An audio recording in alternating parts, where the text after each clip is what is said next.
Ow.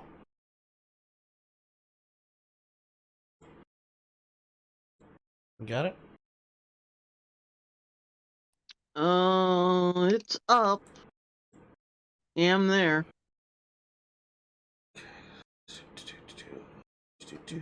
Scroll. That stream marker. Let's go. Today we are going to talk about Oh, He's loud as shit. Also, I can hear my echo. I know. and specifically we're going to talk about black men's experiences with Hang on, pause it real quick. I have to piss. Damn it. Female reproductive system! Well, I don't know if peeing has anything to do with it. But, oh.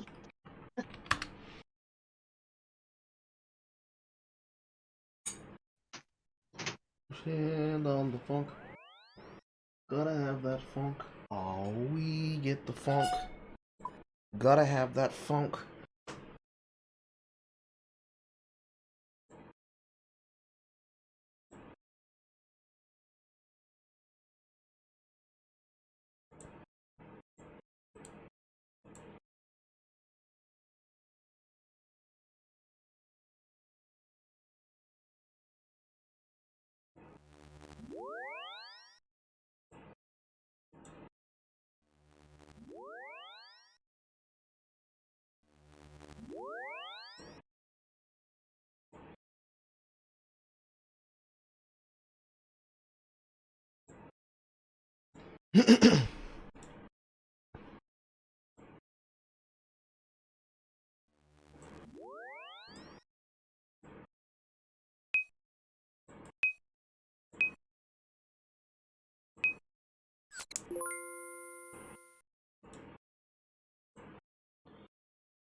Okay. Okay, so allotments, strawberries, hops is still jutes.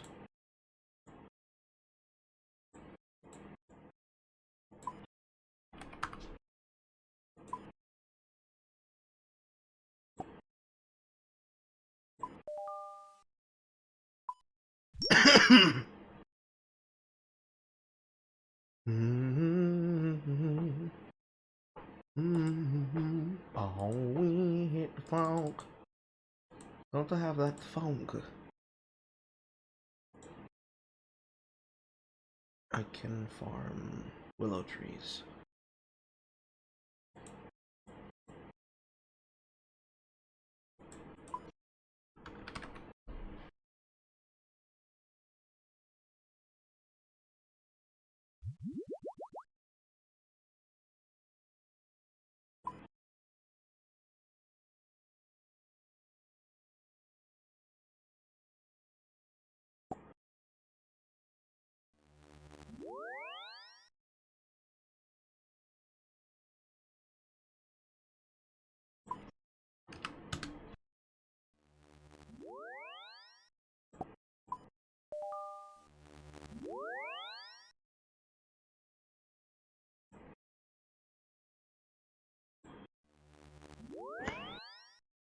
$33 bananas.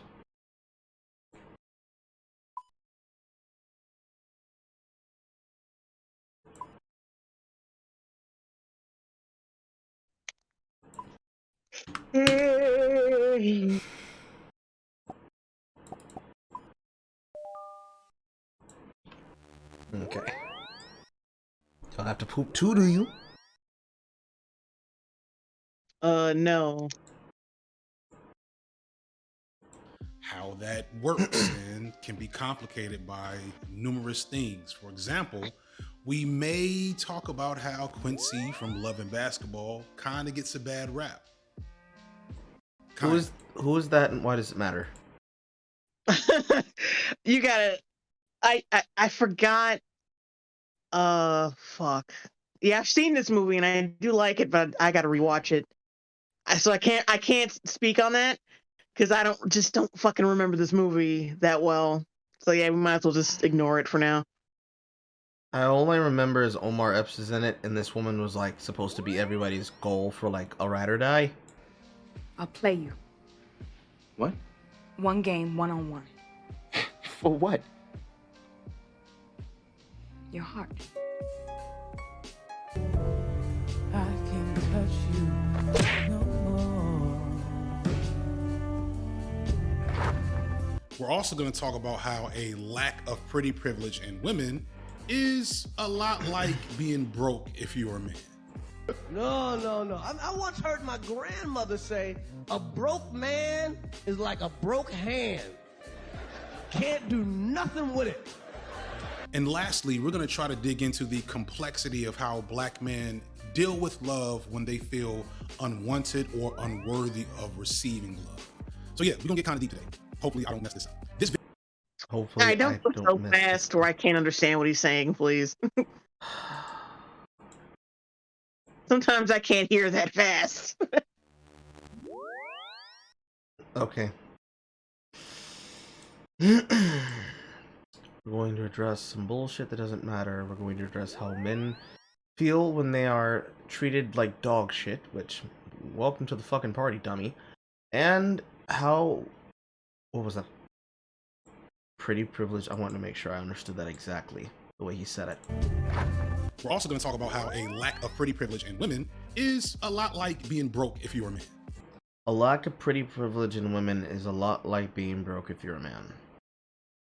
I don't think that's a fair comparison. It's not even fucking close to being a fair comparison.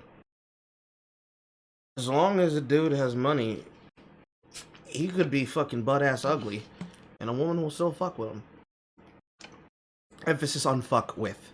She will take his money, and she will be around him for his company, but only because he has money. The second that he does not have that, she's going to go leave for a dude who either is pretty looking, or is pretty looking with money, or another ugly dude with money. Even if a guy has cash, because of the fact that women, especially in this age, believe that I'm independent, I don't need your money. They don't have to work as hard. They can just basically much just bullshit themselves away and say, hey, I can make a man into what I want him to be. Unless, of course, we're talking about the women who are now out here, unironically, on their damsel arc. This is a thing that's been happening on TikTok. Women saying, it's not that I don't need a man, I want a man. I want a man because I don't want to work. We had it really good, women. We fucked it up. Now we gotta fix it.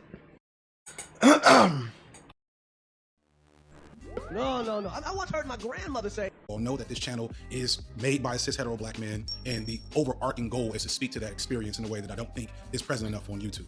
So please don't exclude it. You are more than welcome to come and take a look. I'm Peak the Signifier. I'm a real life YouTuber now. So please remember to like, share, and subscribe to the channel and click the bell, because when you don't click the bell, the gods of the algorithm do not. Are you hear playing it? triggers. And I am. This is the Black Media Breakdown. Oh. What, you didn't see it? Well, you paused it on Black Media Breakdown number 11, right? Yes.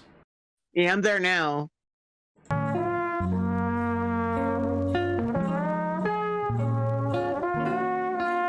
Get your alopecia beard out the damn frame. So, story time. I love my wife to death. My wife is amazing. I am incredibly lucky. But we got some interesting stories. Some of them are very embarrassing. Not all of them are embarrassing for me. But this one, not so much embarrassing. I like it. It's a cute story. And I wanted to start with it because I wanted to set the stage for what the type of energy I wanted for this video. So my wife and I met under relatively auspicious, circumstances. And the first kind of embarrassing thing is that when we met in undergrad, in 2004, I was a senior graduating and she was a freshman, and we met in the second semester of my senior year. And I initially did not want to deal with her because I was like, that's in bad taste. I didn't want to be the guy in the fraternity, picking up girls from the freshman dorm. My whole life at college made fun of those dudes. But she was just kind of too bad. That's my type. I couldn't just, she was dope. And I was a okay looking guy with a car.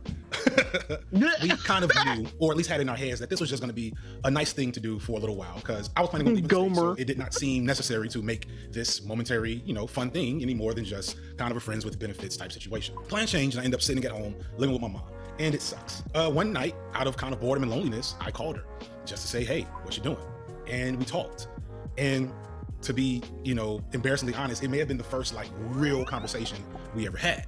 And then I called her the next night. And then after that, she called me. And then suddenly pretty quickly we're talking every day for hours. That's what, I don't know, do y'all still do that? People under 30, like people in their early 20s, do y'all still like, well, hold up, do y'all still talk on the phone? I don't know, a couple of weeks before she came back to school, I was like, hey, when you come back to school, can we officially be boyfriend and girlfriend?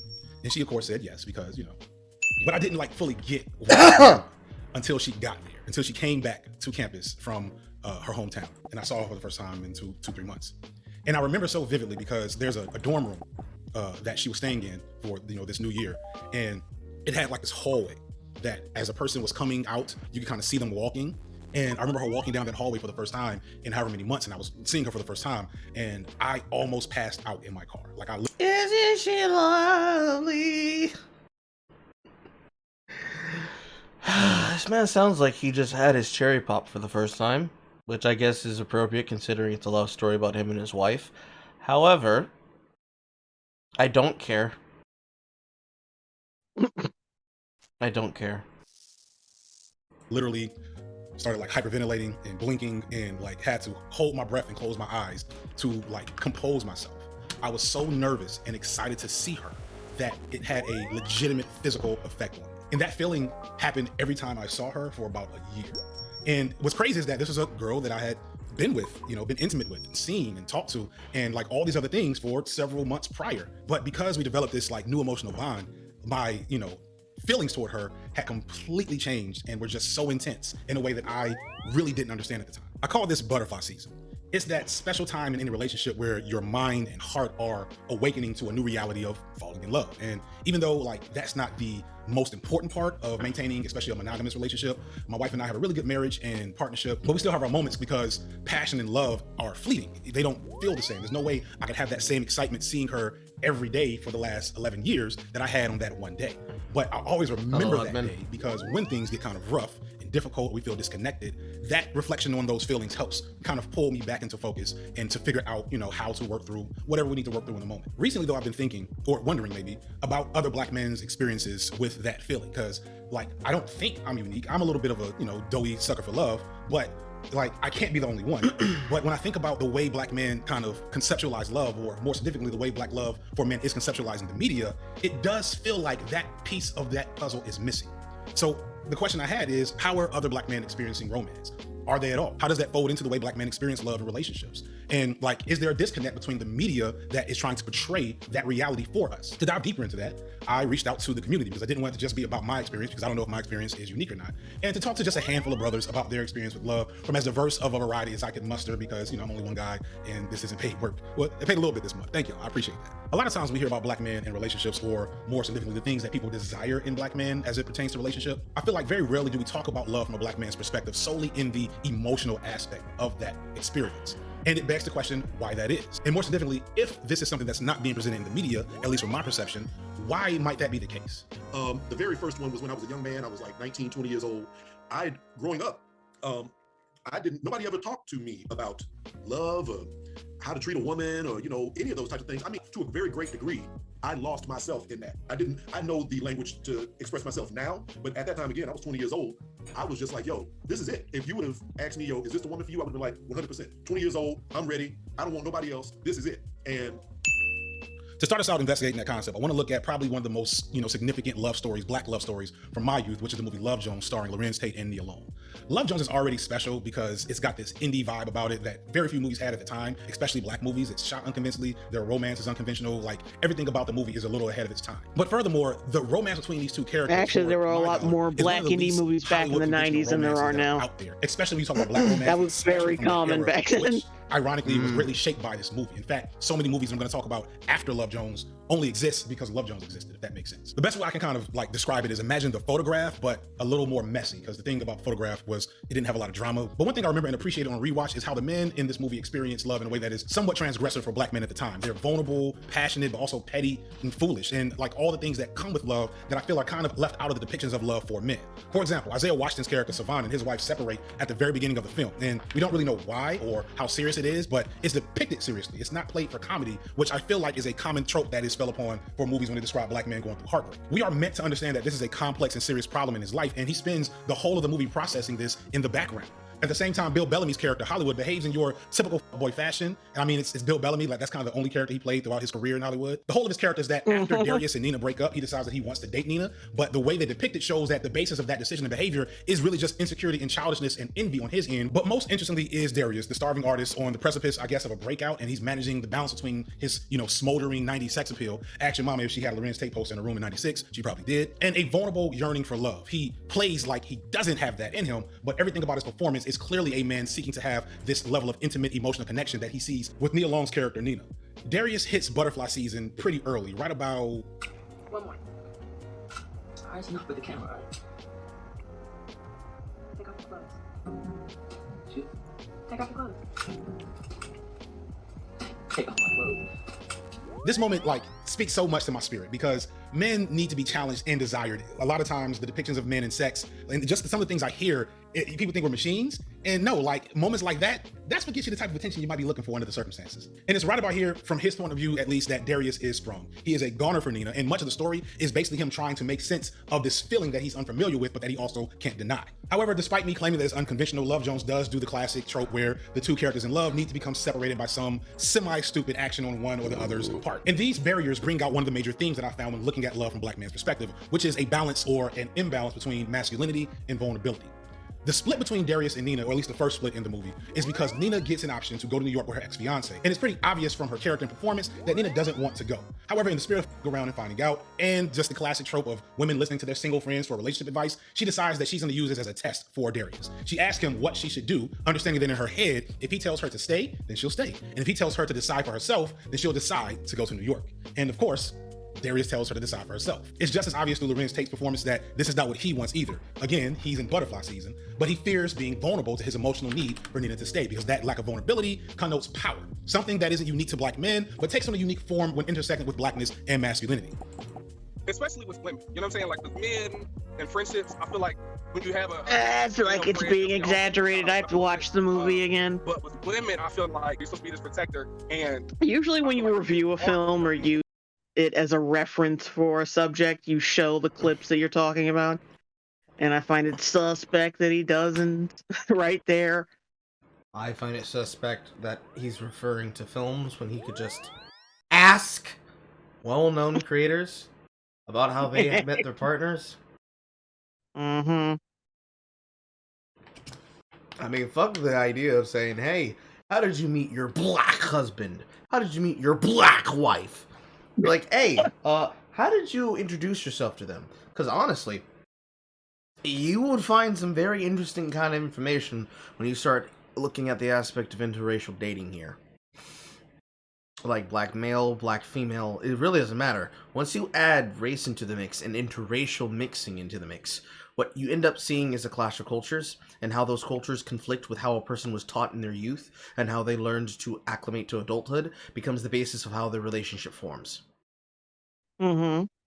I feel like he's not serving a demographic, but this is the same man that said, I am trying to make content that serves the black perspective. So why don't you mash the black perspective of interracial dating and biracial children? No. No, we can't do that. Gotta one drop it. One drop, one love. That's gonna be the new goddamn quote for the Not Fucking Down Coalition. One drop, one love.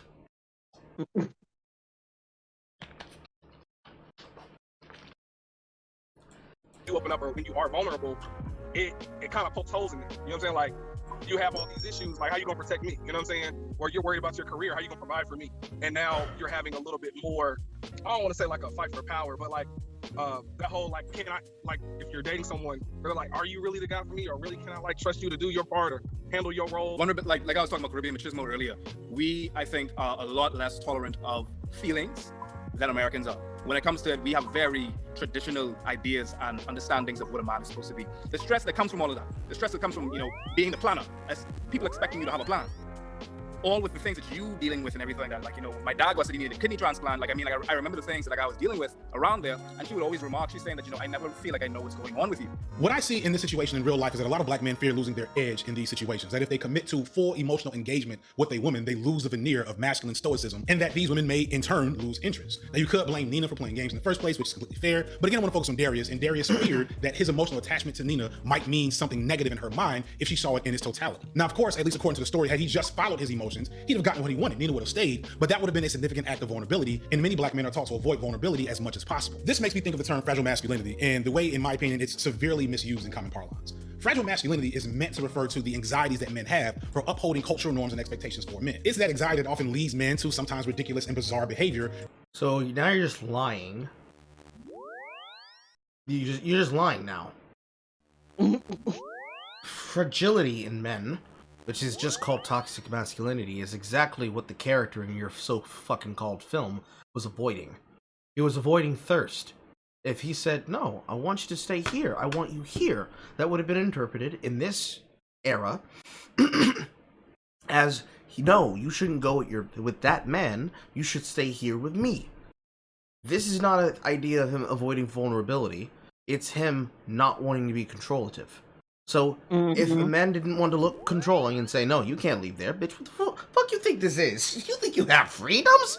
No, he's just like, hey, do what you want. Like, I trust you. I mean, yeah, we don't, no, you can't have your own career. You have to only love my dick. It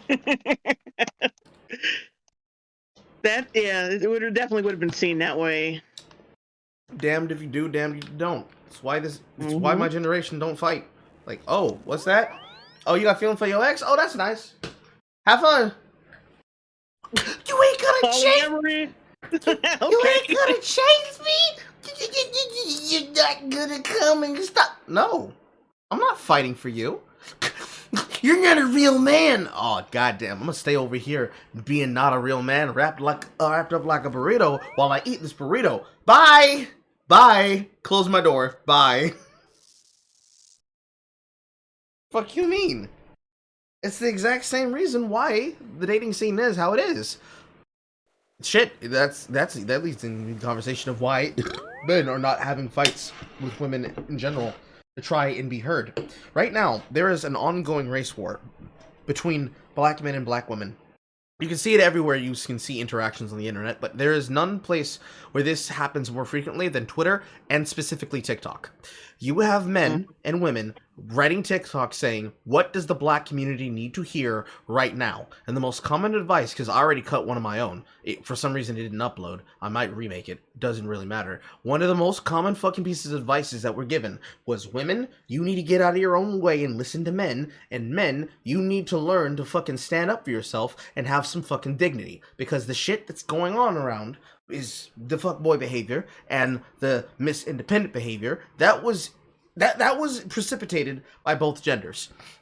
Women have learned that men don't have any level of sexual responsibility or sexual principle. They are so horny, they are willing to take and accept any kind of behavior as long as they get some, which has trained women to act like men. And in acting like men, they have understood that because men are not sexually disciplined, they can be able to act, speak, and behave in any kind of way towards women and men and get what they want. And people will accept it because women have decided, yes, we stan a queen, because this negative kind of girl boss behavior is great in the eyes of people who love the benefit that comes with it. And it is negative in the eyes of men. So those men then turn towards pickup artists and horrible fucking podcasts like Fresh and Fit to get their perfect dating life advice. But this red pill advice just turns them into assholes and begets the cycle of more horrible fucking assholes telling other men bad advice and bad ideas. Then both generations of men and women get burnt out on this fuckboy and fuckgirl cycle that they just continue butting heads against each other. They blame people for actions that another member of the group is not responsible for. Instead of talking about their problems, women just look for an opportunity to shit on men in general, and specifically. Men in general and specifically. Shitting on men as a group, and then shitting specifically on the kinds of men that have not learned from this behavior and have not stopped it, so they can use them as a perpetual tool and a cudgel to silence the opinion of anyone else, male or female, when they try to correct them. You can't get any word in edgewise except if you are an old woman or an old man. Better benefits if you are an old black woman or an old black man married to another partner who also happens to be black. That's the only way you're able to talk to them. And it's become that because of people giving horrible advice like that. Maybe in the 90s it could have been like that, when we didn't have this kind of attitude. But nowadays, you're some motherfuckers up for fucking failure. Bars. Bars. Cucky Joe's High Guardian Spice video, harassment is not criticism. I saw it. I see. I'm adding it to the docket, Mr. Nova Hero. Don't you worry. You mean you can't understand it that fast, Jay? Penis size, looks, attractiveness, charm. But for such an in-depth and long video, he does have cash. He's the kind of man to wife up the hoe that all the homies are smashed. Damn, Moon. Tell me how you really feel. Alright. So, yeah, Cap. That we see and then make fun of and make memes about. And don't get me wrong, any man that says that he... Let's read this. If you're a grown... Oh, I know exactly where this is from. If you're a grown-ass man and you still wipe your ass, you're not a real man. I should be self-explanatory, but apparently I have to justify myself. There's nothing more feminine than using a product in your body. Makeup is 100% feminine by the same logic, so is wiping your ass. I haven't wiped my ass in about 4 years, and I've never had any issues. My digestive system is in the top 1% in terms of regularity, functionality, and performance, and I've never once felt the need to clean up after myself. If you blank and you need a wipe, you've got an emasculated GI tract, that's your own issue. Man up and get your blank together. Literally together. What the fuck?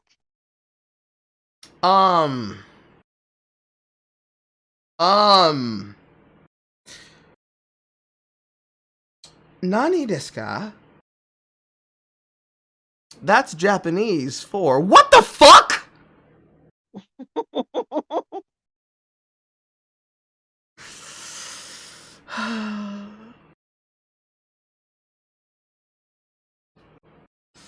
So he pulled this from a troll comment that came from Reddit. People saw it and took it as real. However, this is not the original troll comment. This is someone unironically saying this. 4chan strikes again.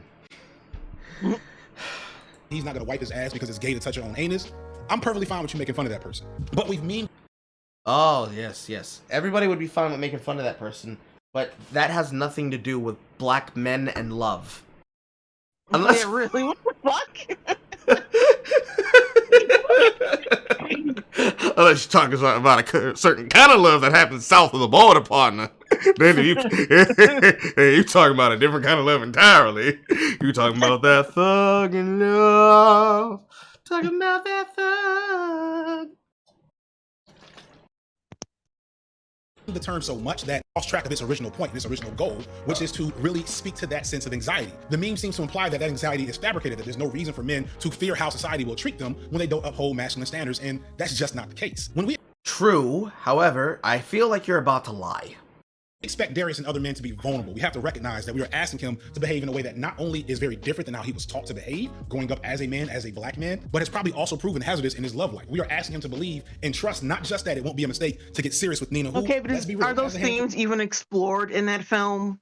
I don't Like him, recall. he grew up to not be vulnerable. Like, was that ever explored, or was it just a simple fucking love story with a cast that just so happened to be black?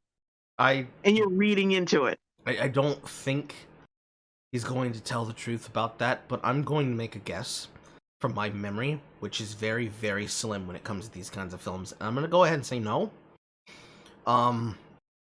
I mean, by the same logic he's using here, I would have to wonder why he didn't use such things like Jungle Fever, or Held Up, or Booty Call, or fuck, what's that guy? What's the other one that had Jamie Foxx in it? I can't think. Doesn't matter. Any of the fucking 90s and 80s films that you could pull from. I mean, shit, you showed me that other one the other day. I can't remember the name of it. What was it Half called? Plenty. Yes, Have Plenty. Have Plenty. Goddamn, so yelled at me. It was weird timing, is all. Um, I thought you didn't hear me. a little bit. So from things like that, and have plenty. I didn't feel that it was necessary to claim that the reason that story was important was because it was black, but more because it was closer to being grounded and realistic.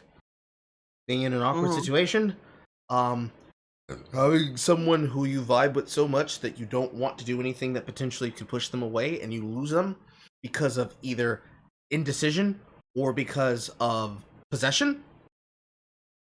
There are so many stories that you could write about that could connect to the spirit without needing to be specifically for the black by it being made by blacks, made for blacks.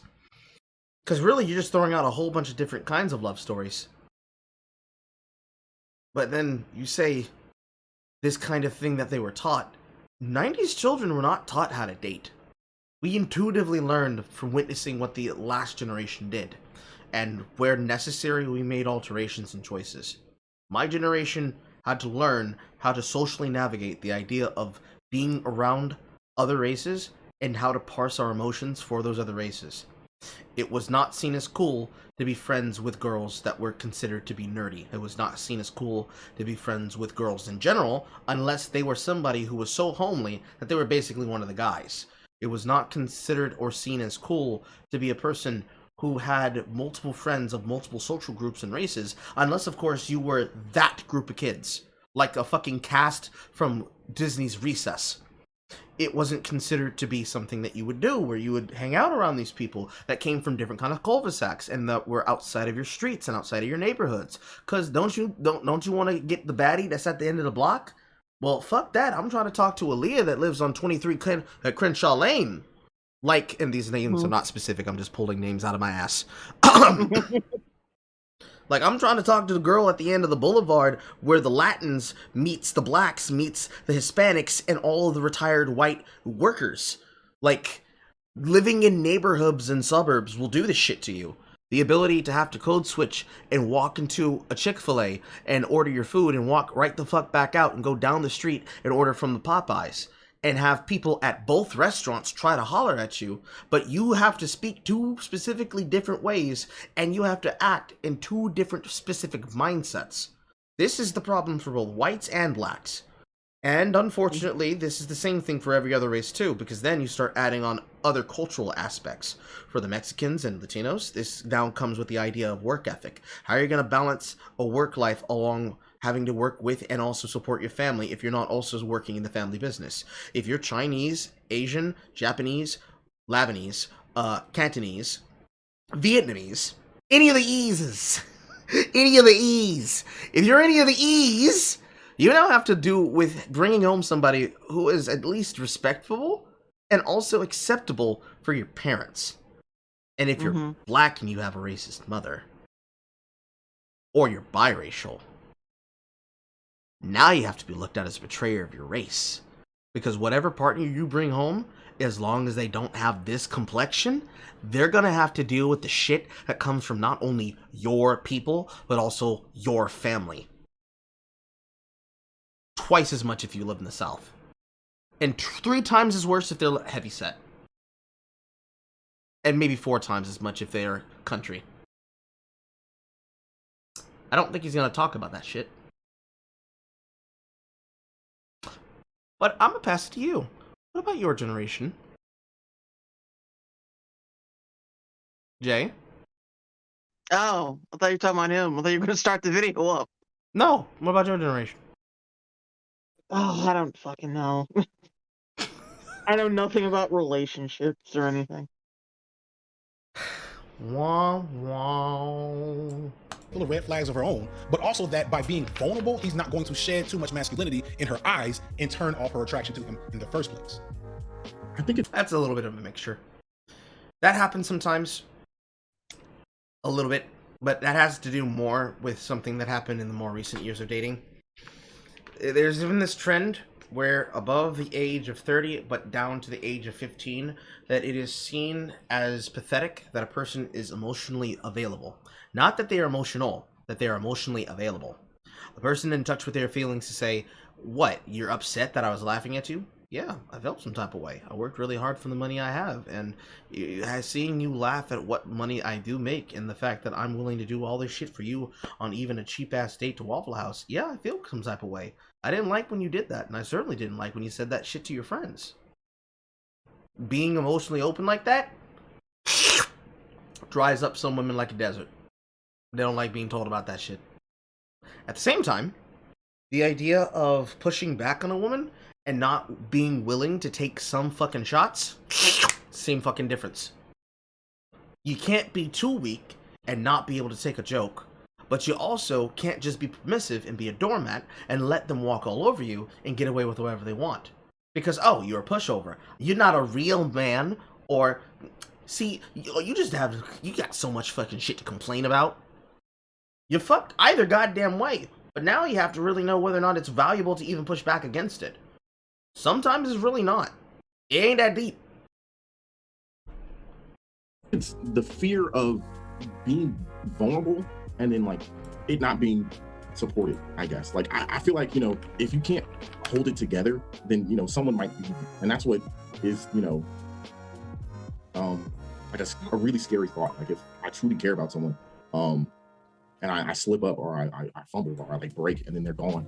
I was never brought up in the environment of black boys don't cry, you have to stay hard all the time and you can't show weakness because that's what people are gonna use against you and everything. I had to learn that from the world. It contributed to the relationship aspect of things, but it also affected it in a way that I knew that I didn't want to maintain that artifice with somebody that I was going to be spending a lot of time with. I noticed that some of my friends would get into relationships with these girls and they would just perform all the time. I love the use of the phrase artifice here because what it gets at is this veneer that black men often utilize to engage in and attract romantic partners. And it alludes to how black men maintain a safe emotional distance from romantic partners until they feel like it's safe for them to slowly and meticulously dismantle that artifice and be their true selves, which in some cases never actually happens. I'm gonna make a statement here that on one end oversimplifies a very complex issue and dynamic that I wouldn't say that it never actually happens.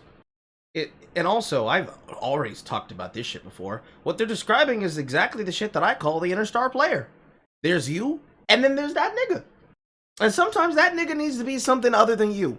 Because you can't handle this shit. But you know who can? Your interstar player. Let me go talk to him. Let me spit game at him. You stay here, and you observe and take notes. And we'll compare notes later. Then you slowly begin to realize the difference between this interstar player and you have to remember at the end of the day, the interstar player is not you. It is the you that you have to introduce yourself to everybody else in the world. So you have to learn to dismantle this until you're able to deal with that problem and address that problem when it comes time to address it. It's not patheticism that you're doing. It's not embarrassment that you do it out of. It's that there is something that you care about. You care enough about it that you do not want it to be embarrassing. You give enough of the shit that you don't want to fuck it up. So, you try not to fuck it up. And to not fuck it up, you kind of require people to be on the back foot and be prepared and be wary and just not think that you can be walked all over. And unfortunately, sometimes this happens. It's an inevitability. It's not all bad, but at the end of the day, still fucking scary. Especially when it happens around women. Because the same thing happens to women too. It's not just a male thing. It just happens to happen to men more often because men don't get the ability to be that open with their own emotions as well. So undoing that fixture and making it better for yourself is a little bit of a weighing of risks. It's not always guaranteed to work out. It's not always guaranteed to be useful. Not even guaranteed to be okay. Sometimes it can take a real long time. And for the guys it takes a real long time for, they can end up becoming an entirely different person. And end up at the end of the day, kinda not really being themselves. They can end up becoming that thing without being that thing, if you know what I'm saying. You end up becoming the caricature that you've created to protect yourself, rather than being your own self so much that the caricature is the only thing people see and hear of. So the more that you try to dismantle the facade that you've created, the more people see and think, well, the thing that you were doing before, that was the real you. But this is not that. Was that confusing? No. Okay. Creates conflict between men and women, especially black men and women. But on the other hand, it just really cuts to the core of an issue that I don't have perfect answers for, but this observation I feel like has to be said. I think sometimes we forget that patriarchy is like a universal social system. And when you hear here we go with this bullshit. You see, patriarchy is the reason why men are not able to be open with themselves, because they aren't getting enough pussy to counteract the pussification that comes from the estrogen as they insert their penis into women.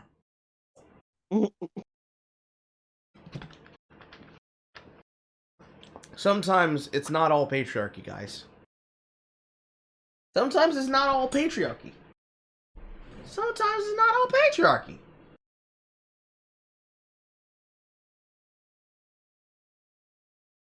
The homies don't wipe Carl. The real ones. No.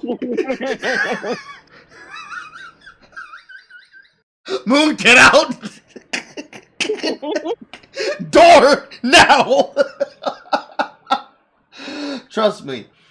Oh my god. Trust me. I'd love to see you tear him a new one after he and his followers harassed me for making fun of his videos. I'ma get there, Nova. Don't you worry. It might not be tonight, but I will get to it. Get to what? Somebody requested a video. Oh. Yeah, I had a backlog of these. Can we also bring up lower levels of testosterone? I mean, that's a medical thing? If we assume that everything's right in your junk, and your pants, and your head, and in your heart, sometimes a lot of the shit is psychological and also emotionally driven. Not emotional based, emotionally driven. Uncomfortability, not mentality. A lot of problems with dating, some of it is male based, a lot of it is female caused, but not all of it is male solved and female solved. There's a meeting of the edges here, and where the female mentality and the male psyche meet is where a lot of these solutions can be found. That's why I specifically said it's female caused and male affected. Because women will affect the way that men are, because they have more societal control over not only the dating scene, but also the selection process for relationships. Because men get to choose how marriages are done, and women get to choose how partnerships are formed.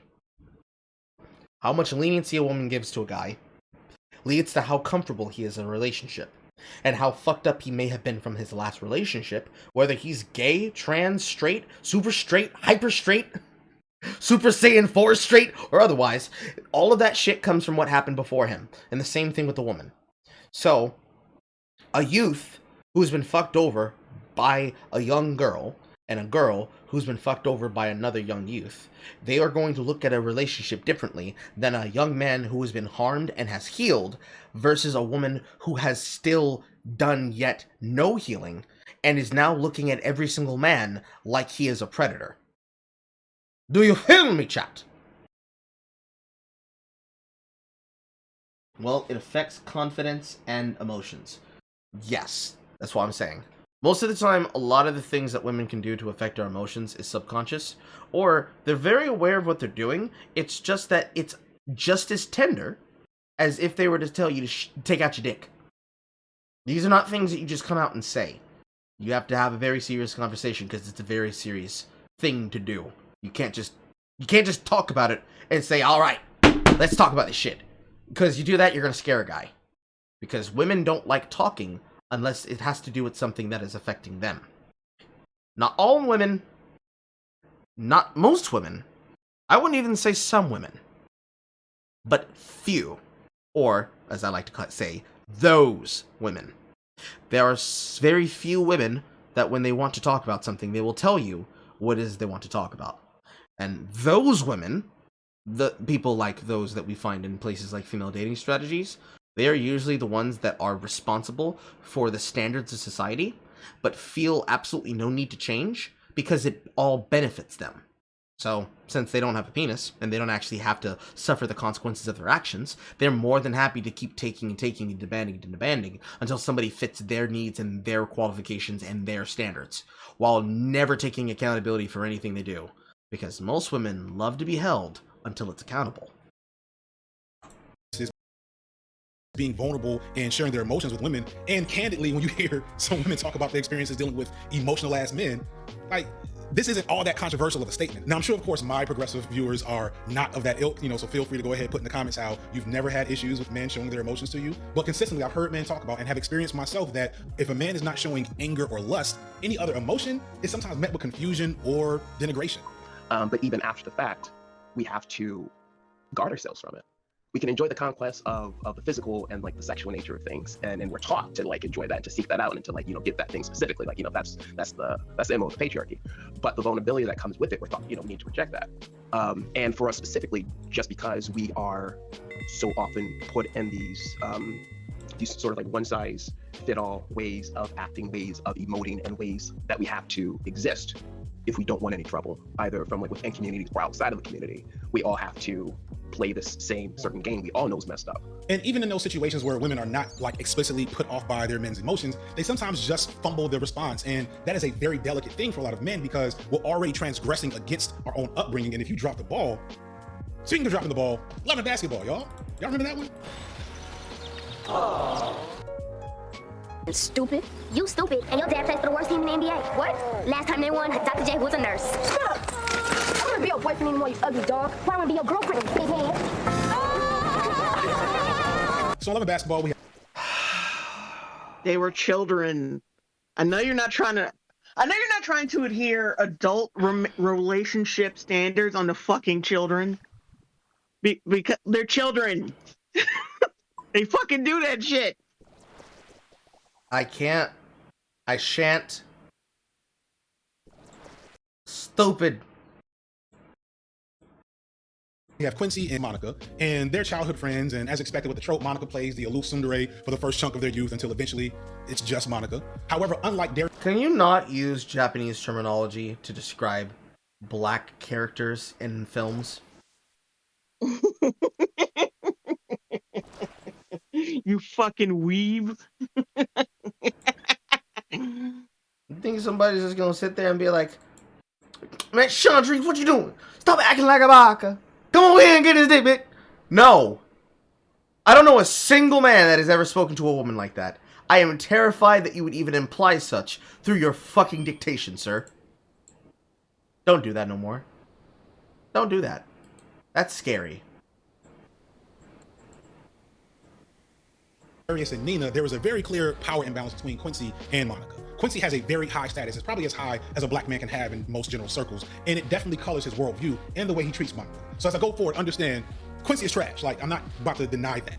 However, trash people need love too. About halfway through the movie, some internal family drama erupts and Quincy's world is shaken to the core. And there's this very critical moment where he sits down and opens up to Monica. And Monica, let's be real, does not really value his emotional vulnerability and his need for her at this moment in time. The man looked me in my eye and he lied to me like it was nothing. Like it was easy.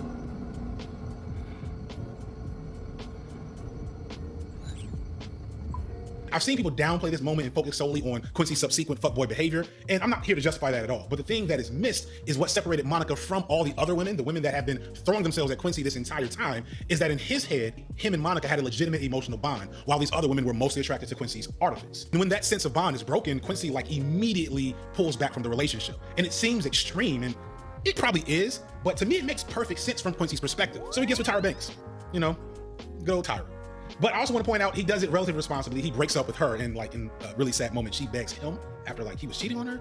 Yeah, this movie's not as good as y'all remember, trust me. So what I want you all to get though is that for Quincy's character, from his perspective, his personhood and identity has been intrinsically tied to his status as a golden boy and the son of a good man.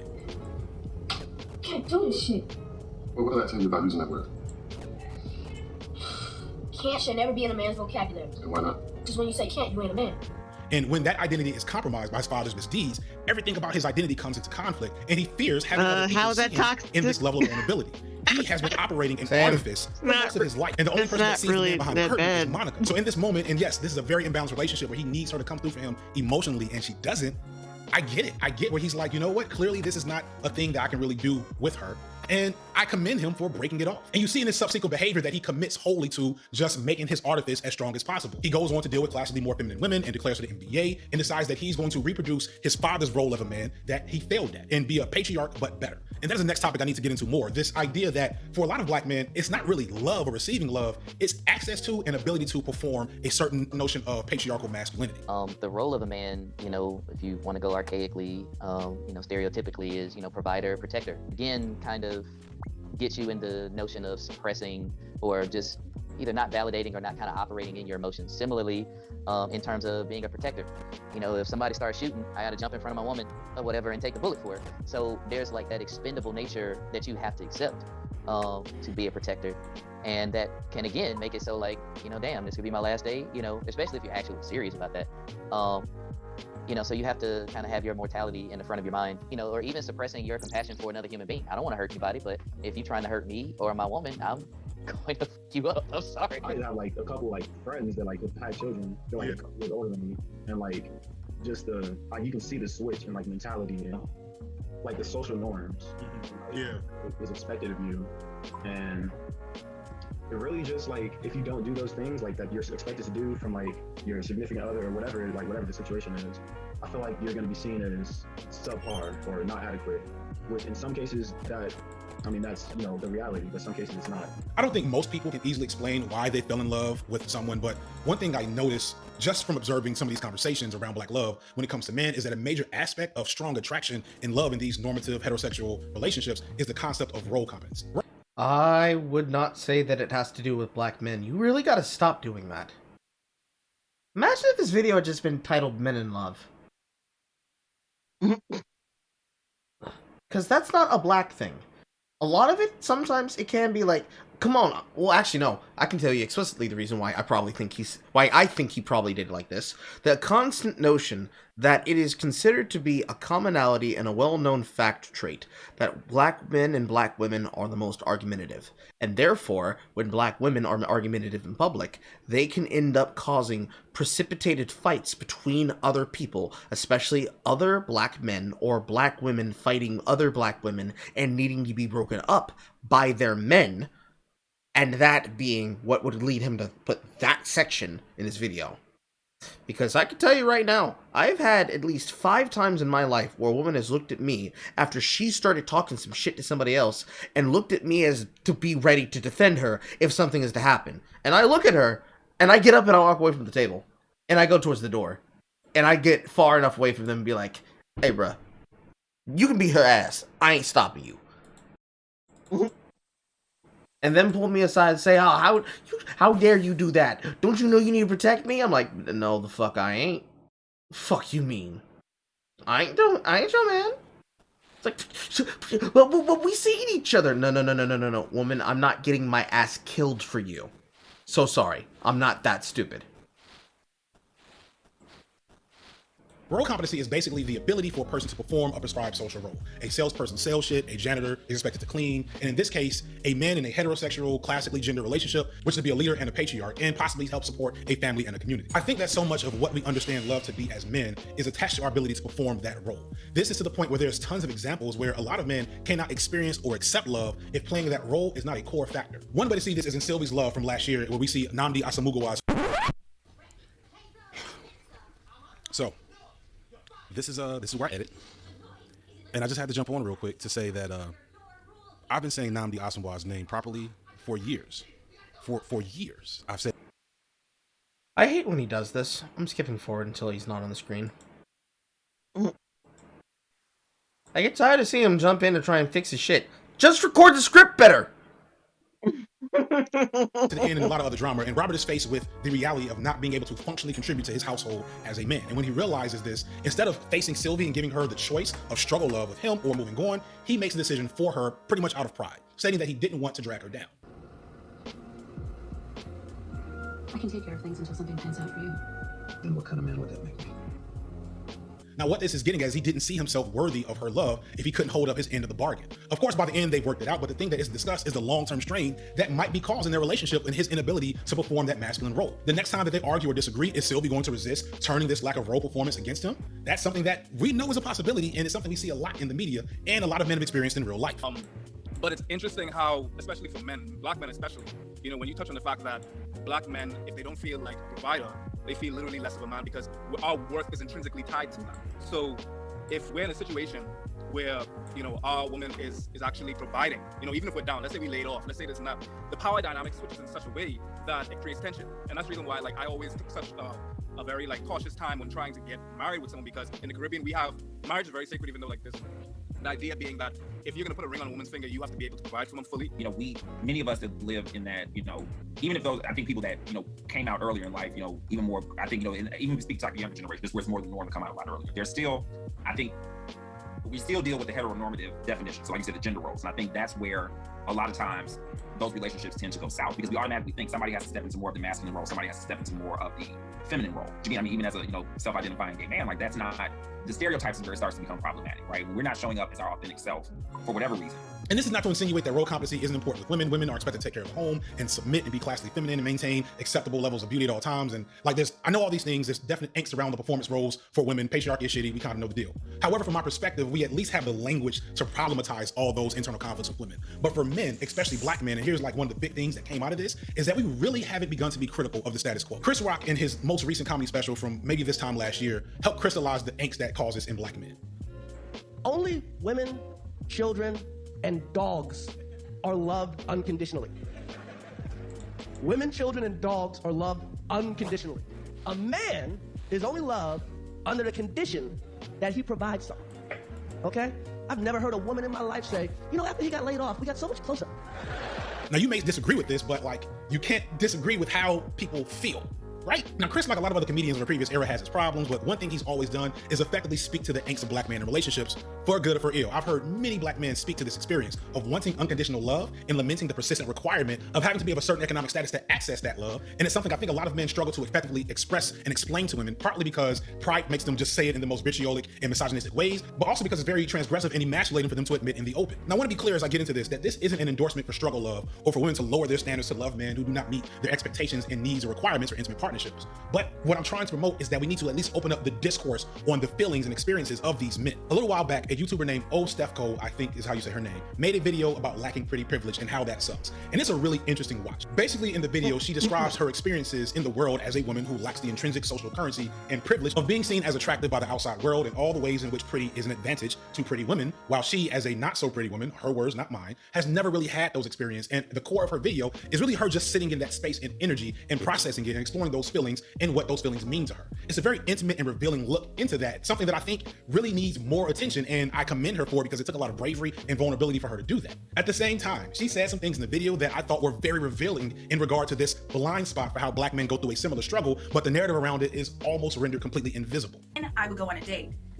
We have to back up a bit, and we have to challenge something here.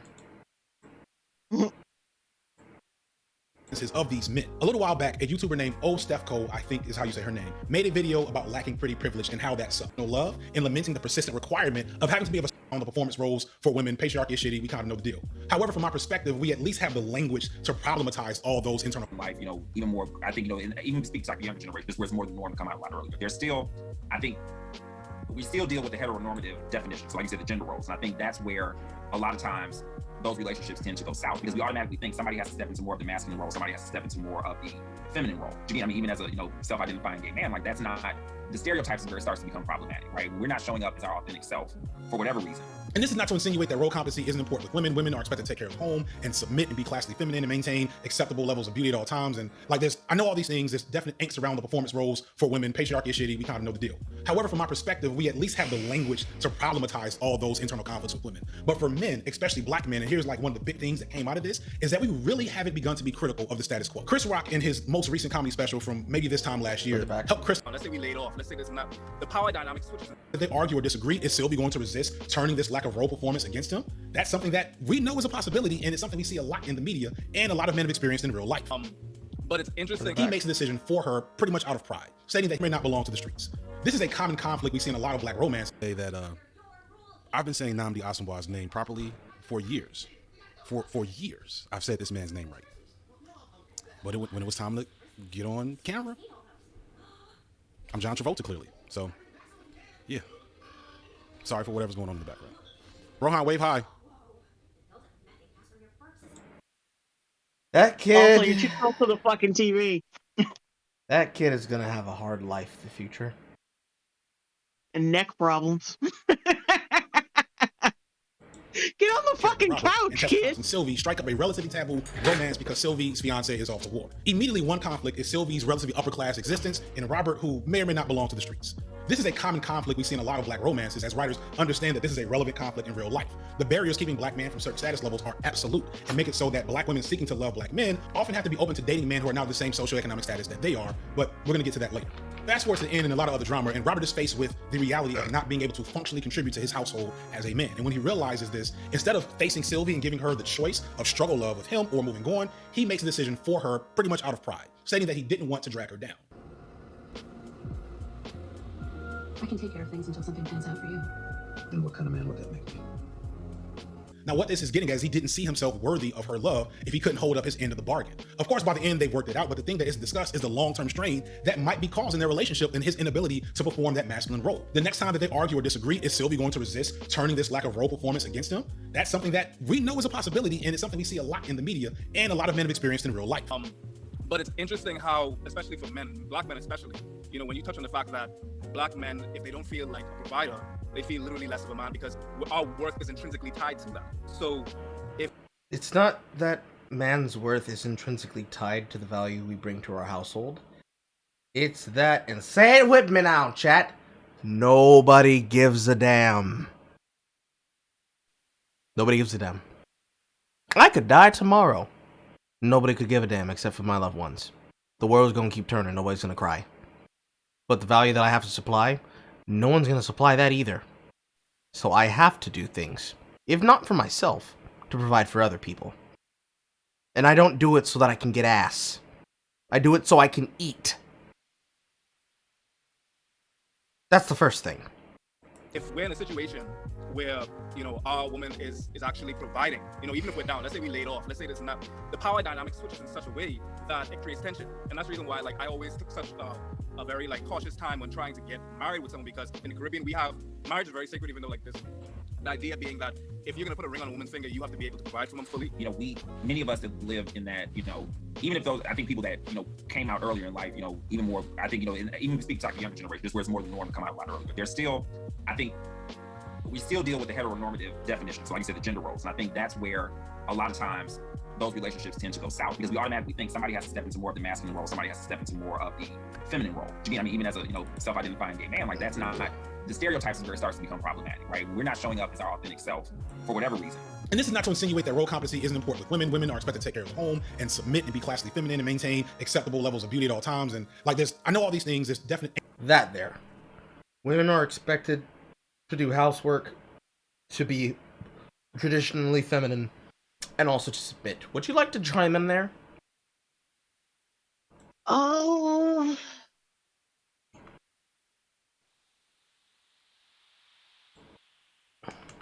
I mean, this has been pretty outdated for a while. It's not necessarily expected now, because you know, it's slowly been dismantled since like the late '60s. That whole fucking thing. I find it bizarre that he would even mention it in the video where he's talking about modern dating. Yeah. They can't help but go to the past because they have nothing to work with now. I wonder if there's any draconian gender stereotypes that are still held up today. Oh, none? Well, in the 60s, women were expected to blah, blah, blah, blah, blah.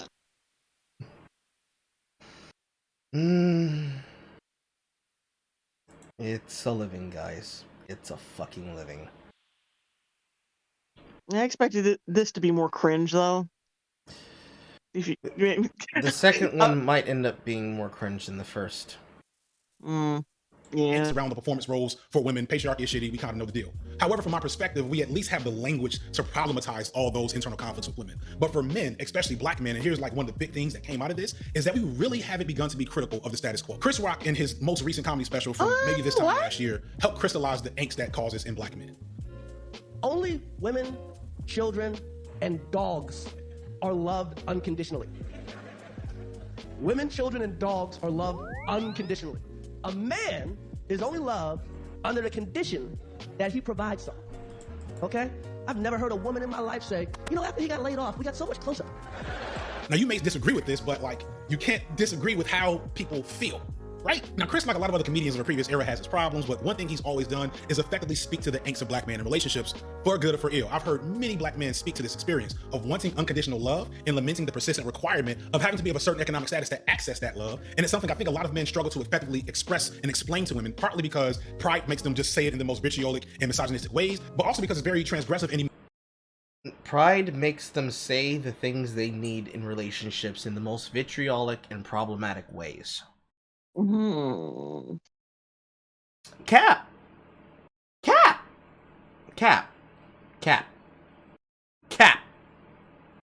emasculating for them to admit in the open. Now, I want to be clear as I get into this, that this isn't an endorsement for struggle love or for women to lower their standards to love men who do not meet. What does he mean by struggle love? I don't know. What the fuck he be saying? Struggle love. He keeps saying that like it's like it's a proper noun. Like it's a scientific phenomenon that we can witness in the black community. I don't know who the fuck lied to him, but they need to stop lying to him. Like, immediately. Because it's not helpful. The only thing I could possibly think that he means when he says struggle love is that he means getting into a relationship when it's hard to maintain one.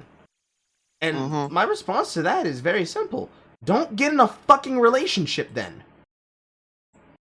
If you don't feel that you could be able to supply what the relationship would require or what the needs would be, don't do it. You don't have to. Not to say that you shouldn't be allowed to have the ability to have an emotion or to have the desire to date. It just means priorities. What do you think is the better priority for you? Do you think you need to get some pussy, or do you think you should probably worry about the other things that come with life, like money? I would think it'd be the thing like money. Sometimes you can end up falling between one or the other. You have a lot of money but no girl, and you have a lot of girl but no money. But that's not a thing that should be the concern there. Because if that's a question of struggle love for men from the male perspective, what is the problem for women from that perspective? Because I can tell you that perspective doesn't fucking exist. I know that it doesn't fucking exist.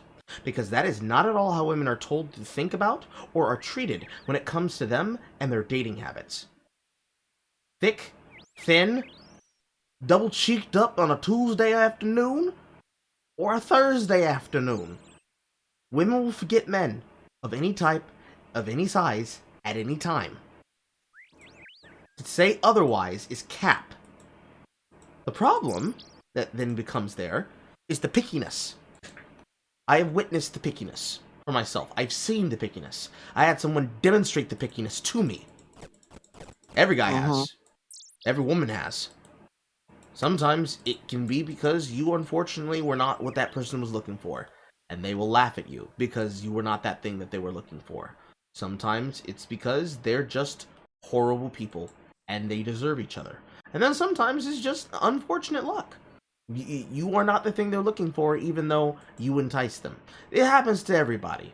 And it has nothing to do with struggle or realistically pretty privilege. I understand and know why some people would think that.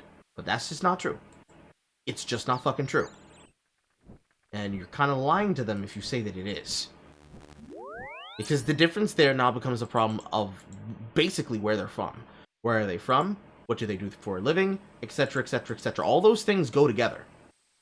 It doesn't make sense for you to say otherwise. Of course, if you do say that, and then you claim that it's not like that, but it is like that, well, you end up becoming part of the problem there. And that's just not helpful for anybody. At the end of the day, it is a perspective problem.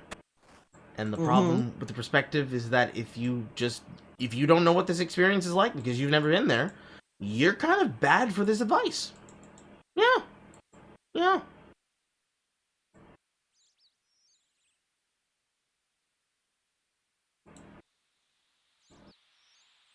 Their expectations and needs or requirements for intimate partnerships. But what I'm trying to promote is that we need to at least open up the discourse on the feelings and experiences of these men. A little while back, a YouTuber named Stefco, I think is how you say her name, made a video about lacking pretty privilege and how that sucks. And it's a really interesting watch. Basically, in the video, she describes her experiences in the world as a woman who lacks the intrinsic social currency and privilege of being seen as attractive by the outside world and all the ways in which pretty is an advantage to pretty women, while she, as a not so pretty woman, her words, not mine, has never really had those experiences. And the core of her video is really her just sitting in that space and energy and processing it and exploring those feelings and what those feelings mean to her. It's a very intimate and revealing look into that, something that I think really needs more attention, and I commend her for it because it took a lot of bravery and vulnerability for her to do that. At the same time, she said some things in the video that I thought were very revealing in regard to this blind spot for how Black men go through a similar struggle, but the narrative around it is almost rendered completely invisible.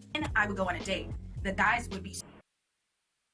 Yeah, no, this woman is not ugly. Who the fuck lied to her? Like, you see her thumbnail for like her icon for her YouTube video, and I'm like, you're not ugly, you're far from ugly. But she purposely made herself look like shit for this video so she could sell it, because her icon. Look at her. If you rewind it a little bit, and he shows her channel's icon, and like I'm like, this bitch isn't ugly though. Feelings and what those feelings mean to her. It's a very intimate and revealing look into this. It's really her that experience is how you say her name. Made a video there it is. Lacking pretty privilege and how that sucks. Yeah, even with her having these giant fucking librarian rimmed glasses on, she's not fucking ugly. Yeah, she's not. But she really played up the homely, what she thinks is homely, the homely look, so she could sell this video. You're not slick. Fucking. See, that's irritating because that's the kind of shit that I'm talking about. If it's one thing to say I don't know what it feels like to have been picked by a guy, because I don't ever feel that guys pick me. I understand how a woman can feel like that and can say that and can believe it, because some men never know what it feels like to be picked. Very rarely will a man understand the idea of when a woman says, "Oh, you actually want me? Why would you want me? Look at me." In the same way that a woman could say, "Oh, he wants me." Like, girl, look at me. Look at me. We will pull you aside by your pretty little hand and tell you, "Bitch, if you don't stop fucking lying to me, would you get all this fucking cake back here? What you lying for?" I'm joking about the cake, but I'm not joking about the sentiment. We're going to look you in your fucking face and say, who lied to you? Who lied to you? Was it your friends? Was it your parents? Was it society? Was it those tricky bitches that you have as so-called friends? Someone had to lie to you. No matter who it was, it's unacceptable. You shouldn't have believed them, and they shouldn't have set forth to say that shit to you. Because that's the beginning of the destruction of a person's self-confidence. But more importantly than that, you know that you're attractive. That's why you did that in the first place. So now you're giving false hope to people who think that they are ugly, but really are just one makeover away from a dance on the dance floor.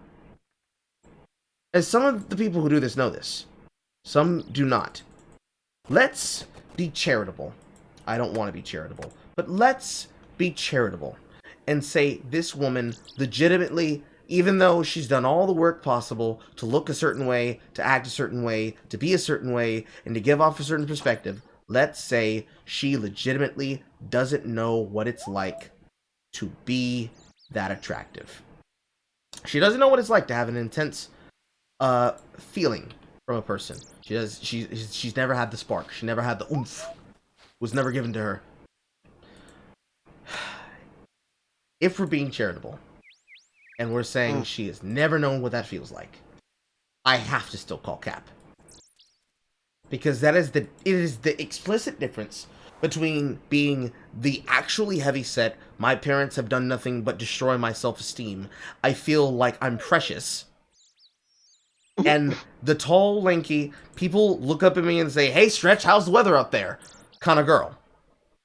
They're not the same things. They are not the same fucking things. Especially if you look like you just fresh dead ass came from a step line. This looks to me like a woman who was a modern day Sora. She's been to frat parties. She's been around other fraternity brothers. She's probably gotten her back blown out by some other fraternity brothers, and it's just her on her chill days. I don't believe that you don't know what pretty privilege looks like, because this is your fucking thumbnail. Very transgressive and emasculating for them needs or requirements for intimate partnerships. But what I'm how you say her name. Like, this is exactly what I would expect the image to look like. I don't believe you. That's not even to say that it's never happened to her. I just have a difficult time of saying that you are still suffering from this. Maybe at some point in your life when you were 11, you suffered from this. But this picture tells me you understand the power of pretty privilege. Big ass, happy smile and everything. Fuck you me, woman. Fuck you me. Energy and processing it and exploring those feelings and what those feelings mean to her. It's a very intimate and revealing look into that. Something that I think really needs more attention, and I commend her for. It doesn't need more attention, actually. Because women actually get more attention than men ever have about their problems. Every single problem a woman has had, she has gotten the ability to speak about it, and she's gotten the ability to talk about it. Nobody talks about this perspective when it comes to men. I have more stories about men being ugly ducklings, myself included, than there are women with stories of being ugly ducklings. Because it is literally just one hoe friend away from finally coming out of her shell and realizing her neon demon. Because it took a lot of bravery and vulnerability for her to do that. At the same time, she said some things in the video that I thought were very revealing in regard to this blind spot for how black men go through a similar struggle, but the narrative around it is almost rendered. It's not similar. I would go on a date. It's not similar. It's similar. It's similar. Similar. What the fuck is similar, Carl? I'm inventing words tonight. It is not similar. It is not even close to being comparable. Well, actually, no. That's cap. Something has to be slightly different for them to be comparable, because if they're not comparable, then they are the same. But that's it. The problem is that it's not something you can actually compare. It is the difference of handicap. The handicap that men have to go through, going through an ugly duckling phase, is not the same as women going through an ugly duckling phase. Because first off, men don't have makeup. They could use makeup, but unless they're metrosexual and they grew up in fucking California like I did, that's not gonna cross their goddamn mind, and we all know it. So, gay person who just suggested that shit in the back of my head, go away. Go away. But more importantly, they don't have makeup. They don't have society patting them on the back telling them, you're just as beautiful as every other person. No, no, no. Male culture is extremely brutal, and it's extremely honest. And it's extremely brutal honest because it has to be. On top of that, society's gonna beat his ass the fuck down by showing him that unless he is a fuckboy and he is getting all the attention from all the women, he is never gonna be looked at. Ever. Ever. And then from there, it just gets worse and worse and worse and worse and worse and worse and worse.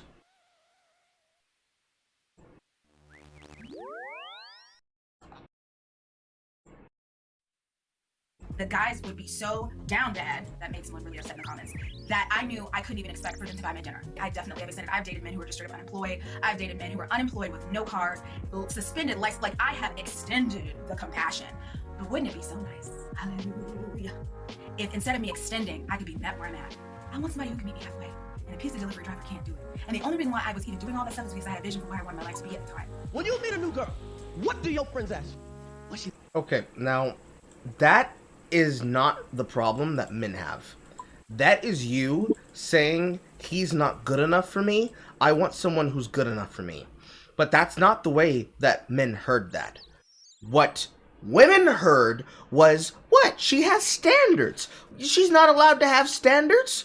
What every man that will hear this broadcast in the future heard is, he ain't shit, he ain't shit, he ain't shit, he ain't shit, he ain't shit, he ain't shit, he damn sure ain't shit, and I refuse to settle for less. There's a difference. And that difference is the reason why most men don't even try. Because why the fuck would I want to be told that I'm not shit?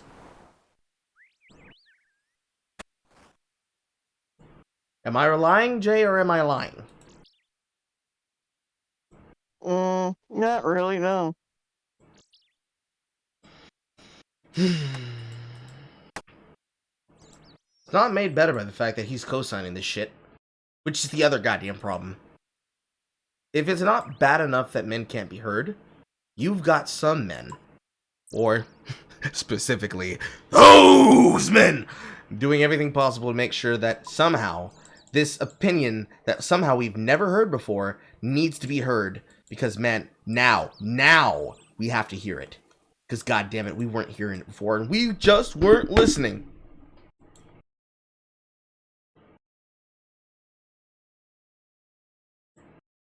You look like. Ladies, when you Why is he here in the frame? Yeah, Does he have to be in frame so he can play this clip? meet a new guy. What do your friends ask you? What does he do? What the fuck does that nigga do that can help you out? Can this motherfucker facilitate a dream or not? What's going on once again, y'all? This is me coming from my highly professional editing bay, as you can see.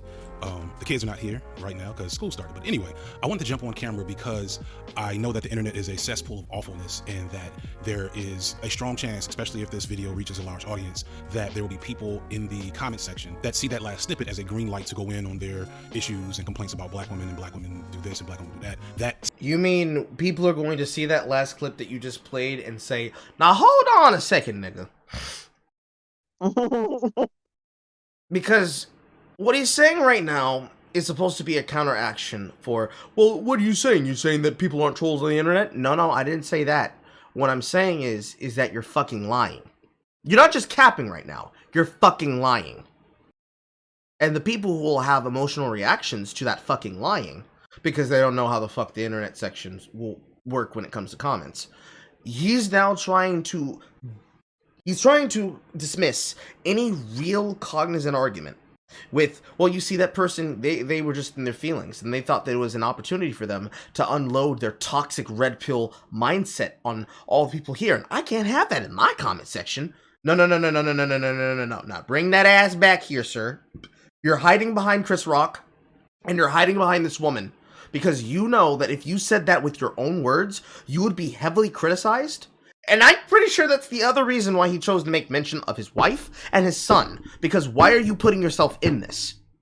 If you're speaking from anecdotal experience, because you're like, hey, I want to tell you this story, why didn't you bring your wife on camera? But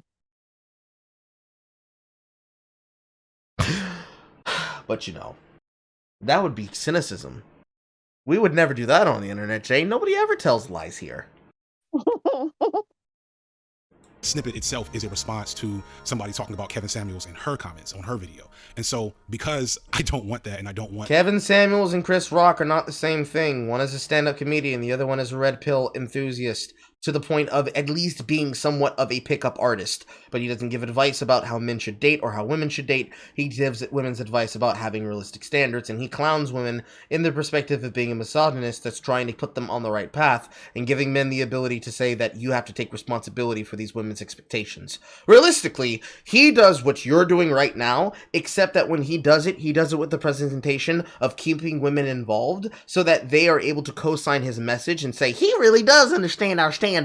Whereas you are going to give women an ass pat and tell them, good job, sister. You belligerently hate that man for everything he has and could ever offer you. And you go living your standard. You deserve it, sister. You deserve it, sister. And I dare someone to say different. my intent be misconstrued, I wanted to make sure I clarified exactly what I wanted to come across from that clip and exactly why I used it. I don't have any issues with Stefco or any black woman's desire to find the type of love and companion that they seek. I am not an endorser for struggle love. I think I say that I said it so many times in this video, I cut some of it out. And I just want to say it again. I am not endorsing struggle love or trying to claim that black women need to lower their standards in any way that they don't see fit. The reason why I took that snippet out is because what I think Stefco did, and what a lot of people do, not just black women, but people in general, is they don't recognize the very, to me, obvious parallels under a capitalist patriarchal system between intrinsic value of beauty and... Oh my fucking god. If he tries to come up with another explanation for why actually, black woman, you are a victim of the cishet patriarchal standard, that means you have to throw that ass in a circle because capitalism demands it, I'm gonna fucking tear my afro out.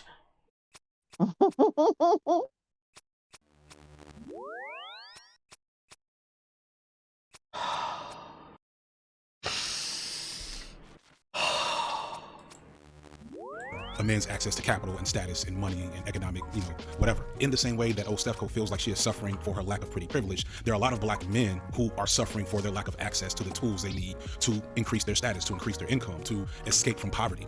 And what I want, what the goal of, this section and really the totality of the video is to create space for black men to have these conversations amongst ourselves and with everyone else, to not make it about trying to break black women down, but to just speak to that experience. I feel like I'll never see a video by a black man saying, I'm broke and I can't find love and that sucks. Like, I'm broke and I don't care to find love. Also, why the fuck does that have to do with anything?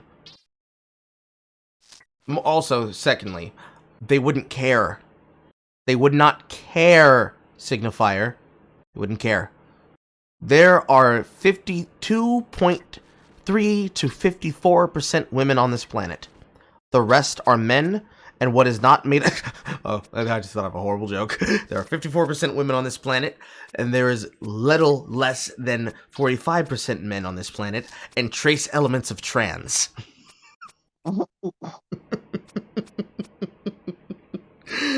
These are the trace elements that make up the human dating pool.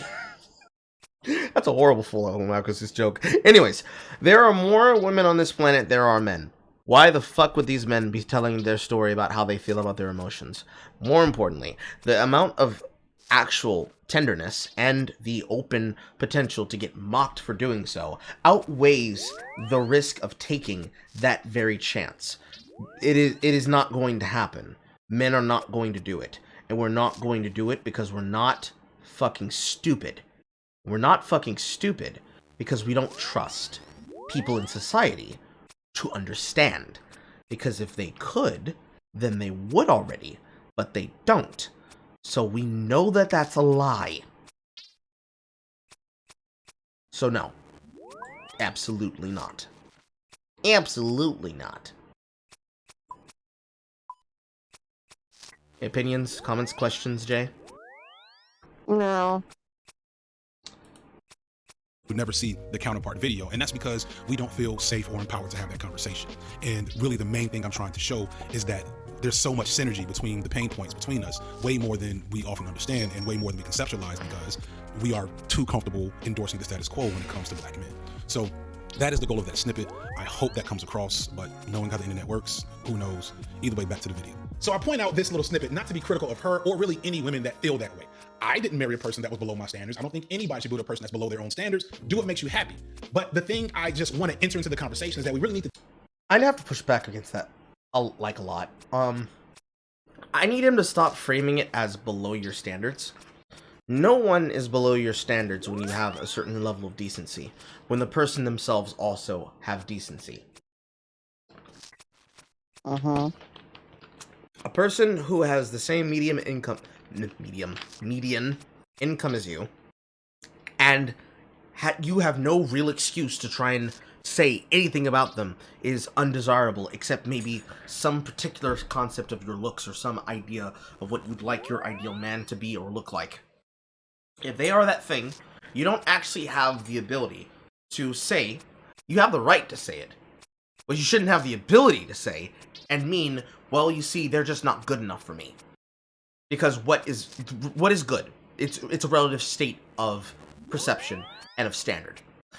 If they treat you well, if they have all the ability to take care of you, which realistically, that is not even a factor at the end of the day, but we'll add it there, just for sake of argument.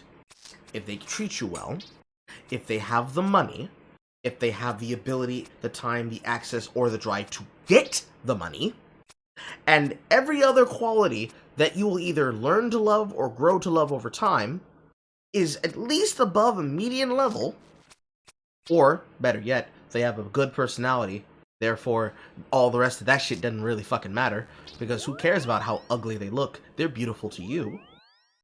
If all of those factors are to the positive, you cannot say, well, they're not good enough. It's that when you say they're not good enough, it's not for me, it's for society. Because saying that they're not good enough, that they're not pretty enough, that they're not hot enough, the only way that you could arrive at this is by saying to yourself that they can't be that because something else in the world said that they weren't. And that answer is society, because that is social proofing. Men don't do this very often. Some men do, not a lot of them, but most women do this, even unconsciously. And the reason why is because, well, what will people think if they see me with me? And what will people think if they see what I think of my own standards out in public with myself? What will they think of when they see this man with me? What will they think of when they see this woman with me? Will other men want to move in on my man or my woman, or on me, because they don't think that they deserve me? Will women try to steal my man, or steal my woman? I have to keep the open perspective, because some people are lesbians out here. Will they try to steal my man or my woman from me, as my romantic partner, because they think that they have what it takes to entice them? It becomes a very interesting game of checkers. Everyone's trying to king everyone else, but it's not like that, because the only people trying to do that tends to be women, because hypergamy. I don't think he's going to talk about this in this video. I don't think he's going to talk about it in either one. But, at the end of the day, that's a personal problem. It's sad to say, but it's a personal problem. Because that is your personal preference. If what you want to do is put your hands up and say, I won't date anybody until Mr. Perfect comes along, you can wait for Mr. Perfect forever. But Mr. Right and Mr. Right Now will still be there. And if what you want is Mr. Right Now, there's no guarantee that Mr. Right will wait for you. You know what I'm saying? Mm-hmm. So, like, if he could just stop with the terminology that he's using, that would be great. Because if he's not single, and he doesn't know any single men that are out here that actually have some level of experience on that of a whore, like me, then it's not helpful. It's just not. I'm sorry. You kind of need a whore's perspective for this. Like, you need a male whore to explain this, because women will not understand that. Even the promiscuous woman's perspective will be different than the promiscuous man's perspective. Because when you realize how easy it is to actually get a yes, and then how easy it is for you to be able to turn a no into a yes by just changing your own personal mentality. Not by forcing them to do something, or by forcing them to accept you, but just clicking a switch in your head. It can be easier. Much easier than you think. To think a little bit more about how much status and money affects the way black men experience being able to access love, partnership, and intimacy. In the same way that we problematize white supremacist and racist beauty standards that contribute to the experiences and difficulties for black women, we need to apply that same lens to black men who we know are systemically excluded from education, over-policed, over-arrested, over-incarcerated. We are far too comfortable siding with the status quo in regards to black men. Like, for so many of these men, the only place where they've ever felt unconditional love is their mom, and even that's a trope. Guys, happy Valentine's Day, sweetie. And you too, Mom. I'm just gonna leave you two alone. I'll call you. Or not. We'll be guy. You got to learn to be. Mom, this is Sabrina. You raised a wonderful man. One big happy family. Well, I wish I could say the same about you and your daughter. If it wasn't for my mother, I wouldn't be the man you want to marry. If it wasn't for your mother, I wouldn't be questioning if you're the man I want to marry. Going back to Chris Rock, He starred in a barely remembered film called I Think I Love My Wife that, although flawed and also again not aging well, but I remember it vividly because it was one of the first movies I ever remembered that centered explicitly on the emotional needs of a black man as its core story conflict. And I think it's actually a relatively solid depiction of the type of emptiness that some men face, especially black men, when they have to like weigh out the value of love and emotional connection with being able to access and play a man's role, which is something that black men value highly, partially because it's something that we're told we'll never be able to experience. And this wasn't that feeling of, I guess I will never find X. I guess, you know, the entire kind of the deal for men outside of color and the patriarchy is, hey, if you do X, Y, Z and adhere to these guidelines, you know, you'll probably be guaranteed, you know, your subservient female counterpart and your own sort of house and like, you know, just getting that sort of your feudal state. Exactly, you know. And as you grow up, you kind of see like how, you know, just like misguided and completely just wrong and gross that sort of like, and also unfulfilled is one thing. Exactly. It's coming out. It's in the media, but we don't problematize. I'm going to talk about that a lot in the video. But several of the men have talked about like the sense of loss of you're a black man in America, and so you're already told that, you know, it's highly unlikely you'll ever get to that, you know, patriarchal dividend. And then you get that your whole life and you get it, and then it still doesn't work. And something's missing, and you think it's yourself. Rock plays Richard Cooper, a highly successful lawyer or something, I don't really remember. And he has this idealistic life, a beautiful wife and kids, but there's a problem. His wife isn't having sex with him. It's never fully engaged with why this is happening in the movie. There's a lot of reasons why long-term partners stop having sex with each other. Many of those reasons Richard seems to be exhibiting, like not helping around in the household, focusing only on professional work and playing that provider role without really thinking about the need for engagement and emotional connection with your spouse. But the movie also does show him trying to do the appropriate things to communicate his need for physical intimacy to his wife and doing better in those areas, and it still doesn't work. Meanwhile, an old female acquaintance played by Kerry Washington comes along in Butterfly Season. And the thing the movie does well, I think, is paint the picture that Richard isn't really just hard up for sex in terms of carnal release, that he's looking for that emotional and physical intimacy. Like, we let so many bad tropes become like canon for men as it pertains to sex. Men only think about one thing and men think about sex every 8 seconds. None of this is fucking true. Nikki doesn't have this problem. He's physically attracted to Nikki, but more than that, he is connecting with her. She's challenging him, she's listening to him, and reciprocating his attraction and forcing him to move at her speed. Feed me the dish. Come here. Look. Okay, let's get together. Oh, goodness. Oh. Fast forward to the end of the movie, there's been a lot of hijinks and other stuff, and Richard is deciding that despite the way he feels, he wants to disconnect from Nikki and focus on resparking his marriage. But when things really don't work out and he's facing his one last chance to be with Nikki, he decides he's gonna take it.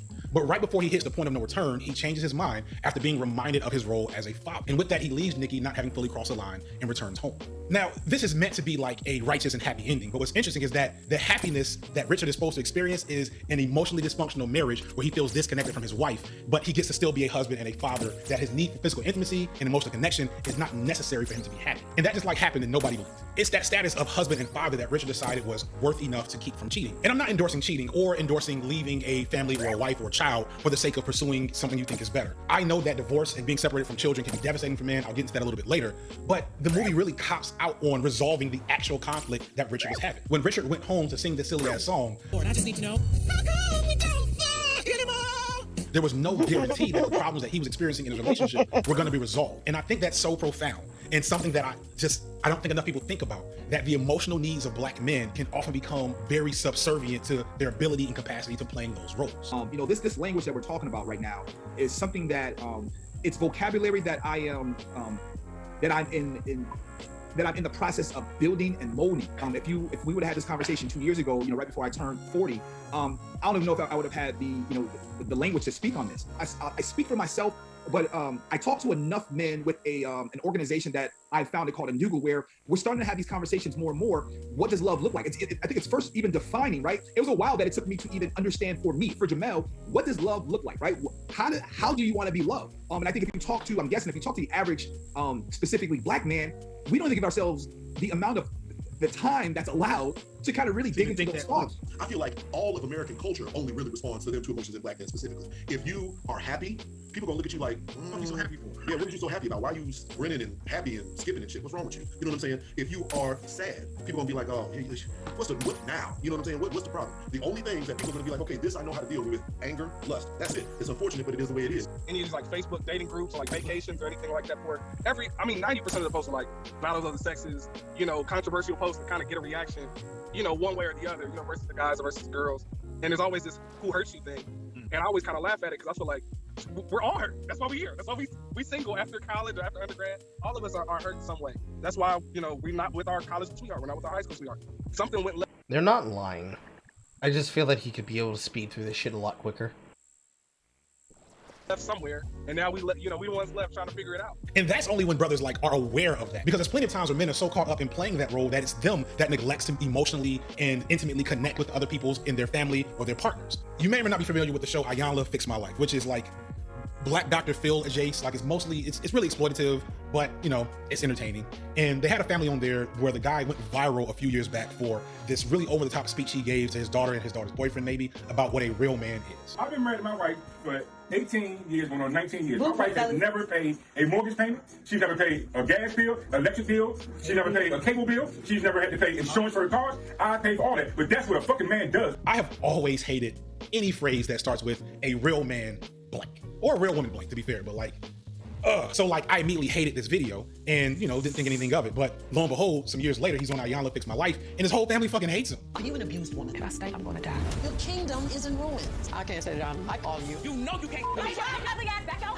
And Ayanla works through things with him and, he gets it back together. But the thing that comes out is that he, as a black man, never had modeled to him what a man of the house really looks like. And black men are so inundated as boys and children with negative messages about... Well, no, that's a cap. And I've stopped him right there, too, because he's about to say a big-ass lie, and that lie does not help him. The problem is not that black men do not have examples of how to be positive around others. The problem is that the majority of the figureheads that end up being the thing that men look up to and have as figures are the same individuals who are responsible for most of the problems that are affecting the black community when it comes to dealing with relationships. When it comes to the social stature of the black male, his ability to provide for a family is dictated through the means of, are you actually able to do something meaningful that supplies something real, something concrete, something that isn't easily replaceable? And the answer to a lot of that is that in most people's cases, no, they do not and they cannot.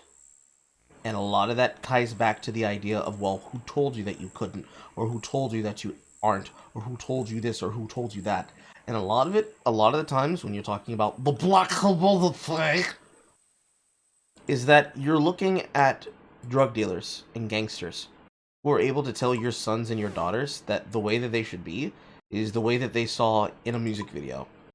And with nobody there to stop them from being told this, they go on believing it because they like the culture, they like the perception, they like the fast and easy things that come with that perception and with that ideal. They like the lifestyle, the concept of it, the feel of it.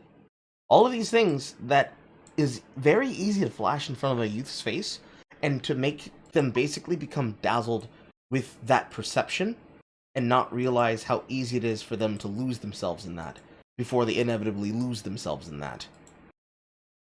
There are so many factors with just black men in general that they fall down that pitfall. The idea that you need to fight back whenever anybody ever embarrasses you because you can't be a punk. And that defending yourself because, well, so you got in a fight with him? Why? Because he called me a bitch and therefore you had to fight him? Yeah, I couldn't let him dog me out like that. That kind of behavior being enough as it is to goad you into ruining your life because somebody else is going to call you chicken? Man, I wish I could be that stupid, but I can't be. Unfortunately, there are some men who are that stupid.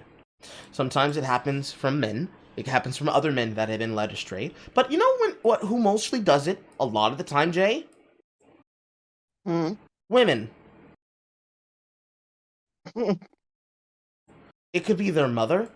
It could be their immediate girlfriend. It could be helpful advice from somebody who just doesn't get it because they're not a man. It could be society as a whole, reinforced through stereotypes that they put inside of media or that they see directly happening in the neighborhood.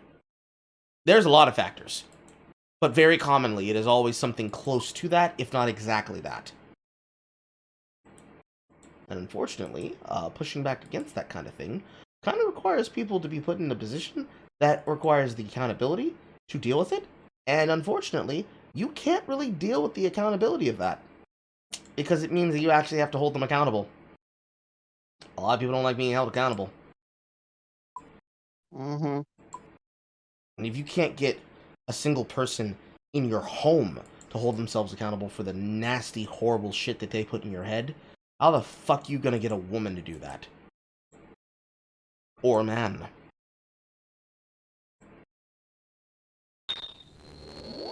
This is gonna be difficult for everybody. Who they are and what they're capable of, that for those of us who do have the capacity to do better, we get really like gung-ho over resisting that narrative. And we fight and fight and fight. And for the lucky ones of us, the relatively few that get there, we're like, yeah, see, we made it, we did it. Y'all told me I wouldn't get here. But for a lot of those men at the same time, once they get there, they realize that that classically patriarchal role isn't as fulfilling as they might have been told. And it can cause a lot of problems. And so some of these men get lost in that role competency. And that's not unique to black men, right? Like that was the overall arcing story in Fences, but also A Doll's House. It's a byproduct of the social system that doesn't cultivate in men an understanding that they deserve and are capable of full humanity and emotional wellness. For a lot of these films, when I think about a lot of the films that at least I grew up on, and you know, it's probably still happening a lot today, but I can't call it, the love for black men is much less about emotional connection with a woman and more about them deciding what type of men they want to be. And this is a legitimate thing to investigate, of course, but again, where's the love? Where's the butterfly season? Where's the engagement with black man's emotional needs? A man, I feel like what we were based, or what we were taught was that men provide, period. Full stop. If you can't do that, and not just for you, if you provide for you is whatever, you got to give to other people. That's what makes you a man. So, I mean, the truth of the matter is that statistically, women are, at least at this point, more educated, making more money, property owners, business owners, you know, the stats go on and on and on. So it's like the whole submissive piece. Dudes that ask for that kind of thing or actually want that from a woman, to me, have not really been around the women, because plenty of women would love to hand over all of that responsibility and follow your ass and just do whatever it is that you're trying to do. But you have to demonstrate that you are capable of driving the ship and not running it up on the beach. And if you come in and you don't know what you're doing, your life is not together. This is very true. This is probably more true within the last 10 years than it was within the last 30. I'd ask my mother, but she's still upset. A lot of the dating amongst women that I've had relationships with, a lot of it tends to be a measure of, well, he can't tell me nothing because you don't pay my bills. But a lot of it really came down not to, well, you can't tell me nothing, you can't pay my bills, to, I don't want to be vulnerable because that vulnerability can fuck everything up for me. Coming from a place of not lack of intelligence or a lack of care, but from the fear and terror of opening oneself up the same way that a man would be terrified of opening himself up. Some women didn't want to be vulnerable because they worked too hard on the things they had, and putting themselves in that position meant that they put themselves in the hands of men that they could, at any potential in time, could get screwed over by. And that is more terrifying than any other thing a person could do.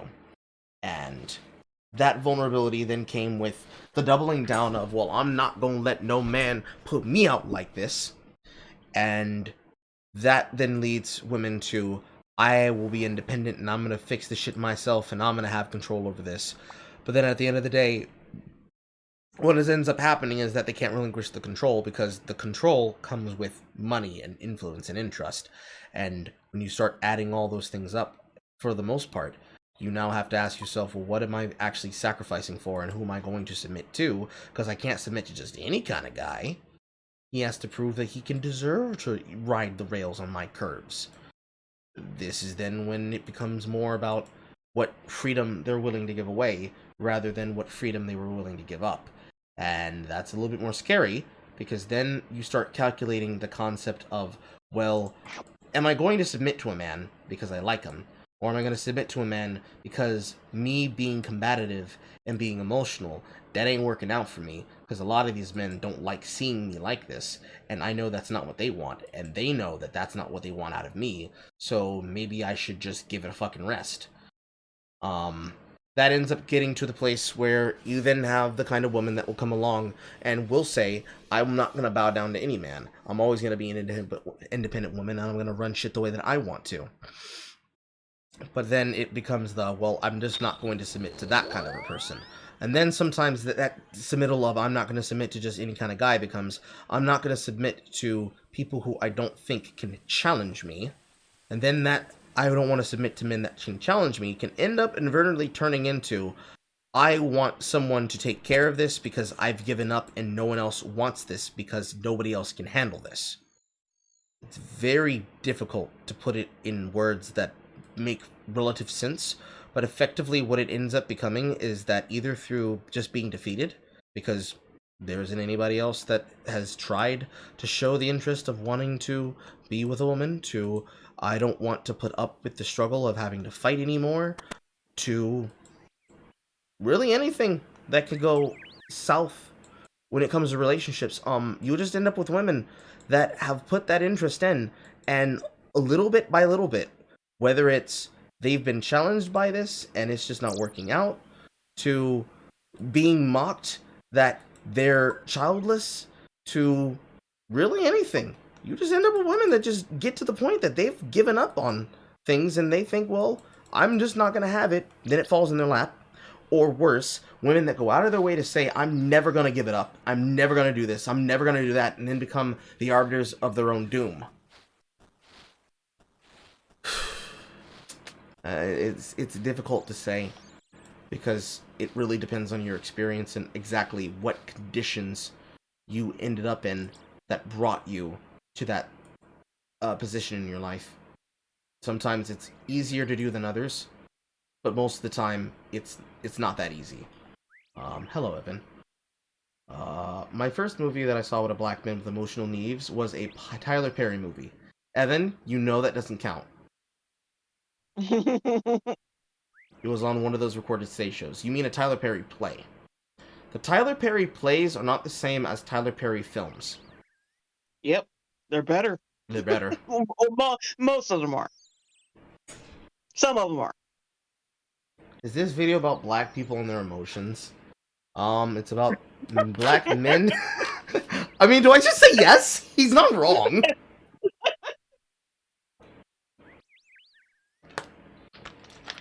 I think we can all blame this on Usher. He confused a lot of black men. No. Raymond is not the... Raymond is the fault of most of those black men being conceived. He is not the responsibility or the fault of those black men making dating habits. Because remember, this is a man who canonized in literally 2 verses him cheating on his wife. Okay? And not just cheating on his wife, but impregnating the woman that he was cheating on her with. He is not a male role model. Not for me.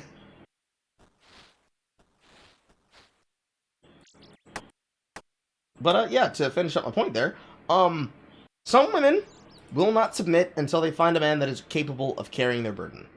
That's respectable. There's not a single person, male or female, that is going to tell them that they shouldn't. Any person who says that is probably not worth it anyways. However, going past that,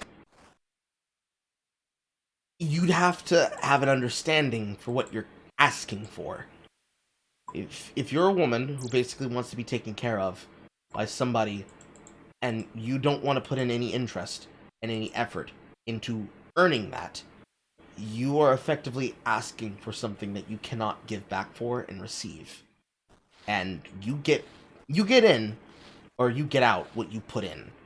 If you're not willing to put in the effort and you're just going to basically bullshit men, you kind of get what you asked for and what you paid for. If you didn't invest in that man, why is that man supposed to be investing in you, basically? That goes both ways. It sucks to say that, but it goes both ways. For some women, they might unironically treat a man like, well, I invested in you and you can't leave me. Like, what would I be? Where would you be without me? Kind of shit. That can happen. It's not that common, but it can happen. Everywhere else, it's kind of on the women to put themselves in that position where they can be vulnerable for it. Otherwise, it's just why even bother, you know? But that's just me. That's just my opinion.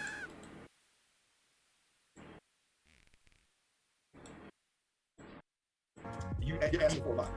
You know, dating has been interesting because like my ex-girlfriend really didn't know crap about me. She didn't know any, you know, and didn't take the time to get to know me, and which was kind of disappointing. I can't say upsetting because they say anger is not a primary emotion. But yeah, it was just like, who gives a fuck? You got money, you got a house, you got a car, you're doing well, you're educated, you got a, you know, solid job with benefits. You know, who needs to know about your past or, you know, what your hobbies are, or what makes you happy, or what your struggles are, or whatever. And that kind of segues into the opposite end of relationships, the actual end. When butterfly season is over, when the love is gone, and when the connection is diminished, or more likely forever severed. Because of the way that, you know, we are uncomfortable dealing with black man's emotions, especially ones of hurt and loss from love, it's more common and comfortable for people to play that for laughs. I need to be held. I need you to rub my back.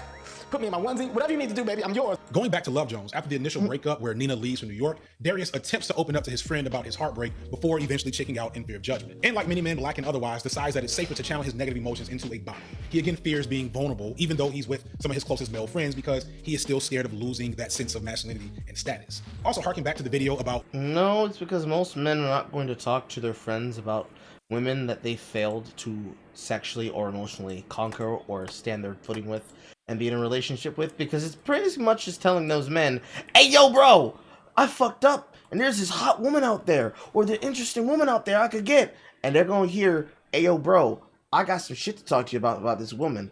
Man, she was hot as shit too, and fat ass, titties is the size of mountains, got a mouth on her, but man, that shit, sir, can't and she lives right around the way next to Keisha. What, she live around the way next to Keisha? Damn, Damien, you stay here. I'm gonna go check out Keisha's house. And then next thing you know, Alvin! It can really dead ass be like that. And that's just guy code. Like, that sounds fucked up, but that's guy code. Because if you're telling me about her, it means you must be over her. Because if you're not over her, why are you telling me? Most men can be savage like that. It happens less now than it would have during when I was in high school, which is when, unironically, they tried to make guy code into a fucking TV show / fucking like advice thing. But some men do think like this. They think in terms of conquest, and they think in terms of, if my dude is okay and he's good, then he's going through and parsing his emotions, then that means I don't need to do shit. Of course, this is cap, but that's how some guys think. You said nothing during that. I'm listening. What do you want me to do? I would have expected you to react and say something. But yeah, sometimes some guys just don't give their dudes any time to like parse their emotions and think about how they want to go about shit. Lawrence and Insecure, and how after his breakup with Issa, he did try to be vulnerable to his male friends, and they gave him pretty shitty advice. So sometimes it's just a double-edged yeah, exactly. sword. Because even when a man maybe has the courage to reveal that vulnerability to his closest friends, if they aren't capable of engaging with that effectively, as many men are not, it's, you know, a lose-lose situation. However, we know that heartbreak in men is real, and you don't need a 90s R&B album to speak to this. I won't be able to speak too much about like the experience of being poly because I'm relatively new at it. It's more of an approach to like the framework of my relationship at the moment. Whenever I was with somebody, even if I really cared about them, over time some things would change, and just like I was losing women that I really cared about and like were basically my best friends because I had gotten into this contract that I no longer found the terms agreeable because I don't bond with people very easily. So I would lose them. I wouldn't talk to them anymore. I didn't like that. So. And then with my ex now that I have my children with, it was like, you know, I felt like, hey, I am a provider. I am a protector. I'm a good father. I'm all of these things, and yet I still can't get this relationship to work. You know what I'm saying? Like, I'm checking all of these boxes, and this is still not enough. And it was the heartbreak. I mean, the heartbreak was there, but it just was like more frustration. Like, how does this not work? Like, I'm doing everything that I need to do. And we knew, I say, okay, we know we want each other. After we came back from the breakup, it was the bond that brought us together. Like, we knew what we wanted at the end of the day. You know, I understood the physical pain and the toiling of desire of someone. I felt literally empty. My chest, she was like literally a shortness of breath in my chest. Every time when I think about her, literally there was a vacancy in me. And I said, you know, at one point I was just like, you know what, it makes no sense for me to hurt myself to not be with this woman. You know, at the end of the day, I'm feeling this, and this is the reversal of that butterfly season that you're talking about. It's the pain. Like, so there's already enough drama about not being able to play that patriarchal role. But on those occasions where a failed marriage or partnership happens, it's not just like losing a person, it's also loss of identity, loss to the access of this very elusive role for Black men, and it can be devastating, and I don't think we give enough credit to that. And maybe within a year, I met the woman that was going to become my wife. We dated for about 3 years, conceived our first child, who is now about to turn 18. When we broke up, so we had, by the time we were separated, it was about 10 years of our relationship in total. So when we broke up, I didn't know, by this point I was almost 30, yeah, something like that. I didn't have a concept of who I was outside of father, husband, family man, so on and so forth. So if you were no longer married, if you were no longer on a day-to-day with your kids, or whatever, who are you? You know what I'm saying? So, and that's kind of the thing that drives the point of this video. As I look at the world of social media and the incredibly toxic discourses, like I did not know, like I knew about, you know, certain people who I've mentioned before, but I didn't know about the whole breadth of awfulness between certain online communities of men and women, and just like, yeah, like wanting to like provide, I don't know, commentary on the topic of love for Black men that didn't require me to shit explicitly on Black women and blame them for the problem at hand. And although there is definitely like conflict between Black men and Black women that both parties have to kind of work through, part of that working through comes from being more critical of where Black men sit in this particular problem space. And the reason why we have to work through that is because like, it's like we're trying to... Did he loop his music and then raise the volume? I think so. God, his editing. It's so garbage. Balance a math equation, but only working on one set of numbers. And that the situation that Black men are in, that status quo, is supposed to not change somehow, and has, like, that assumes that it's already been working almost, if that makes sense. And we know that it's not. Because in my opinion, our inability to acknowledge this is what is really causing a lot of the problems between Black men and Black women, and especially on Black men's behalf, is limiting their access to love. One thing I've heard a few times in like these conversations and just general side conversations with other Black men is that Black men in relationships really just want respect. And when you think about that, as I say that out loud, that's really kind of sad. It's a clear indictment on the state of the world for Black men as a whole. Because when I hear respect, I feel like I'm hearing a plea for unconditional love, a love that fills them up and isn't transactional or contingent on maintaining or performing a role as patriarch. Because innately, although many men seek out that role, the main purpose of that role from a man's perspective is to be worthy of receiving love in the first place. That's how patriarchy teaches us. And then conversely, a chunk of the vitriol... He's doing it again. Toxicity around Black male-female relationships. Well, good news, the video's almost over. Being able to perform that role, yet still desiring the bad news is that part 2 comes after this. Attached to it. And that's why you hear crazy shit like Black women are too educated and too focused on their career, and like that's nonsense. It's literally her uterus. Like what's happening? It's closing. Here is that there are men who are broken down by society and lonely in that regard. And so their response to that, if they think they need a partner, their goal is to break that partner down until they seem like a viable partner themselves, which is... And it's like we're doing all this work to combat white supremacy, but we still haven't arrived at disentangling it in the way we love each other. First it was patriarchy, then it was capitalism, now we need Black love to fight white supremacy. Maybe you can't get any fucking pussy because you're stressed. You fucking think that there are niggas in white hoods out to get you around every corner. You dumb fuck. You know what people really love? What do you know what women like? No, you know what anyone loves about their spouse? Like a paranoid, passive-aggressive piece of shit. White man's so crafty. He's trying to spill my nut. We have to stay. Get around. Oh, I'm gonna feel like a dick for doing this. Let me get this fucking thing. Where was that fucking section where he put his fucking dumbass child on screen? I'm sorry. Your child is not dumb. You're fucking dumb.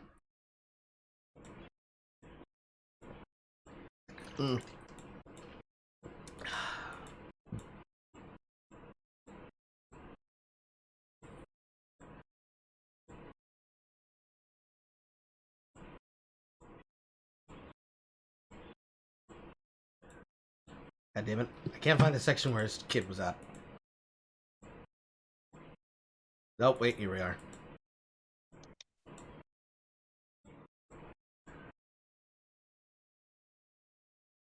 Desire to find the type of love and companion that they seek. I am not in... What's going on once again, y'all? This is...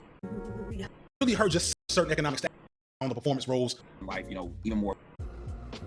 Rohan, wave high. His name properly for years. For years, I've said this man's name right. But when it was time to get on camera, I'm John Travolta clearly. So, yeah. Sorry for whatever's going on in the background. Rohan, wave hi.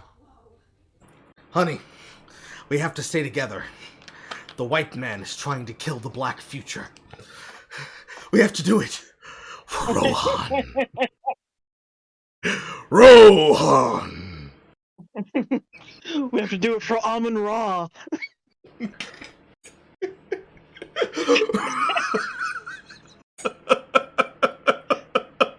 Roman arm Ross Roman signifier. You are the only hope for the black race. You must go out in the world and find yourself a large woman. His son's looking at him like, he doing that gay-ass YouTube shit again.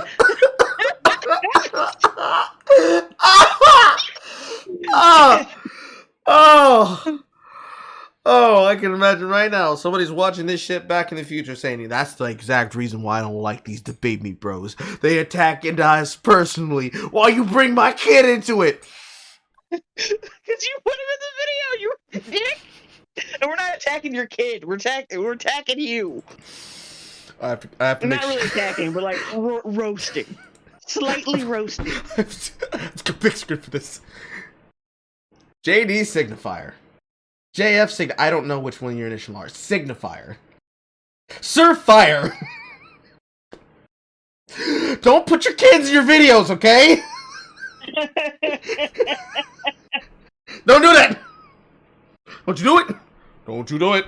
I don't care how many of those white women say, oh my god, your baby's so... Don't you do it. Don't you believe it.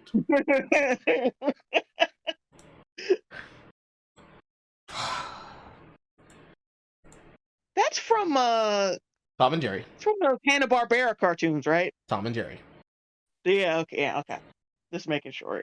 I heard that from somewhere. I watched good shit. And you hear crazy shit like black women are too educated and too focused on their career, and like that's nonsense.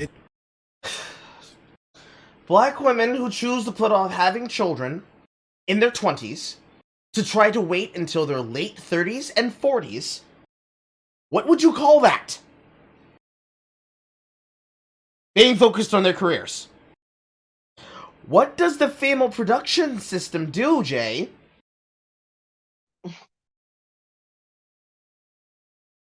You don't have to answer if you don't want to. I mean, usually the point of like a rhetorical question is that it doesn't need to be answered.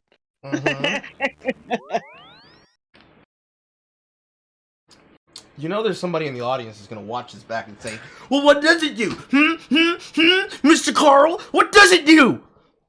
It doesn't produce eggs after menopause. The closer to menopause, the words are hard. The higher likely they have for birth defects. Have kids young. Raise them through your 20s into your 40s. Have hot body by 50. Life good. Dick good. It's literally like what's happening here is that there are men who are broken down by society and lonely in that regard. And so their response to that, if they think they need a partner, their goal is to break that partner down until they seem like a viable partner themselves, which is... And it's like we're doing all this work to combat white supremacy, but we still haven't arrived at disentangling it from the way we love each other. And how about you combat your fucking hairline? That facial expression. Oh, that was an attack. But no, deadass. Why do you keep making mention to white supremacy? White supremacy is not the problem for the black community. The white supremacy actually is impressed by the black community. Because goddammit, we are better at killing black men and women and discouraging them from participating in society than white supremacy and society could stop us from participating in society. It's goddamn impressive. They take notes from us. Maybe we should address that problem, before we... Oh, God. Now I'm looking at his face and... Ooh. I told you!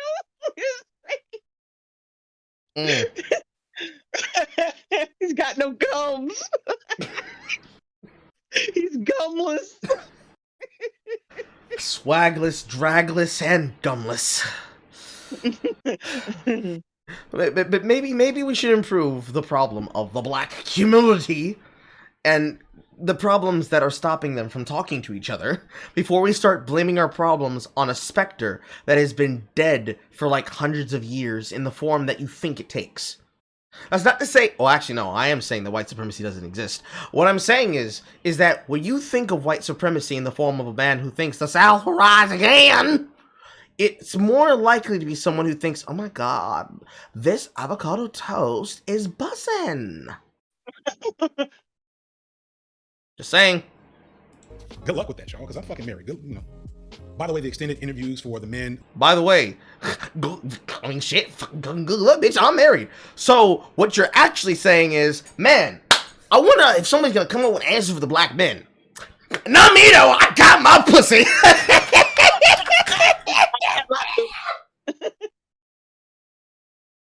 That's pussy talking, something you might not never know nothing about.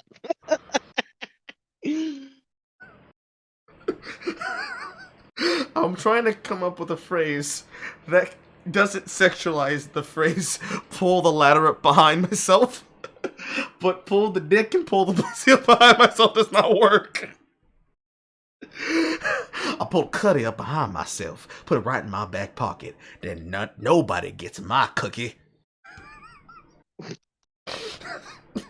I'm easily entertained. I'm such a child. Which, like, great, like, I had some great conversations with these brothers. That's going to be Patreon only, you know, content. So please, if you are interested. Why is it Patreon only when you could actually just put it on your channel and actually show the demonstration of what men think of when they're going through the struggles of black love? Why would you hide that from the supposed problem you're trying to discuss? It's almost like it's not a problem. It's almost like you're making shit up. It's almost like the things that you didn't make up, you're not actually addressing. Wild. Fucking wild. I hate people who do shit like this. Hate. Or somewhere on my site. Don't forget to like, share, and subscribe. Please, please, please check me out on Instagram and I guess on Twitter. I think my Twitter's up there. I don't tweet much, but I will if y'all are there. Like, if y'all are there, I'm come, right? That's it. That's it. Appreciate y'all. Peace. That fucking sound editing, oh my god. Technically, I lied. There's 3 videos, but we're not watching black men in colorism all in one sitting with the rest of this shit. Now we have to get to this other one. Death to black love. Comments, questions, concerns before we watch? Jay? Jamantha. Jacumba. Oh, her internet cut out. Give Jay a second. Her internet cut out.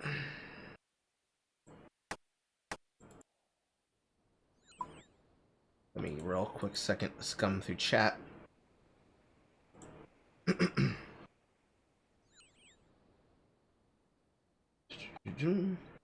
Women sitting in their women sitting and saying shit when Carl starts making the clapping sounds. Music seems to be the main outlet for people's emotions. Back then, rap is all about cheating and hoes and shit, and it kind of hasn't changed. That's true. Sitting here watching black people makes me feel like David Greybeard. Today, we are going to learn about a schizophrenic group who blames everything but bad father figures. People like him make relationships seem bad. White woman coming for your black kids to YouTube. But Carl, some women have babies at 50. Yes, they do. They are extreme outliers. And the fact that their body doesn't ravage them harder for trying to do that is a fucking miracle. She fucking got out of there. Her shit dropped and she should be coming back any fucking second. Give her a second, chat. She's on black people time. I'm back, I think. Yay. So, comments, questions, concerns about the shit we just fucking watched before we get into the next one. Man, just start the next one. I have no thoughts. No thoughts. No thoughts. Honestly, Bra line empty. Like I said, I don't know shit about dating or love or anything. Well, if you could speak your opinion about what you would like, what would you say? What I would like? I don't Wow. Or maybe I just don't like talking about it. I don't know. I'm not gonna push you. No, I don't know. I would rather let the chips fall where they may. You know, in Oh god. The fucking sound's already off. doing that, but then being able to find enough common ground, enough respect, enough love to reconnect, that builds the true friendship. That's why I go to war with you, because I'm going to war with you and I know what you're capable of, right? Mm-hmm. You know, I know the tools you have. We really have a friendship. Oh, this must be his wife.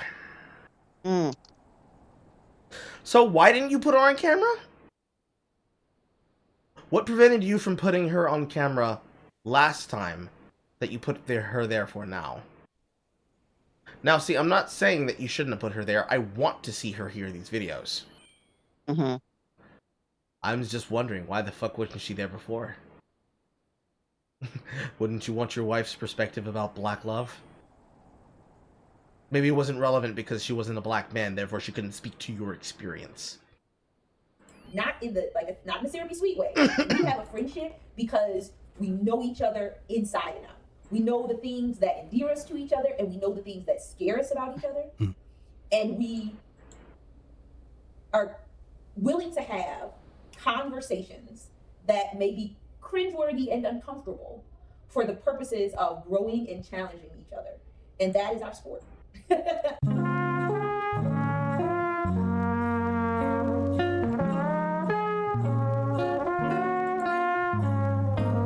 Alright, wait, pause it for a minute. Okay. Alright, I want to apologize. I remember saying, during, like, I was doing a takedown of one of his videos, and I said, he's probably one of those motherfuckers who just says this shit to bed white women. Like he's probably married to some lame-ass white woman. Mm-hmm. And I want to apologize for that, because he is married to a black woman. And I want to apologize because sometimes I forget that black women can be cringe lords too. So I apologize for that. No, they're too happy. It's whatever. She seems nice. She seems like she has a rational head on her shoulders, which, girl, you fucking better. Your husband is into a fucking arena where you have no idea which way is up once these bitches start talking. Mm-hmm. And this bitches just be talking! When I say bitches, I'm not talking about the women.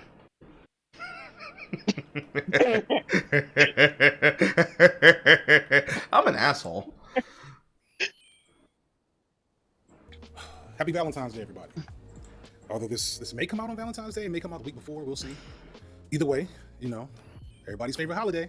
And we got a special Valentine's Day treat, a couple of weeks early. The announcement of Rihanna and her longtime boyfriend, A$AP Rocky, having a baby. Congratulations. Thank you. Congrats. Thank you. I know Chloe's probably feeling. Congratulations. And shout out to my homegirl, Fab Socialism, for pointing me to this meme of the uniquely and, for me, surprisingly conflicted reactions to the announcement of this new black baby coming to us. I knew that there were problems among black men and women, but did you just say new black baby coming to us? Congratulations. And shout out. Congratulations. Thank you. Congrats. Thank you. I know Chloe's probably feeling. Congratulations. And shout out to my homegirl, Fab Socialism, for pointing me to this meme of the uniquely and, for me, surprisingly conflicted reactions to the announcement of this new black baby coming to us. Who is us? Rihanna's coochie is giving birth to a new black baby, everybody. Oh, wait. He is saying he's celebrating the birth of someone else's child. Yes. And saying, this is a new baby coming to us. Yes, us, the community. Oh, well, that's not creepy. What you mean? There's one thing that black people there's one thing that black people maybe need to stop doing. Stop it with the parasocial fucking relationships with black artists, because it's really fucking creepy. What you mean, Jay? Don't you also idolize people who have absolutely no personal connection to you and don't represent you, but you have to feel connected through them to social media? Come on. Yeah, remember when everyone was worshiping Blue Ivy, Beyonce's baby? Yeah, I do. They Oh never shut the God, it fuck was up for like fucking years on end. gross. Just stop. You're a grown man. You're grown men. Shit is creepy as sin. You fucking grown ass men.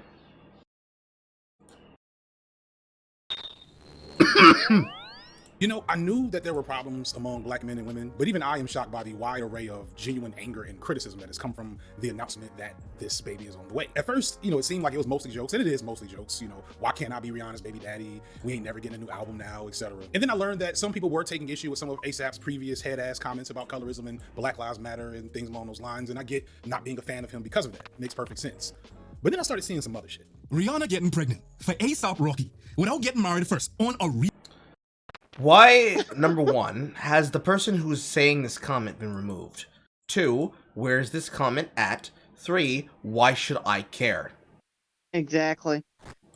It just stopped like this, and you were just like celebrating their kid like you were having a kid. So this is like really biased.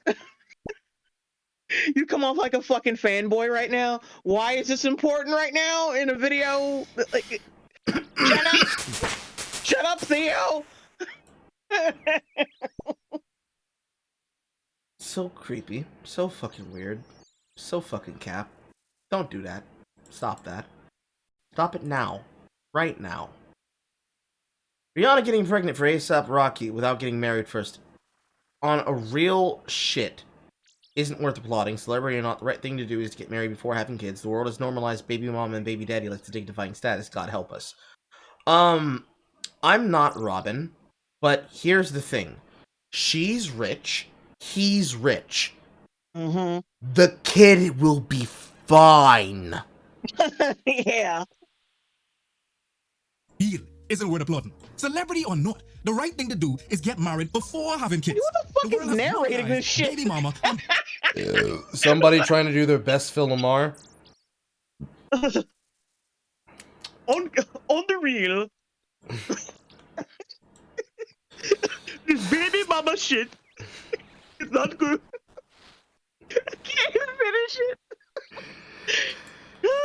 Why? Okay, you can keep going. I'm Baby sorry. daddy, like it's a dignifying status. God help us all. Young black girls seeing a wealthy, beautiful, and successful. Young black girl seeing a wealthy, beautiful, and successful black woman that shows a man that looks like a teen boy. ASAP has zero manhood characteristics like being a protector and a provider. ASAP wants to be provided for. These motherfuckers are rich! What the fuck? The only man status that matters here is a roof over that baby's head! And plus, these comments are so stupid. It's like, why are you even giving them a time of day? Oh, that's the trick. We take out stupid comments, and we say that these comments represent the kind of people that we don't identify with. A wonderful, derisive tactic. It's so genius that only a fucking idiot would fall for this shit.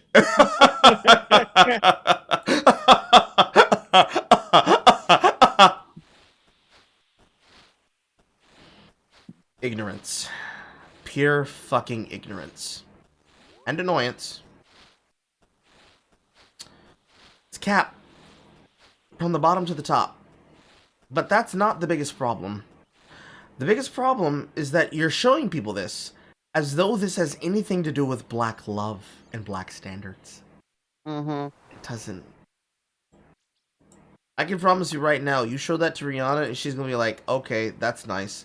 I'm gonna sit over here and let Rocky blow my back out now. Because they don't have to care. You came here for them, not the other way around.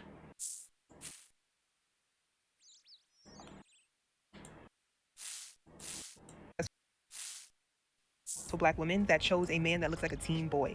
ASAP has zero manhood characteristics, like being a protector and provider.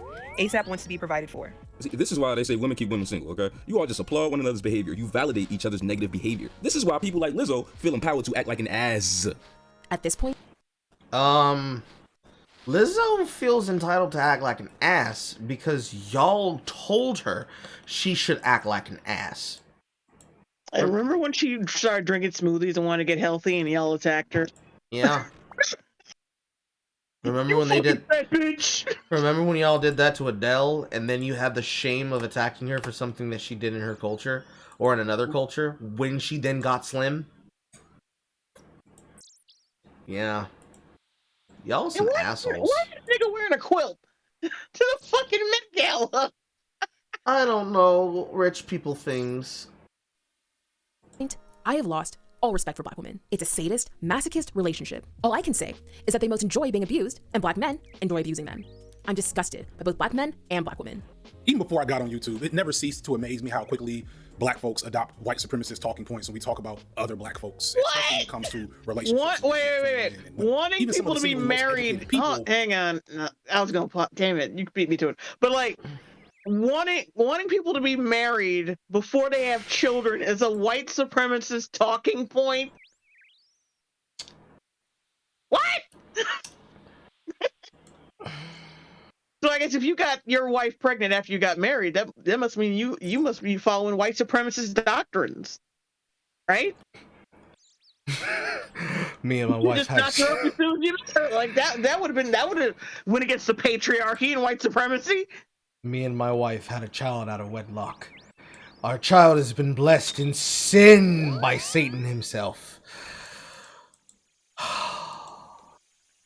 Yeah, when I say that, even as a joke, I can feel the shame. I can feel the shame in my body. So I just have to understand, why don't you feel the shame in yours?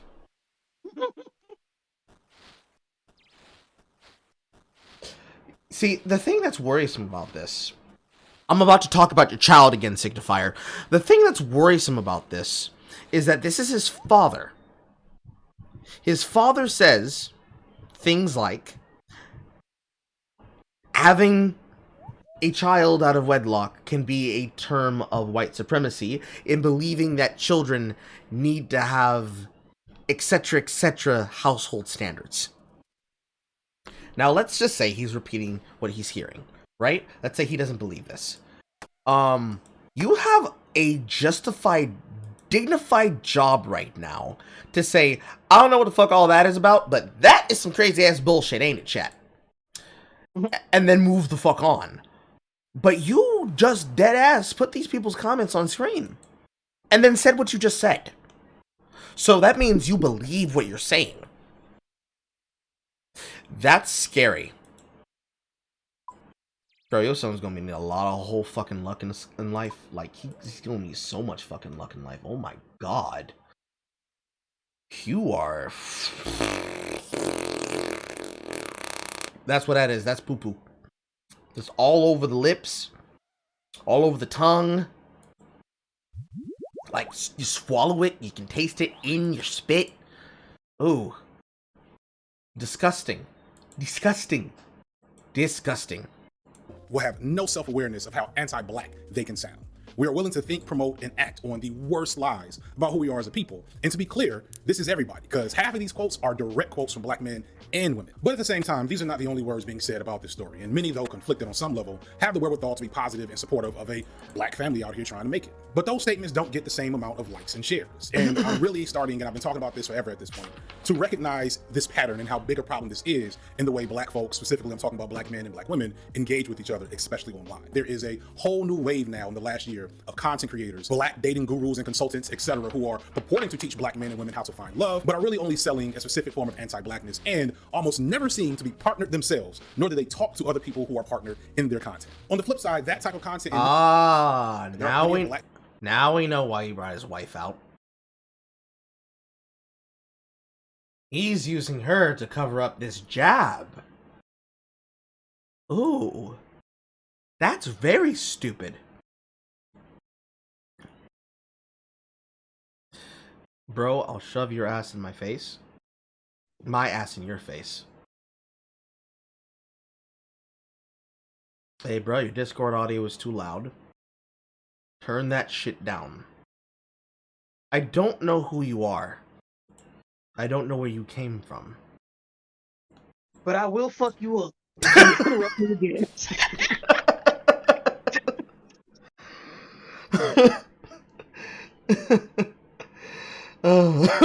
She said it, not me. It seems like you were going in a Liam Neeson route. No, this is the first time I've ever seen this chatter in my chat. I don't even know what fucking prompted this comment. I was just scrolling down to catch up with chat. Moon, I'm not reading that, just to save your dignity. Oh, some rando trying to get RuneScape bonuses. I don't know.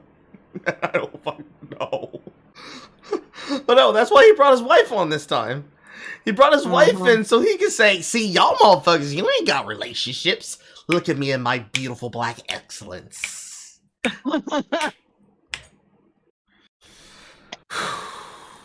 Man. If I hadn't watched that video yesterday, I could have been able to say, well, he's cringy as shit and he's got some fucked up views, but at least maybe he's out here there doing something that old Carl would have done. But no, motherfucker, you just want people to cover your ass.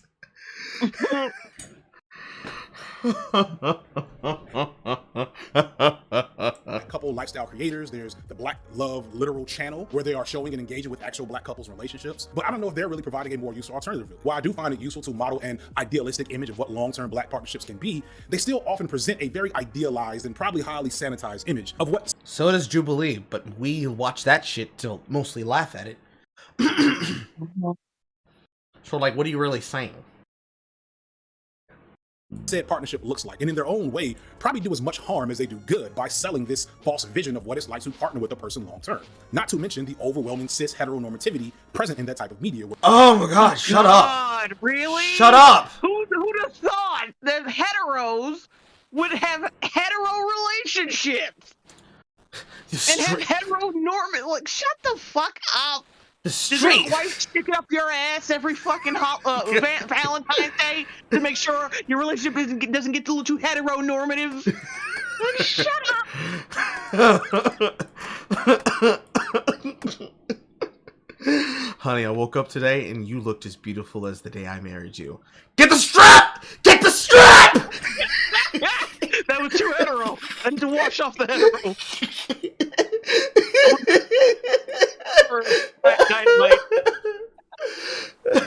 It's like, but honey, I don't want to have sex with what's on. But woman, you looked over at me and you said that you liked the way that I fuck up the chicken. I'm sorry. You need to fuck him. You need to fuck him. Oh man.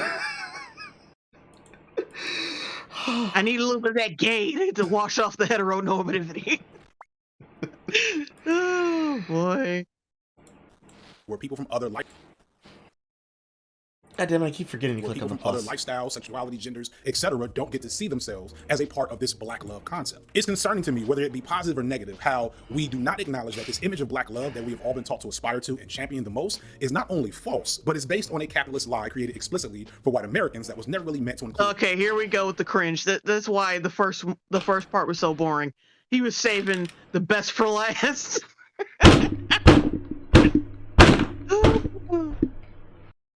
I had to head desk a little bit.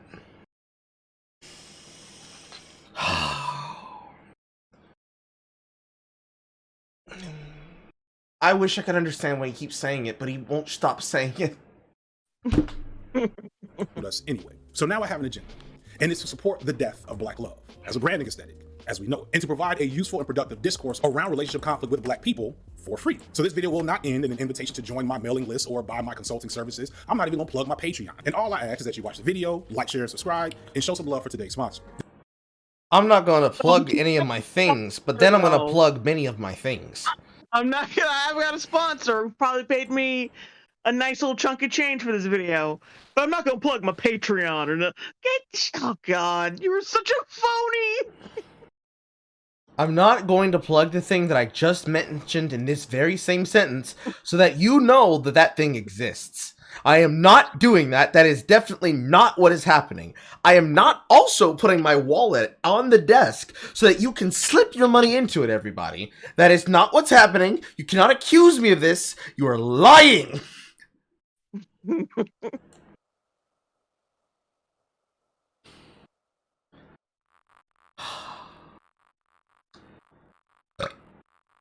I hate stupid. I hate it. I hate it. I hate it. I hate it. I hate it. I hate it. I hate it. I hate it. I hate it. I hate it.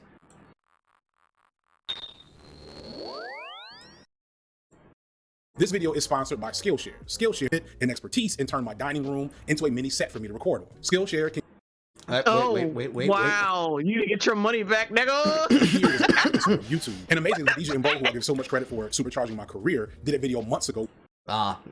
Kissing that ring. Kissing that ring. Where they offered free membership to the learning community, and that helped me rethink my entire recording setup to how to maximize my minimal access to equipment and expertise and turn my dining room into a mini set. Oh man, turn my dining room into a mini set. So you got 1, 2, 3 ring lights. I don't know what the fuck these are. Miniature ring lights for by his feet and these blue fucking stands. Tech in the corner. A whole tapestry full of blankets and shit. The closet. It's not even the closet to make his audio better. It's the closet he goes in for shame. Honey, I need the cupboard tea. I'm not done sulking, honey. I still have to record so that I can get my money. For me to record on. Skillshare can teach you a bit of everything from video editing, lighting and sound, as it did for me, to home coffee brewing, cooking, etc. Maybe you might want to look into the Ultimate Self-Care Playbook video series and use that as a way to detox yourself out of the doom scrolling and outrage posting that a lot of us participate in on a nightly basis. Whatever the goals or interests you have, there are classes and people available to give you a boost in pursuing those things. We're at the beginning of 2022, and I know if you're like me, then you set certain goals at the beginning of the year, and we're already 1 month down, so why not start February by investing in a new way to pursue those goals? New classes are added weekly, the entire platform is ad-free, and for non-English speakers, the classes have subtitles in English, Spanish, French, Portuguese, and German. But the real kicker is the difference between what I'm offering you here and what other folks are offering you in their self-help videos is that the first 1,000 people to click the link in the description for this get to sign up for 1 free month to see what the platform is all about. I'm charging you nothing but time and opportunity at this point. I really hope that those of you watching this take advantage of the free trial and use the platform to pursue something that serves you and adds value to your life. Thank you to Skillshare for sponsoring the video. Now let's get back to the topic. To help me dig into this conversation about love, I talked to numerous black couples in numerous situations and partnerships to ask them what they're doing and what's working for them, so that it's not just my perspective that you lead with, but to enhance my perspective. Did you hear anything I just said? No, you probably dropped. Oh my god, damn it! I was roasting this shit out of his setup. Go ahead, just go again. What I said was, like, it looks like a fucking children's fort. Yes. And like he's got like, and then I said, I did a thing where he, like someone would think they're doing construction in the kitchen, and dude would be like, no, that's just my studio where I do my mid videos poorly edited. And I said, like, if you're gonna do a brand deal, right? Or the setup you use is impressive, so people will be encouraged to go to the site. Like after the brand deal, after saying, "Oh, these people helped me out with my studio," maybe not cut the camera to a fucking shack. Oh, Skillshare's gonna get their money back. You fucking ruined us. Oh, okay, keep going. Thought it best to let you hear from my wife. We'll call her AJ Signifier, who I did a series of talks with over the course of making this video. AJ Signifier, JD Signifier, and Roland. Oh.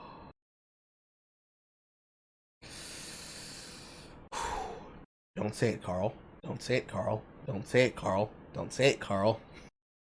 About subjects that came up as I was writing. You know, grew up with or knew at some point in time when I was younger, and they get married, right? And they have like these big weddings, these big things, and then it's not funny, but like 5 months later, 18 months later, they're divorced. Not funny. I don't know how I'm laughing. But I'm like, how do y'all get out of these things so quickly? I'm learning to work on yourself, not from a selfish standpoint, but from a kind of learn yourself, so you can be a more loving to your spouse. When we think about there's so much pressure on couples, I ask, why is there pressure?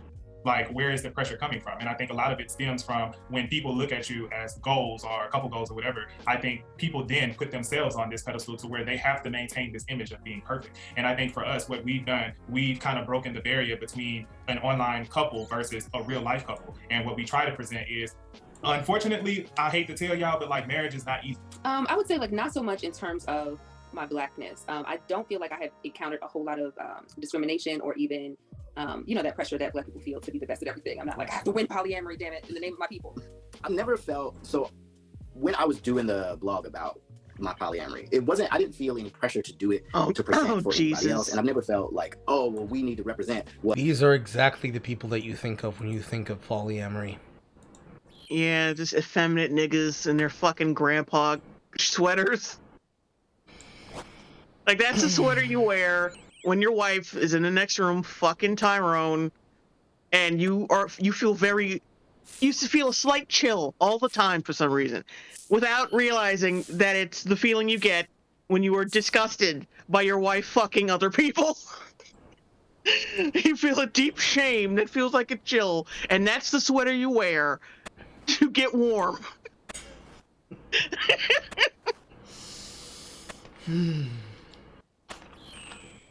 I'm trying to be nice this video, but it is so hard. It is so hard. It's so hard. This man's nose is so fucking bulbous. Look at this shit.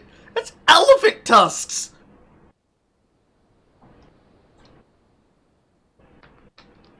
See, he needs a lot of fucking nose room so that he can be able to breathe, because otherwise he'd get suffocated by his beard when she shoves his face into her crotch. We know who layers the pants in this relationship, and it is this woman. Look at her. Look at her and say that she's not the man in this relationship. Jay probably dropped again.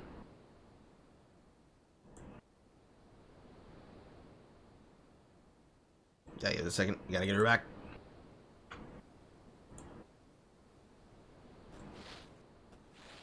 Jay. Hey. There you are. Okay, damn it. So like I was saying, this man's nose is so fucking bulbous that he needs to have so much breathing room so that he can be able to expand outwards when he gets suffocated by his beard when this dominant woman shoves his face in her crotch. Because the way that he's holding on to her shoulder tells me that he's the woman. He ain't gotta say nothing. She's just sitting there, staring directly into the camera. Yeah, he doesn't really need to. She doesn't need to use a clitoral suction thing, because he just like inhales when he goes down on her, and that's. I'm being so mean to these people. His nickname is the Snorkeler. The Snorkeler. Oh god. I'm going to hell. I'm going to hell. I'm going to hell. I'm going to hell. What Black and Poly looks like for the world, so y'all can see. So first, let's tackle the juiciest. She almost gave birth early because he caught their baby's foot in his nose. Jesus Christ. Common, so much so that you think they get along perfect, which is this unyielding, fervent investment in white patriarchal constructs of gender as the framework for how we shape our relationships as Black people. If there's one thing I'll never fully get, and I've said this numerous times at this point on this channel, it's how duplicitous Black folks can be in our agreed need to dismantle white supremacy, but our ringing endorsement of white patriarchal frameworks for how we form our partnerships. And it's not even like a wink and a nod to the idea that we know we're doing something that doesn't fully fit or serve us, that we don't have much choice, and I get that. Hang on. Yes. That we were a bunch of like rutting and fucking jungle bunnies before white people got to us. Is that what he's saying? We were like fucking like different genders and shit. We were slutting it up, and then these white folks came along and showed us religion, and then all of a sudden like we were like, oh, we want to get married and shit. Ooh.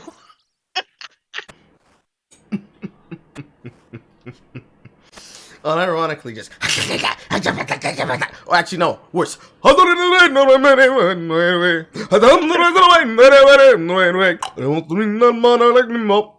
I'd like to go work on Massa's farm.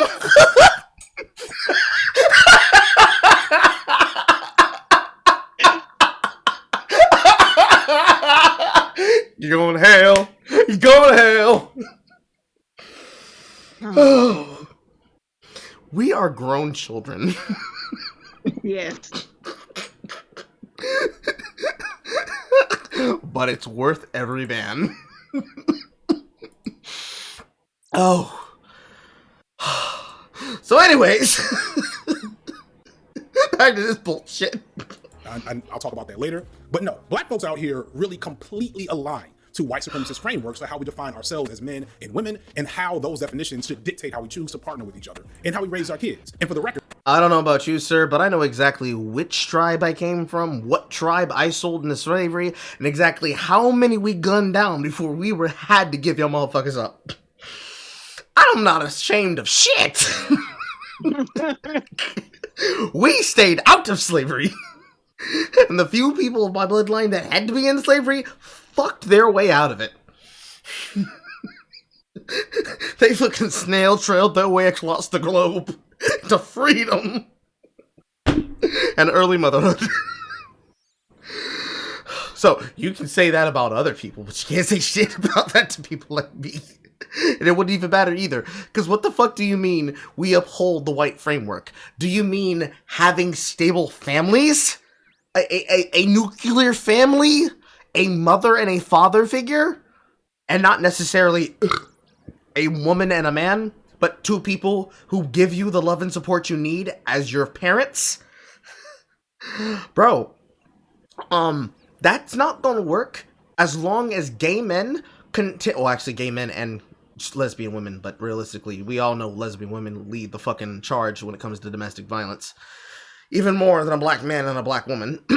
But anyways, you're gonna have to cap to the gays first, because until they stop having wonderful households, there's literally nothing you can claim for white supremacy. Just none. Not as a community. So... because I know y'all are here, white folks, this framework isn't good for y'all either. And if you've done any study of white marriage dynamics throughout history, you know they've never followed these fucking rules either. It's really a mind fuck that drives me crazy the way it gets promoted and supported by black folks on social media. Literally, people are criticizing a woman who is a billionaire for having a baby with a man who is not on her level and becoming just another baby mama, as if... I recently watched HBO's Love Life Season 2, and it offers several interesting moments to speak on this topic area. I don't know what that show is, and I have not watched it, and I don't care to watch it. What's about? Mm-hmm. No, seriously, what is it about? I'm assuming you watched it. No, why the fuck would I watch it? I don't know. That would have been something you would have seen, like, sometime. But why?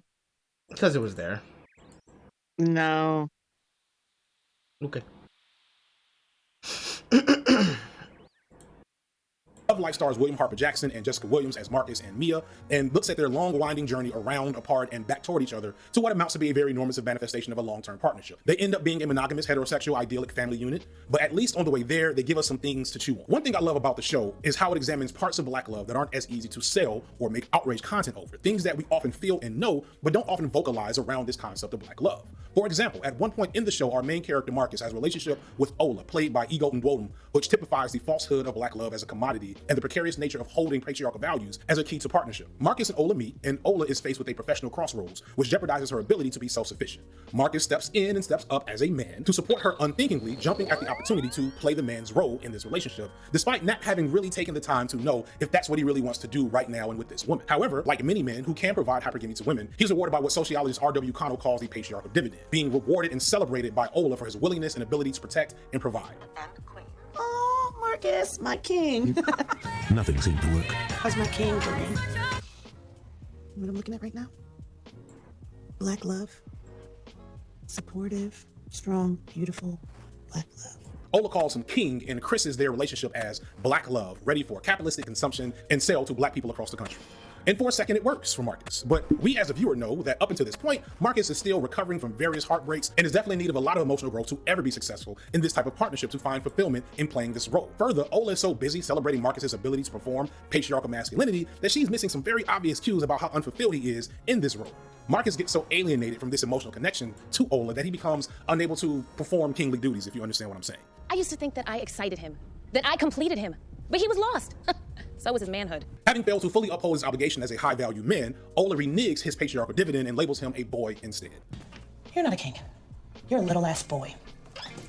Melvin, look at this little ass boy, snatching up a black queen and treating her like a toy. He's not a king, he's a little ass boy. Can't tell the truth, can't experience any joy. Women, if you meet him, you better run. He'll waste your time. You ain't a king, you a little ass boy. This little ass boy. Little ass boy. Little ass boy. My little ass boy. My little ass drink for my little ass boy. A little glass vial? And I love how low-key Marcus doesn't even care. Like, he's just so down. He don't even get mad. He's just like, maybe I am the boy. Oh well. So much is often said about supposed high-value men, and it's always so incredibly shallow from our perspective as a great value man, and it feels dehumanizing, and the show depicts this. Ola does something that I've mentioned before when talking about Lawrence from Insecure, and trust me, we'll get to him. She projects the high-value archetype upon Marcus because he's a decent-looking brother with a good job. On one end, I empathize with Ola, who has a dream and is looking to her partner to help support her in pursuit of that dream. That is one of the best parts about being in a committed partnership. I understand the reasoning of why Marcus would unthinkingly jump in to play that man's role in the relationship. It feels good as a man, especially a black man, who have access to this imagery of patriarchy, even at a relatively lower level, when so many people think you're incapable of accessing it. It is something that I know weighs heavily on a lot of black men's minds. But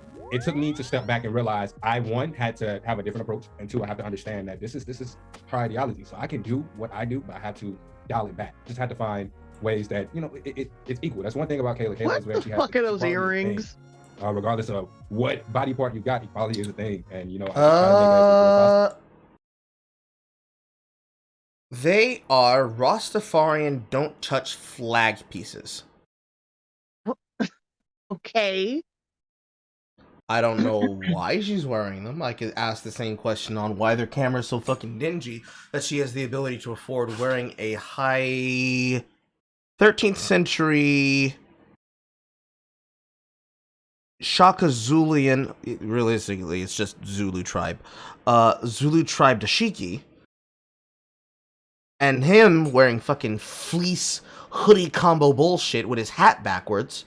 You fucking bitch ass hippie. I could ask a lot of reasons why he's wearing that while at the same time wearing a puka ass shell necklace around his fucking stringy ass neck. But I don't want to ask those questions. Because he's also wearing earrings himself. And that is definitely blue lipstick.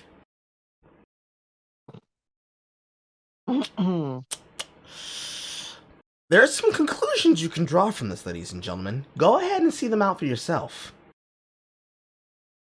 That dude's dick is blue right now. Bold of you to assume that she puts her lips around it. Yeah, true. And understand that just because this is maybe what the origin of it was, doesn't mean that's how he treats me. That's how he views me.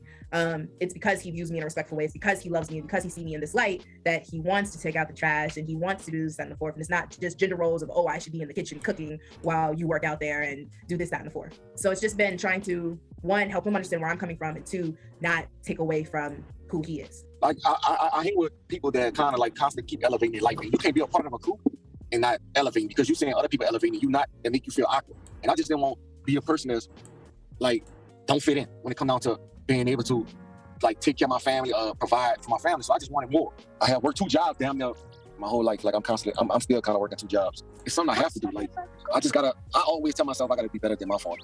So, you know, I grew up in a household where, you know, my father was the provider. So I think if that is your, if that's your baseline, then, you know, anything other than that is a failure, right? This was very profound for me. It has really helped our relationship. When joining the company, and Brandy and I, we talked about this, what I've recently recognized was me striving and me wanting to really grow and scale the company. Of course, I want to make it a family business, to build an empire, but a lot of that was me attempting to show my wife love. But my thought process, the way my mind was working, was if I grow this company, if I scale this company, if we can keep looking at these spreadsheets and we're growing 150% year over year, this is how I'm showing my love to my wife. This is how I'm proving my worth. Yeah, absolutely. And what I realized was I wasn't loving you in the way that you needed to be loved. At the same time, as I said, we can't just completely divorce ourselves and thus our romantic partnerships away from how economics and capitalism constrains us. And for black women, the stakes are really a lot higher than all of us often understand sometimes. What the fuck do you mean by capitalism? It's just a word he learned, and he wants to use it a lot. Like, I need to understand why he keeps saying the way that capitalism shapes and frames us. I think he's assuming that white people are selling us this black love. Like, no, they don't fucking give a shit. Like, I just love how you blacks love each other, and black people are selling it to themselves. Like, this is something that, like, is spread around in-house. White people and white capitalists or whatever the fuck don't give a good goddamn about what our fucking relationships. The hell are you talking about? It's so it doesn't make sense. Because he is doing more to commodify the concept of black love than any other person could be blamed for. He just is. Because that's what he made his channel for. But it's more than just that. You keep saying these words, and you don't realize the actual effect that it has on this thing that you're claiming it does. Because it doesn't make sense unless you make it make sense. And it does not make sense because you aren't making any sense about what the fuck you're saying or doing. You're just saying words and expecting us to take you at your word about it. Excuse me. And nobody should. Because that's just fucking dumb. It doesn't work like that. It's not supposed to work like that. I don't know why you think it would work like that. Just please stop it. If you're going to accuse somebody of commodifying something and selling it as a explicit purchase to basically serve as some kind of copium, which I guess is what he's implying here, people are selling people the idea of black love as a form of copium, as in, love is still out there for me! Okay, but first off, you're going to have to explain what the problem with that is. Because if you don't quantify how it's a problem, you're not actually showing it to be a problem. 2, you don't care because I'm already married. I got man. And thirdly, if you're ringing a bell to alarm how actually this is something that is either a big deal or it's not that big a deal, because here you are holding fucking water for fucking Rihanna, of all people. You need to make it clear exactly in what way, what kind of black love is wrong or right, and offer an alternative. Because your videos effectively serve as CRT for the thing that you're talking about. And remember, CRT means critical. Critical meaning emergency. As in, this is such a serious problem, we need to take this out and replace it with something else. So if you think that this example of black love is a trap, as toxic, and is holding people in a pattern that does not leave them fulfilled, what is the alternative that you're offering? What is they supposed to find? What are they supposed to be finding that allows them to be able to go do what it is you think they should be doing?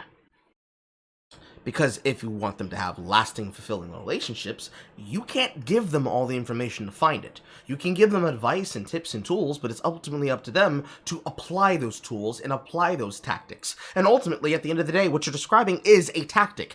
If what you want is people to have sex, have relationships, and not be single so they get theirs, you're ultimately telling them, find a body to occupy so that when people start mocking others for not being in relationships, you can say, you ain't talking about me, I got a man. You ain't talking about me, I got a girl.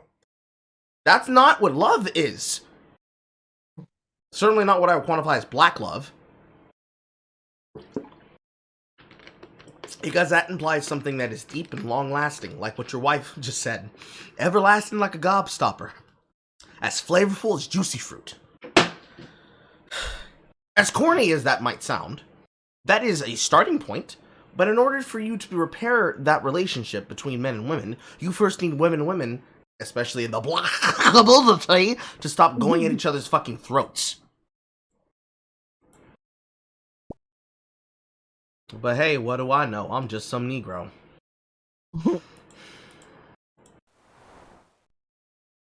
Black women are the most likely of any racial group to marry a man who makes less than them, which makes sense considering the barriers put up against black men for them to access personal capital.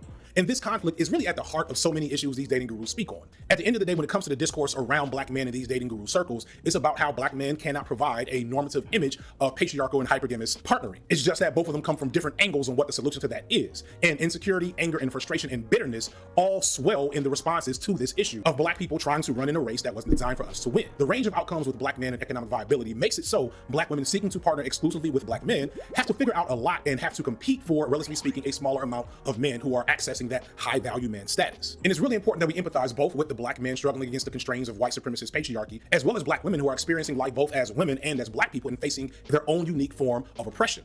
But we don't empathize with each other because that doesn't get clicks and shares. Motherfucker, you just bragged about having pussy!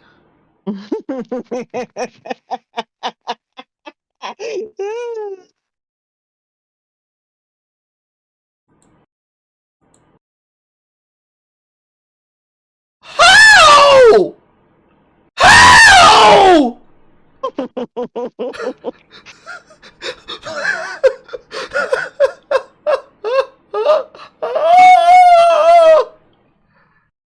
I can't! Can't!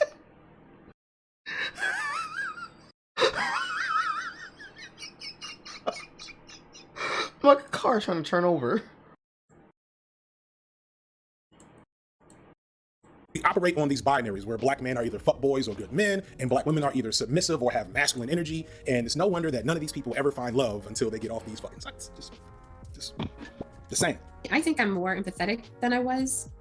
And I think because I while we were together, I got my social work degree, and I think that helped me sort of figure out how to Look at the white guy. challenging conversations. I have always been really I don't know why I'm laughing at him. He's just looking in.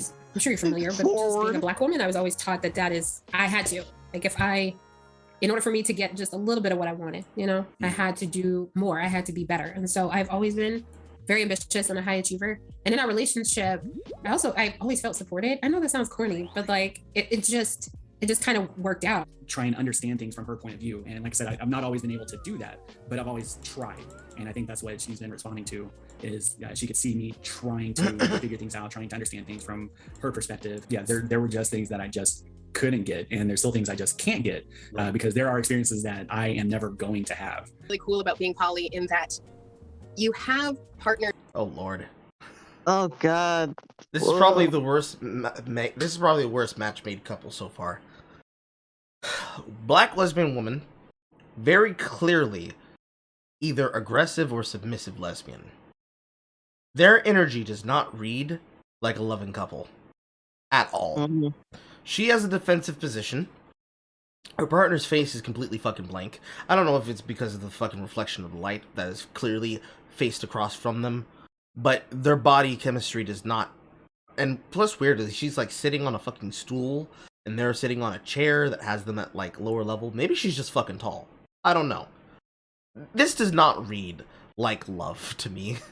Who knows? Maybe she's right up in her fucking legs and she's so taller than her that she can basically reach it while still standing or kneeling. I don't fucking care. These are just things that come to my brain, okay, guys? There's no need to psychoanalyze the Carl. He is not that smart. Who've been around, how do I put this? Basically, who've been around for enough years that they've seen you grow with other people and with them, which is one of the coolest things ever. And I feel like we don't talk about that enough in the polyamorous community. It's great that we can have conversations where it's like, oh, do you remember when I was dating so-and-so and I did this terrible thing? And it's like, oh yes, I do remember. Let me never do that terrible thing again. Thank you for calling me out and harkening back to that time I did that. Or even like, hey, remember when you were doing this terrible thing and now you've stopped doing it? You can see the growth, but sometimes it's hard to see growth when you're your own individual. But when you have a partner who's been there for 4, 5, 6, etc. years, who's seen all of these things and can say, no, hey, I actually see the growth. It might be weird for you to see because you're in your own body, your own head. It's very incremental to you. But like I've been sitting on the outside and I can see it and I can help contextualize that for you. If you're making a choice about your own willingness to heal alongside someone or your willingness to heal alone, both of those have to be done in the context of self-compassion. And when you offer your self-compassion, then you're better able to stop evaluating people out of this lens of perfection. You're hoping for that unicorn of a black man, forgetting that he went through similar trauma spaces. He went through racism and classism and whatever other isms might impact a black man. and you have no compassion for that because you don't have compassion for yourself. And that's not to say to settle. I'm saying focus on all the areas where you're still hurting, all the things that continue to trigger you. Likely because you haven't been offered compassion. It has not been mirrored to you. But if you don't establish a practice of self-compassion, it's going to be really tough to attract the type of man that can then, one, offer you the type of things that you're interested in receiving and do it in a compassionate way, not a manipulative way. And it takes a certain level of maturity and self-actualization to be like, hold up, everybody is coming in ain't golden. Hold on, let me spin this back. Pause. I need some self-actualization time, some alone time. Then I need to come back and readdress this dating thing with, what have I been missing? What do I find attractive? What don't I find attractive? And then ask yourself why. My filter wasn't up. And so as I start clicking the drop-down filter on different things and start looking at a woman as a whole human being with all of these different millions of attributes, I start to see more and more of who I wanted. We got to a point like where we were just fighting all the time about nonsense. And I was the one starting the fights because there was a lot of I can already feel your jovial reactions. I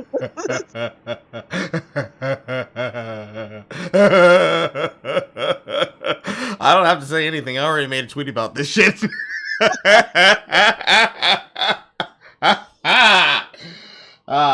What are we watching? The Empire B movie? We are watching Cinema Gold. But what I will address is, look at his hair, look at his outer shirt, look at his inner shirt, look at her glasses, look at that finger. This is a gamer, ladies and gentlemen. That is a Kingdom Hearts shirt. This man plays video games.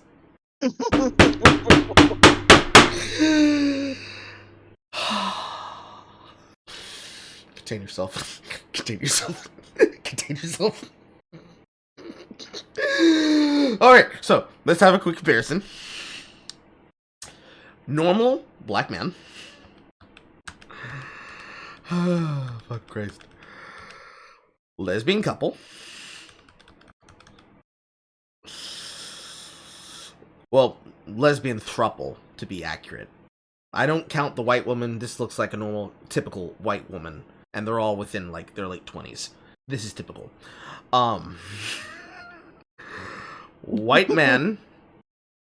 And it's very important I say this. Large, heavy-set black woman. Why are you saying that? Because this, and this, and this mirrors this. We start off with the white man, black woman, ease you in to the stupidity and the dumb shit. Then we show you the hot bitches. Then we show you the black, normal, prototypical, dare I say, cis-normative relationship couple. And then BAM! Black man, white woman, gamer, in her shit, all the time! This is cinema. This is perfection. I don't know if he did this on purpose, but 10 out of 10!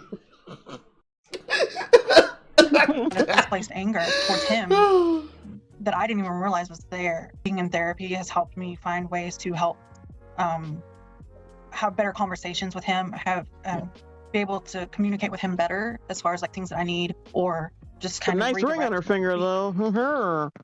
If it doesn't cut the fucking circulation off. Yeah, her finger looks a little crooked. Like she broke it. What?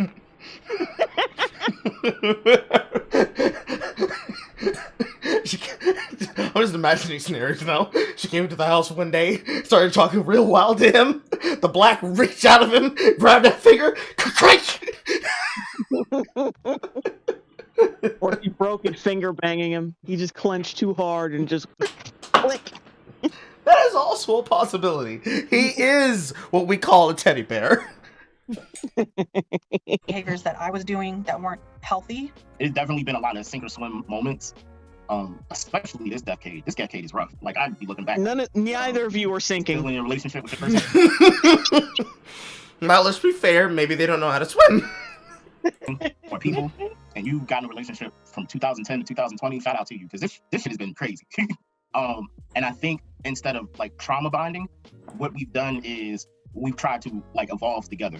But even when things go right, even when money and economic access to capital isn't an issue, we still see that things don't happen perfectly because we're trying to exist in a framework that doesn't fit us. So characters like Marcus or Insecure's Lawrence, these images of black men trying to manage roles as patriarch and their own sense of self, find issues with finding fulfilling partnership apart from their high valued status. That said, I feel like, and maybe it's just from my standpoint, I haven't seen a lot of media created or centered around black women who embody that same paradox. I feel like I've noticed the same thing, that even when there are black female characters on the screen, that they still fit into certain boxes. And for those black women that seemingly have it all, they don't really problematize what that might feel and look like to women living that in real life, the pressure of having to exhibit black girl magic.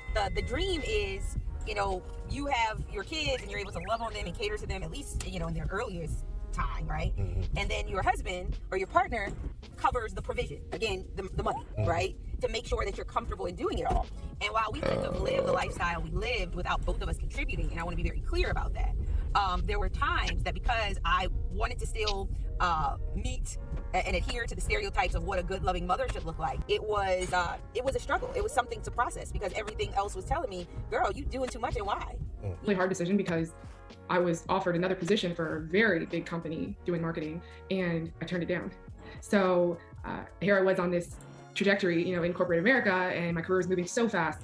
But I decided that I wanted to stay home with my children. I don't regret making that decision. I really enjoy being at home with my children, but at the same time, well, what did you go to school for? What did you spend all that time for? What did you work so hard for? What's gonna happen if he decides he's gonna leave one day? All those things. You get those questions, you get that pressure, and it's very intense. So it's like I see you typing and bouncing a baby on your arm and trying to do something. I'm like, yo, word? We working through dropping those roles that she saw her mom and her grandmother step up and do all of the parenting, right? And so it's like she has to step off that expectation. And I'm helping her step back off the expectation, like, hey, I'm a full present father, loving, caring father. So every day. So there is something called good enough parenting for a reason, and I see now holding yourself to parenting perfectionism is a recipe for relationship turmoil and personal pain. Because when I come up against these ideas of who I want to be as a mother and who I am as a mother, they're not going to be the same thing. Who I want to be as a mother does not happen in the world I'm in, like in the context I'm in, with us having no family around. Like, it's just, I need a village. We need a village, and we don't have that. And so that limited capacity is like, how much time do I want to give to, and how much time do I want to give to Ramon? How much time do I want to give to Candace? And then how much time do I want to give to my business and my job? Just to say, man, something's gonna suffer. When you got as many things and as many goals and as many high expectations as we do for every part of our lives, something's gonna suffer. And you have to pick the thing that's going to suffer. Otherwise, it will choose itself for you. So to illustrate this, going back to Love Life, we see Marcus eventually finally get with Mia, and she convinces him to stop working to pursue his dream as an author. And up until this point, Mia has always made more money than Marcus. In exchange for this, he takes on the brunt of childcare, though partially it's an excuse to avoid the fear of failure as creative. Eventually, Marcus is successful in writing his book and clearly comes up, and he offers a similar opportunity for Mia to leave her job, which seems ideal, right? However, one thing they don't really tackle is, in that time frame, it doesn't really engage with the fact that Mia has to work and be black girl magic throughout her child's earliest years. That is something, again, I don't see a lot of discourse around. We have this neoliberal girl bossy image of the woman that works through childcare and maybe makes enough money to outsource her domestic labor that is missing from the home to someone else. And while that's fine if that's what works, it doesn't engage with what it feels like to be a mother who has to leave their child to be in an office, especially for black mothers, for which motherhood historically has always been a complex and perilous reality to face. Are you fucking serious? Condola, stop acting like I'm a fucking stranger. I'm his father. You're barely ever here. And you never check in, not about his swimming or food. And you don't even give me more than 3 hours notice when you're not coming. I have a job. And you moved away. Yeah, to take a job I already had before you blew my life up. Blew your life up? Yeah. You are not a fucking victim. Well, you made a decision without me, and now you're trying to use it as an excuse to keep him from me. What? How do you feel about Lawrence from Insecure? I've been with AJ for 18 years now, literally around the time this video is coming out. Back in 2004 is when we met, right in time for Valentine's Day.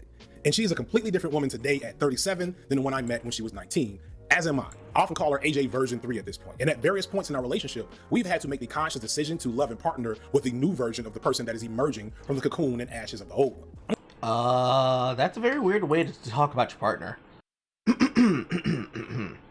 Black girl magic, why have you kept this from us? Jay, why have you kept your black girl magic from us? I don't kowtow to the standards of the black community. Like,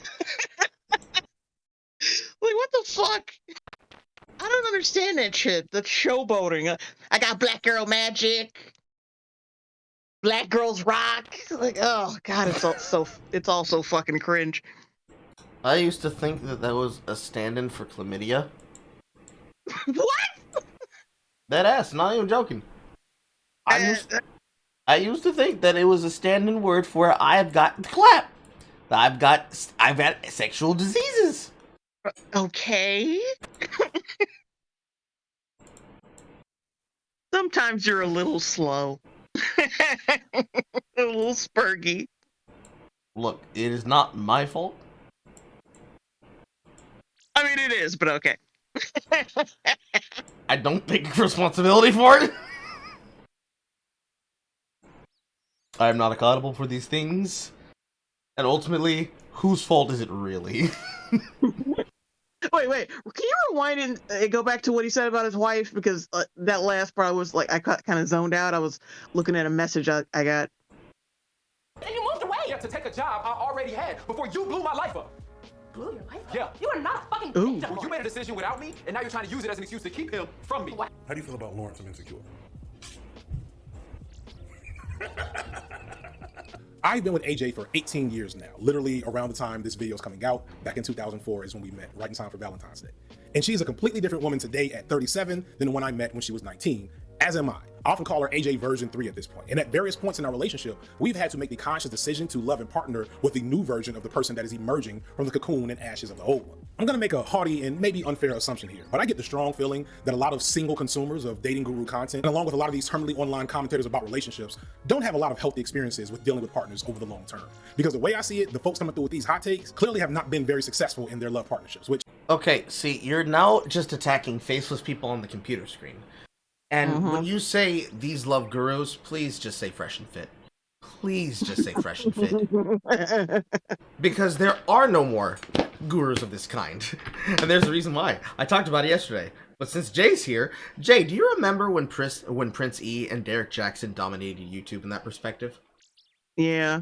And then one of them got on camera with his wife when she wore a bonnet and then fucking... he cheated or some shit. Oh, yeah. Yeah. That was Derek Jackson, and then Prince E, who just makes feel-good content. He kind of took his bag and he ran. I don't even think he makes shit anymore. Maybe he does, maybe he doesn't. But, from there, that set the way for, Fresh and Fit. And Derek Jackson's loss of, you know, the male perspective of an old person, then gave way to Kevin Samuels. Before that, there was Roosh V, and, he quit to go get religion. So, all the people who you could blame for that pickup guru content, outside of the guys that are, like, buying books about the shit. And I'm not talking about, like, lifestyles from people like Matthew Perenda, who wrote the book of the Sex God Method, which is really just like, hey guys, here's a technique that can give you the ability to basically become whatever this woman needs or wants of you. Outside of that weird kind of shit that specifically you gotta buy a book to learn about. Because they don't make shit for the public, because if they did, people would be reading it and would be laughing at it more often than they do. The same way that we laughed at Black Future. These kinds of people, and even people who make horror and romance novels like fucking Black Future, and all those sissification books written by white women. All of those things, they get mocked, and they are not looked at as content to be inspiring. They are looked at as things to cringe at. Most people cringe at Fresh and Fit. There are people out there that think that they should follow that, but that's because they don't realize, or they don't want to realize, that they are being duped, tricked, and lied to. That what they're seeing is not real. So, when you attack these faceless people, or when you attack these audiences without actually saying the name of the person you're going after, you have to realize, a lot of these guys don't realize that they were tricked. Even if they were tricked, they can't admit they were tricked. So you kind of have to think about what you're saying and what you're doing. Because if all you want to do is just use them as an easy gotcha in your video, you're not actually helping them. You're doing more harm to them than female dating strategies is. Because they're never going to get a fair shake from people like that. They don't want it. You're going out of your way to ensure that they don't even have a place to go to for healthy advice and for recovery. You're ensuring that they can't have recovery. Because you're more than happy to mock them here, which means you're more than happy to mock them anywhere. And that's bullshit, my guy. That's bullshit. You should know that that's bullshit. But I don't think you like accountability. You know, on the fact that you're part woman. No, I will not elaborate. That's an insult. I'm sorry to hear that. I'm gonna go to an easy example. Let's talk about Lawrence and Issa from Insecure. Despite the overall love for this show in the final season, which just aired a couple of months ago, it was a tad bit divisive, and I get that. And there are a lot of reasons that I completely understand for people to feel like the show didn't quite stick the landing. But to me, an issue a lot of fans had was the final coupling of Issa and Lawrence together. I already made a video about how much I love Lawrence as a character at the end of season 4, and those feelings have not changed, but we have to now engage with the final season. To summarize it though, Lawrence is a great character because he's flawed, and because his flaws are relatable, and in many ways for a black man on screen, transgressive. Unlike typical male leads in romance stories, Lawrence's flaws aren't that he's unwilling to settle down or is aloof and has a womanizing habit. He doesn't have to be tamed. In fact, he kind of already is. He's indecisive and often passive. He's a person that thinks and contemplates and can be unsure of himself of when to act. When we meet Lawrence, he's in the middle of an early life crisis and a depression, and white patriarchy doesn't endorse us openly accepting black men in this state. He's doing it again. Why him and Issa ended up together at the end of the show is as divisive as it is for the fandom, because he's really the opposite of the typical male love interest lead. And this is not to ignore the faction of toxicity in some of his supporters, but again, you can watch the old video for that. For me, I love that Issa and Lawrence ended up together because it really offered a more useful message about love and black love that we often don't get in romance stories. You recognize how much of this relationship wasn't about fulfilling a fantasy of black love, but it was a choice between them to partner with each other despite the shortcomings and flaws. So do you believe it'll work out? I'm okay with finding out. By the end of the show, Lawrence is very different, but he's not perfect, he's not fixed, and he still has some of the same flaws. And an extra kid by another woman. And Issa has grown a lot, but she's not perfect, and her growth isn't so much fixing her flaws, but accepting them as who she is. What sticks out to me in this final shot of them together, successfully co-parenting or whatever, in a beautiful home with the idealistic capitalist accoutrements of, look how we got it, we made it, black love goes, y'all. But it's that conversation they had at the end of last season, where they worked through some deep and ugly issues that they had with each other to figure out a way to come back together because they realized that they made each other happy. Being comfortable and being secure in someone to be able to just share whatever. I think that our one and only black gay couple. His head is too shiny. The way he's looking up at him is funny too. For us, we I don't go know back and why. forth a lot with banter and debate, but This is not a loving look. Oh, look, Funko Pops. Useless ass Funko Pops. again, it's just being able to not have to hold anything in. Getting there wasn't we actively decided that we had to walk into this new door. It was, he was trying to get in and I'm moving him out the way, and we had to really push ourselves through. I was trying to decide how I want to live my life. And when I'm at a crossroads, how do I make those decisions? And I decided that I really wanted to make decisions based off of desire, faith, and wisdom. And when me and him later would be having conflicts or just points where decisions had to be made, I had already told myself that I wasn't going to be making choices out of fear, and I wasn't going to be making choices out of emotional laziness. I was going to be making choices out of faith and desire and wisdom. And so when I held myself accountable to that commitment that I made to me, I feel like it made conflict between us had resolved. Yeah. You think you're going into this a little bit too fast? I mean, what do you call fast? You're gonna go through life with that person. And that's what you want to do. You're gonna do it. And it's not like, oh, we're gonna get to know each other in these 2 years that we talk, and we're in a relationship with this boyfriend and girlfriend. We get to know each other and all this and that. Then what happens when we get married? That means that we stop trying to get to know each other. Is that what that means? Because I'm pretty sure there's still a lot of stuff you're finding out about your wife.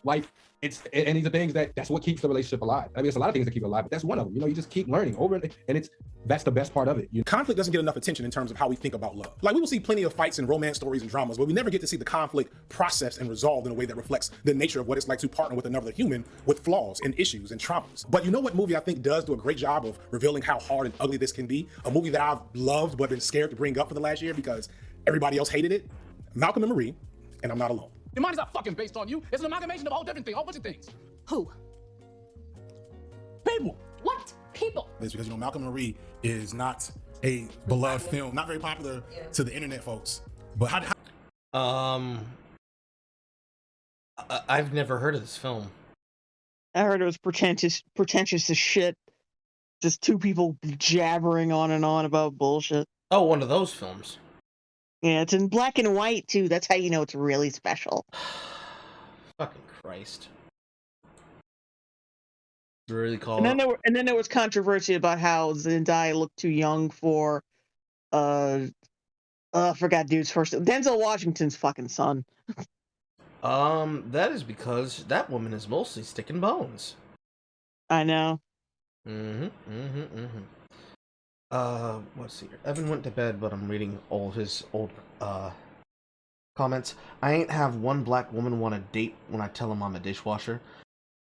Yeah, that's kind of hard for him. He's white, and he works in what effectively I'm going to lovingly call trailer trash squalor. It's hard for him. Evan, yeah. Let's see here. What else? All our strippers got the magic. He be giving him hate eyes. Moon, you still need to go. You still need to go for your early comments. All these niggas have been butt broken, shame to their ancestors, raising other men's kids. They really call whiteness healthy living. Or they really call healthy living whiteness. I think is what he meant. Yes, they do. Yes, they do. Our video is brought to you, sponsored by Skillshare. Its primary use is learning about the white man and everything they are trying to do to us. Don't you mean about the white man and how he's making you have to normalize yourself to his environment by learning to live and be and breathe with the skills he tries to teach you? You are not normalized for this, my brother. You have to wake up. He's stealing your culture. Or some shit like that, I don't know. Ow. How did No, we don't abuse each other. No, we don't, all those things, right? Yes. We banter like that. We go back and forth. We match wits. We psychoanalyze each other, even though we don't have the credentials. No credentials. I've diagnosed him with many of things, and he has done the same. I stand by said diagnosis. Aside from the abusive language and the unhinged eating of macaroni, my wife and I connected deeply to the profound conflict and ugliness put on display in this movie. A type of conflict that can only happen in a relationship that is imperfect and possibly even unhealthy. And I saw so many think pieces about how toxic this relationship was and how obviously the problem was Malcolm, which is easy to identify because, it's always the brother's fault. I'll just say two things can be true at once. While these are all fair criticisms, it's shallow from my standpoint, and it really misses the point of the film. Don't get me wrong. I wouldn't want to have these types of issues or these types of fights. However, I have. Because at the end of the day, Malcolm and Marie only give a glimpse into addressing that type of conflict on one night. And I was grateful to the film for putting on screen something that is rarely seen. The image of just how brutal long-term partnership can be. That only a person who has been with you for years, who's seen you at your lowest, who knows your deepest insecurities, can destroy you in the way a long-term partner can. Love is not safe. In fact, it's the opposite of that. You share bills, a house, a bed. That person is a liability. They are uniquely positioned to hurt you, and you have to be okay with that. That is the reality of what all of you say you're looking for. You might be the first woman I've talked to where most of the black women that raised you were married. And have been married, like not too many divorces. I don't think. So in my mind, that kind of made it real. This is not for play. This is like if you are married to a person, then it's like a different level of acceptance, a different level of protection, a different level of everything, a different level of loyalty. Why do you have your kids in the car with you? You got your son directly behind you with his fucking eyes and glasses, goggles, just shining all fucking heavy and shit. And then I looked over to the right and I see your daughter there, and I was like, oh shit, is that another boy? I'm like, no, boys would not have that hairstyle. And if he does, oh my god, it's gangstalicious. Because that commitment, and I just think that that's just what I saw. This is going my own area. Like I be needing my own space. So like if she get on my nerves, she probably be upstairs, I'm downstairs. Me, like I go. So y'all just record in the car, and you're in front of a Jay. They're at a fast food restaurant. Why the fuck are you doing this? You couldn't wait till you got home to use your camera and record this. I understand the logic here. They couldn't wait. They gotta get the Popeyes. So when I go sit at a bar or something, whatever. Like I just find a way to just like get away for a minute. What brings me back, like. Although, if we're being accurately honest, that's a blue shirt. That's probably Church's. That's ghetto as fuck, but I know that. Once I leave, I start missing them. So that's unless it's a Long John Silver's. Ew. point, I just be like, back to normal. Monogamy, not that it has to be this way, but I think a lot of standard monogamous, especially heteronormative relationships, you don't have to confront as much conflict as soon or as often right away in your relationship. And you can kind of just float by in a prescriptive way. Your relationship ages much faster. And that is a make or break experience. Polyamory doesn't leave room for a lack of conflict resolution. That's no woman, maybe. That's a man. That's a man, baby. Oh my god. These hoes just really say, oh, in a heteronormative relationship, there's not much conflict that you have to resolve. Yeah, because you got 5 or 6, you're sleeping with 5 or 6 niggas. Of course there's more conflict in your fucking relationship. That's kind of why people are kind of turned off by it. I don't have to deal with 5 or 6 fucking niggas problems. If anything, I don't want to hear about 5 or 6 of the niggas that ran you through that night. Really?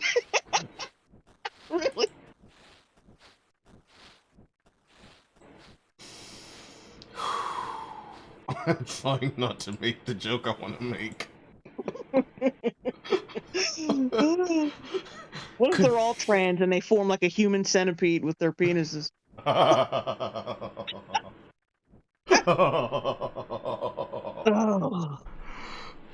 There isn't room because she said it, not me. She said it, not me. if you have envy, if you have jealousy, if you have any emotion that you would like normally have in a relationship, it gets multiplied because you have to address those things because they're going to see other people. So, and they're going to hang out with other people. You need to address these things and like have, as they call them, crunchy conversations. And I think while it's a fun word, it's also good to not say bad or hard conversations, in my opinion, just because I think those words imply that talking and communicating through conflict isn't the thing to do. Because some people are not multifaceted. They're like a one-trick pony. And they feel like if it's not this way, if it's not the way that my mother and father did it, if it's not the way that my grandparents did it, then it's not going to be successful. Not knowing that the grandparents slept in a separate bed for a reason. It's like, yeah, they stayed together, but it wasn't like a great stay together. It was like we tolerate. We tolerate each other. And I never want to be in a marriage where I'm tolerated. I want to still just assume all old people just, we hate each other, but we got to stay together because we have the plague or some shit. Torturous marathon of conflict was cathartic for me and AJ because we've done that. We fought quietly, loudly, and dramatically. All right, let me tell you how much my grandparents on my father's side. Let me tell you how much they love each other. Like when my grandmother died, my grandfather just stopped talking and got very withdrawn out of nowhere. And then then walking was a little bit more difficult for him for some reason, and he was not the same person at all. And then he died shortly after that. So, shut the fuck up. Not you, but these people. You have no fucking clue. Because these motherfuckers see shit through stereotypes and just one-dimensional bullshit. Serious conflict in our partnership. We don't argue much. We manage conflict around our differences. And for those things that we can't or won't change about each other, we make the conscious decision to partner in love through anyway, despite those flaws, because we value our partnership and family. But all of us who've been in love have looked like this: miserable, broken, tired. And this isn't black love goals, but this is a part of it. It's just a part no one wants to put out there because who would want to buy it? Who would post this? There are no pictures of me and AJ after a long, exhausting fight or disagreement at our lowest. It's only the family photos, the fun times, the highlight reel. But both of these moments, the ones you see and the ones you don't, are a part of our partnership and our love story. AJ said in the conversation that I didn't catch on film that few of us have ever seen a couple walk through a valley together successfully. We only usually see the aftermath. We hear the Lemonade album or see the exclusive interview or read the divorce announcement. And we judge so harshly as if all three of those things aren't reasonable things to do when a partnership does become too much and does fail. We all want 90s Will and Jada, but we had a lot to say about Will and Jada sitting at the red table.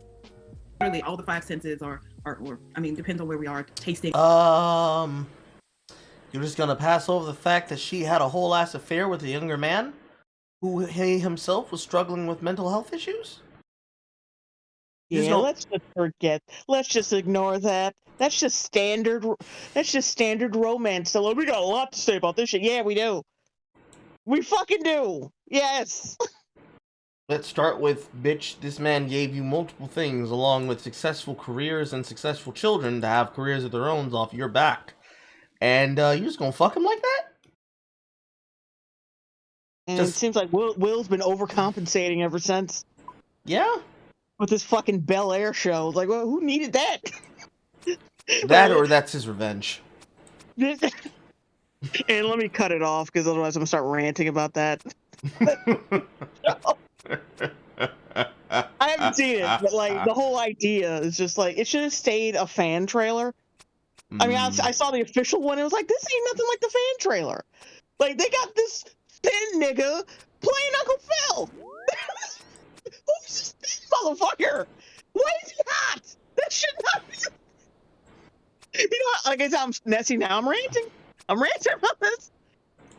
And oh wait, and they got Jeffrey as this fucking badass, like, Jamaican. He's not even British anymore. He's like this Jamaican hard ass. He probably had some kind of past with Jamaican gangsters or some shit. I don't know. I feel like that's where they're gonna go with that character. All right, let me stop. I'm gonna stop. And it's activated because I want to, like, the memory of where I am with, like, my favorite person is something that I want to, like, just hold on to, and it's important to me, so that I can, because we use also a phrase, remember when, so it's, you know, we can share that moment together. And it kind of, like, if we're having a rough day or something's hard, I can go back to a sheep field or watching the sunset over an apple orchard or watching the kids play, you know, all those things. Like, I'm savoring all of that in the moment, so that on those days when he's not my best friend, you know, I can come back to that. And so it's easy to become very insular. And so putting Jamel first is it's that labor that you speak of, and making sure that I'm actively loving him, or making sure that I am a loving person, or I'm thinking about him throughout the day. Challenges that we have in a lot of challenges we have inside of relationships, sometimes it's not most times it's not necessarily directed at the person that's in front of you. It's more a pattern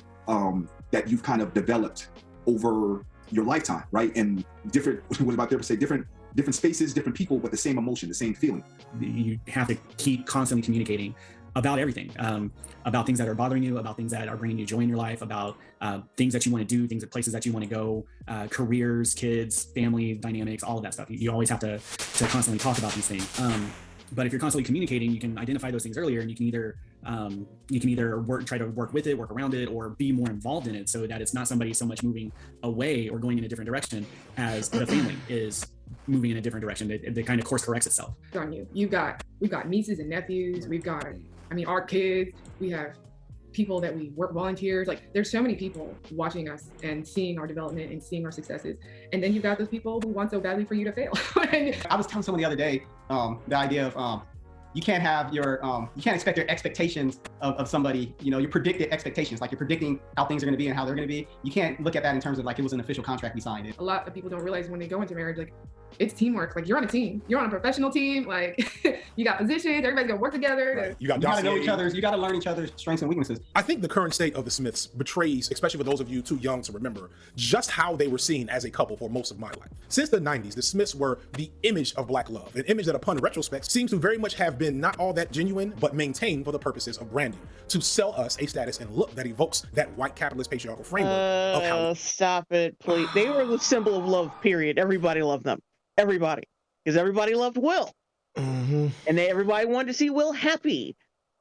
And everybody's like, oh shit, now he's got his woman. Like, now they have like, now they're like the it couple. They were just as fucking important as Nicole and Tom and who the fuck else was a big couple at the time? Beyonce and Sean. Yeah, them too. But it's like, yeah, you're putting a black spin on it, and it's just not. No, they were universally loved as a couple. Everybody was I don't want to say heartbroken, because like everyone had something to say. When most of it was negative. Yeah, everybody had something to say when they when the cracks started to show and they were breaking up and shit. You know. He's like a fucking Hollywood actor, like a bankable Hollywood actor. Ain't nobody, like, his whole thing is like he's so relatable to everyone, because that's how charismatic he was. They're like a symbol of black love. You really love being reductive.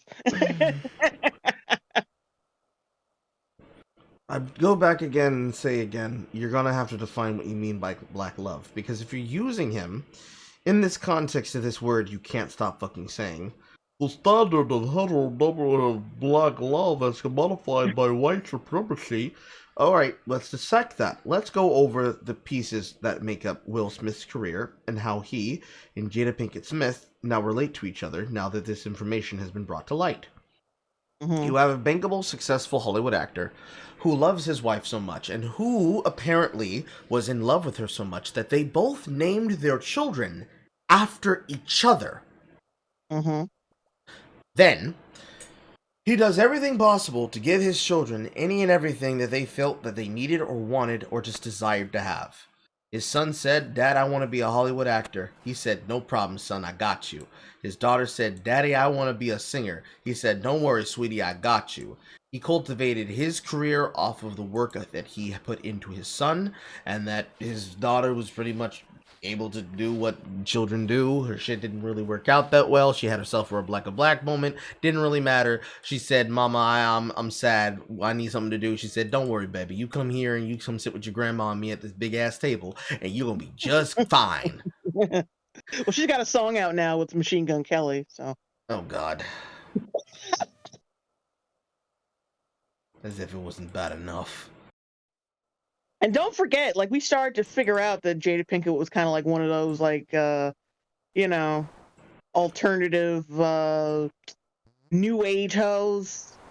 Those were like, she was always like spirituality bitches. As soon as we found out that, like, she was very lenient with how she raised the kids, that was like the first sign that something was up in that household.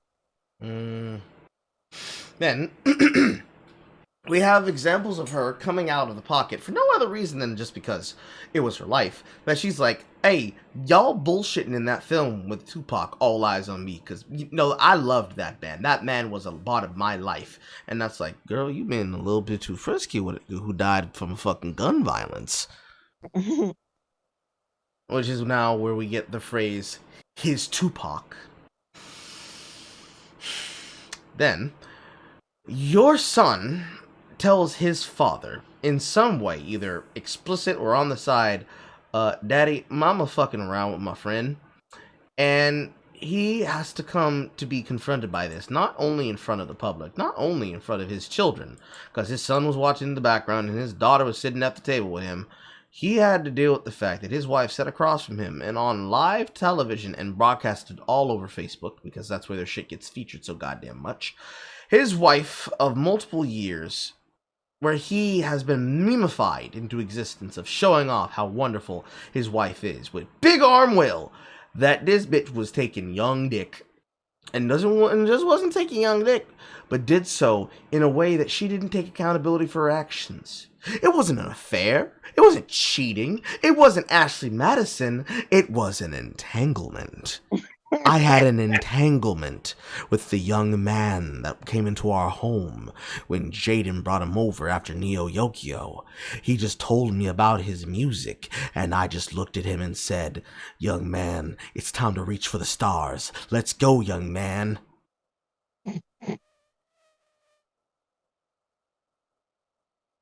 And you expect me to believe, in the same breath you say heteronormative standard of commodified black love, that had anything to do with white supremacy.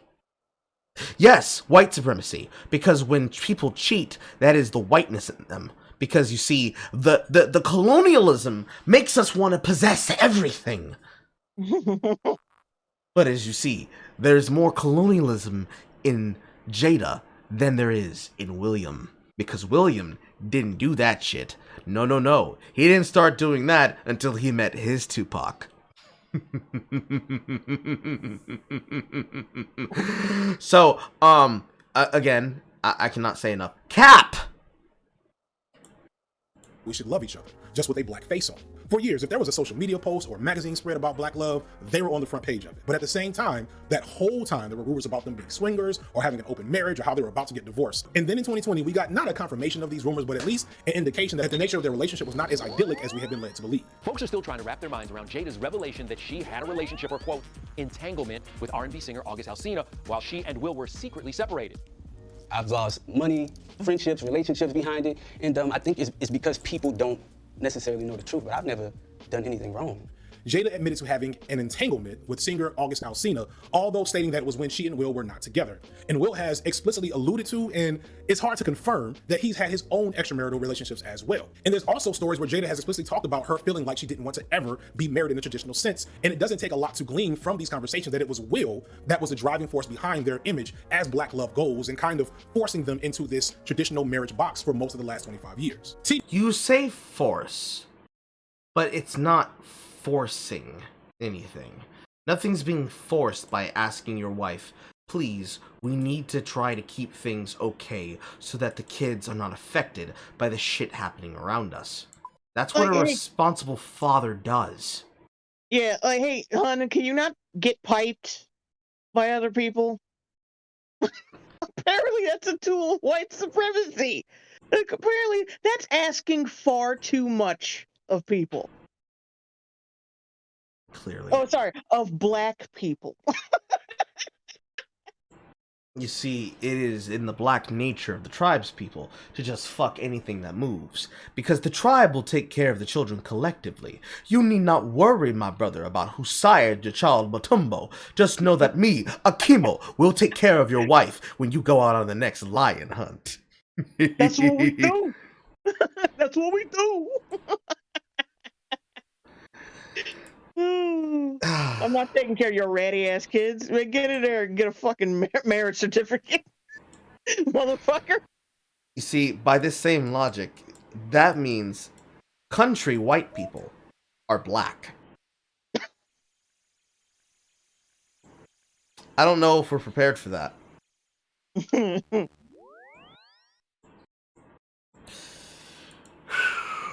Noir has a great video engaging with some of the politics of the story and how Will and Jada definitely had a cynical practice of selling an image of their family and relationship that probably wasn't real, but was definitely lucrative. And there are some concerning elements of grooming and problematic power dynamics between Jada Pinkett and her relationship with August Alsina. I'm beginning to wonder if we're overlooking a really useful lesson in what this fallout has presented to us. Bad marriage for life. Oh, wow. Okay, wait, just hear me out for a second. On so many levels, we're clowning the Smiths for what really amounts to oversharing, for bringing us into their Malcolm and Marie aftermath in real life, for disappointing our own false image of them that they definitely did help build, because we wanted to buy into black love. But if you put away your judgment for a second and you disabuse yourself of the nonsense that we keep hearing from many of these gurus and their followers. I'm not disvaluing his emotions. I'm mocking her infidelity. Mm-hmm. Dummy. What you're seeing here is the raw reality of what it means to partner with a human long term, to commit yourself to the labor of maintaining an intimate and conditional relationship with a person. For the most part, sir, if what it means to be in a relationship is to have a conditional relationship where I have to expect my partner's gonna fuck somebody, if they hear a sob story about how it's so fucked up that he gets no bitches, why don't I just blow my head out now? Because if that's what the reality is as a successful black man, with all the success in the world, let me shoot my brains out now. Right now. Right now. Because I'm fucked. I'm screwed. And so is every other black man. And white man. And Asian man. And Filipino man. And Mexican man. And Chicano man. We're all screwed. Every man, every woman, and every single child. Especially if they live in the South. Because infidelity is really high here. Like, if that's what it results in, if that's what's gonna happen, why bother doing anything? Jay? Words? I don't have anything to say. Okay. I thought you would have added on some there. Or we often hear people talk about unconditional love, and it's even a phrase I've used a lot of times. But as I progress in my own marriage, I realized that this isn't, to me, the best way to look. As I progressed in my own marriage with my wife, and I tried to talk about how I feel about her, I show her on the camera with me. Also, goddamn, she was a baddie. Anyways, as I talk about how I feel about myself and my wife, I'm just gonna say shit and not take accountability for things, because you know, no,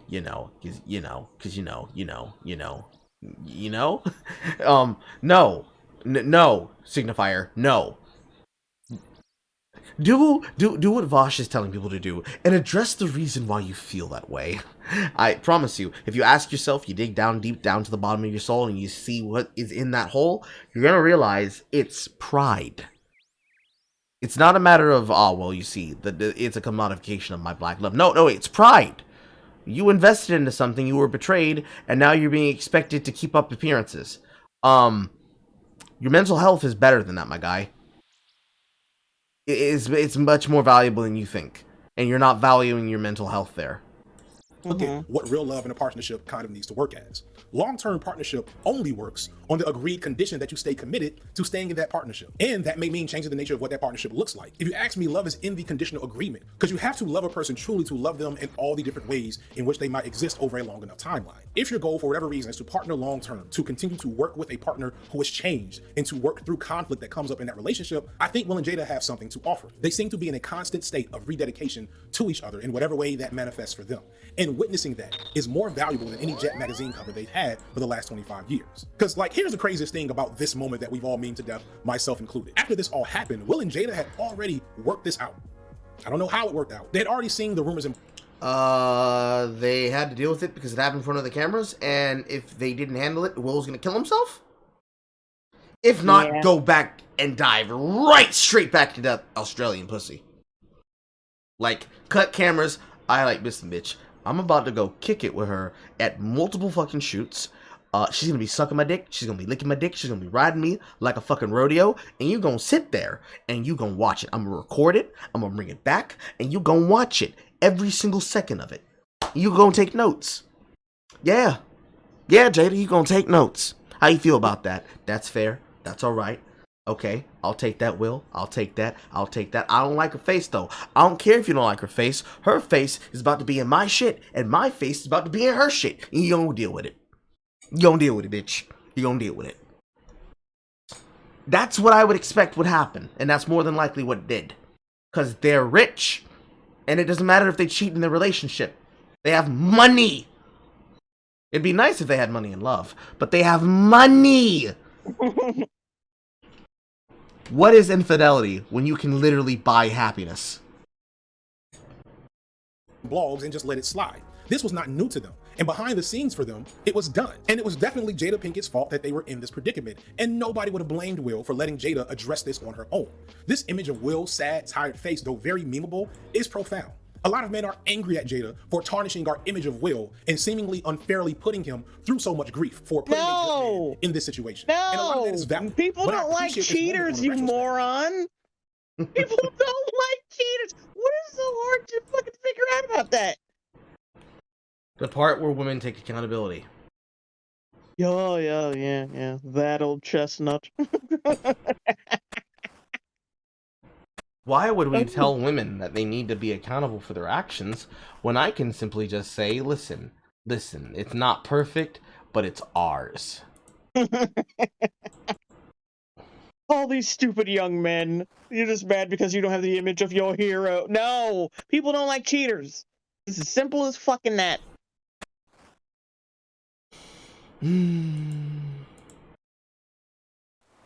I bet if his wife cheated on him, he would not have this opinion. That's a fucked up thing to say, Carl. I know it is, but I fucking meant it. God damn it. It's just not fucking funny. Like, it's funny, but it's not funny. Because black men never get to sit in this seat publicly. The dirt we dig through dealing with some of y'all and the recovery we have to submit to in the name of love happens all the time, but we don't have an image to attach ourselves to, because to allow that to become public, ironically, it makes us seem like lesser men. Even though behind closed doors, we all know that no, what it makes it seem is that men are sloppy and that they're dirty and that they're willing to drag people through the mud to try and retain some level of masculinity, which is a lie. Most men don't care about these kinds of things, because if they had their entire world to come crashing down around them because a woman treated them like dog shit, they would not care who sees them have a mental breakdown. They're going to have a mental breakdown. If you want a perfect case example of that, excuse me, please go look at Kanye. Mm-hmm. I mean, shit. Tyrese Gibson, Kanye, Will, Johnny Depp, Brendan Fraser. Like, y'all really don't give a shit about mental health until it becomes something for you to talk about for clout. Even then, y'all still don't give a damn.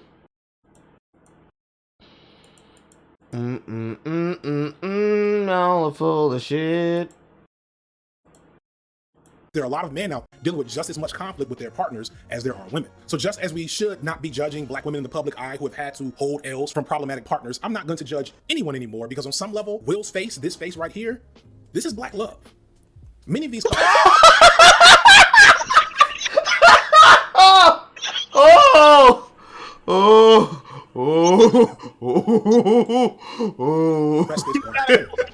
Oh, that is getting tweeted. That's getting tweeted. You have to clip that entire scene, please. That entire. Okay. That's incredible. Oh, that delusion.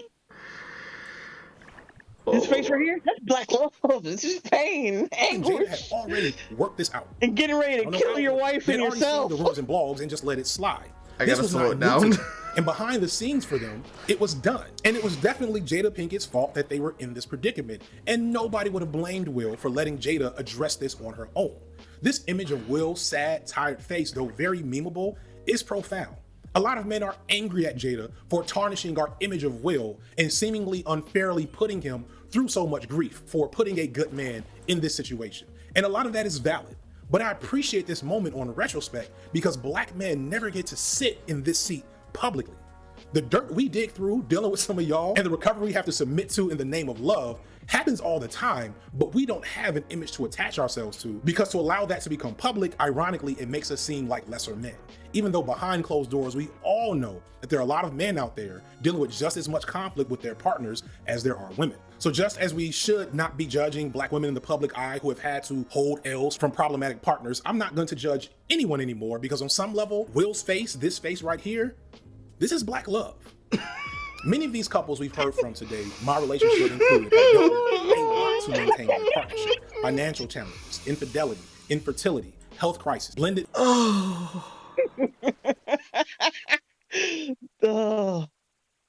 It feels worse hearing it even a second time. Oh my God. Oh shit. Oh, a future murder suicide. That's black love, baby. Oh God. Oh, I'm tweeting this. Oh, that's hilarious. I feel like that's supposed to be in some kind of comedy skit, like not an unironic fucking video about black love. Yes.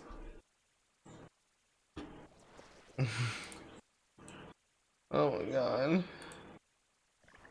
I am sending that tweet right now, and I'm gonna tag you in it.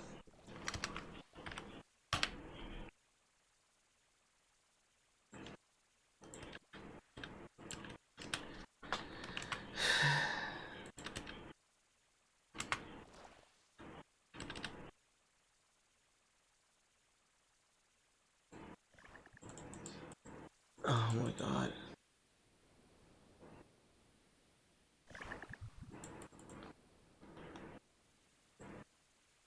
Here's the fucking thing. Families, etc. These are not bugs of long-term partnerships. They are features. And from what I could gather from them, myself included, the journey has been well worth it. The research shows that strong, intimate partnerships can have a significant benefit to people's quality of life. And it's pretty clear from any comment section from these dating guru videos that their advice will make you miserable and keep you single, unless, of course, you buy their services. Your advice will keep somebody miserable and single. Yeah, really. You see his face right here? That's black love. You see, your wife, you're cheating on you constantly with the guy down the street. That's not her being infidelitous. That's black love. This one motherfucker comes in the room like, yeah, that's right, baby. When she's sucking my dick, it's like she's sucking your dick. She love you, bruh. She love you. Now get back over here, girl, and let's finish this work.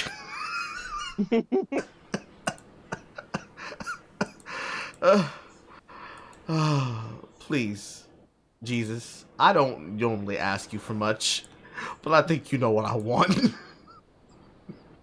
Give it to me by Christmas, please.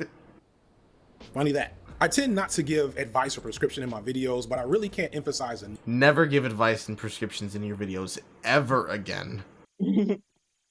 That we need to remove this framework of white supremacist patriarchy as the guiding image of how we're supposed to love. If white supremacist patriarchy is having self-respect and having the dignity to walk away from somebody who doesn't respect you, well, god damn it, the South's gonna rise again!